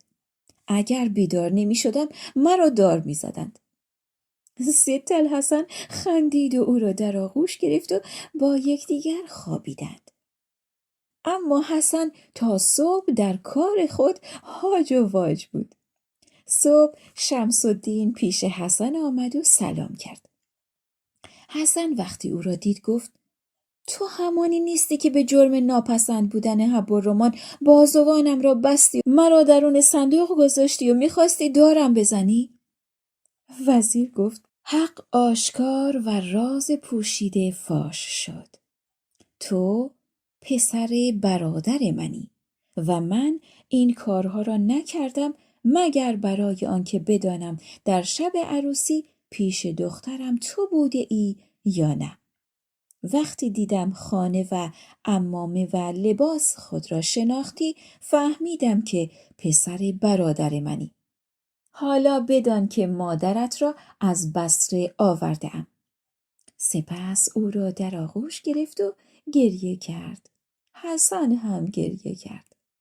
سپس وزیر دستور داد عجیب را بیاورند. حسن او را دید و گفت این همان کسی است که سنگ بر پیشانیم زد. وزیر گفت این پسر توست. حسن بدرالدین او را به آغوش گرفت و گفت منم که دیده به دیدار دوست کردم باز. سپس مادر حسن آمد و او را در آغوش گرفت و وزیر شمس‌الدین پیش سلطان رفت و همه ماجرا را برای او تعریف کرد. سلطان شگفت زده شد و دستور داد این حکایت را بنویسند و در خزانه نگاه دارند. بعد از آن وزیر با پسر برادر و سایر خویشاوندان خود در خوشی و شادی زندگی کردند. وقتی جعفر برمکی حکایت را به پایان رساند، هارون الرشید گفت: ای جعفر، داستان زیبا و جالبی گفتی و خوب داستان را تعریف کردی. سپس خلیفه کنیزکی از نزدیکان خود را به آن جوانی که زن خود را کشته بود داد و او را سر شغلی گذاشت. وقتی شهرزاد قصه را به پایان برد گفت: ای پادشاه پیروزبخت، این حکایت از حکایت گوشپشت و خیاط و یهودی و مباشر و نصرانی عجیبتر نیست. پادشاه گفت: داستان آنان چگونه است؟ دوستان و عزیزان همراه، متشکرم از همراهیتون. داستان طولانی حسن بدرالدین رو با هم دیگه شنیدیم. خوشحالم که تا پایان داستان همراه من و شهرزاد در 1001 شب و در رادیو شبانه همراه بودید. ازتون دعوت میکنم برای ادامه داستان شهرزاد که داستان اهدب و خیاط و یهودی و مباشر و نصرانی، حتما همراه من باشید که شیرین تر از داستان حسن بدرالدین هست. تا درودی دیگر، بدرود. رادیو شبانه جایی است برای شنیدن صدای همه شما.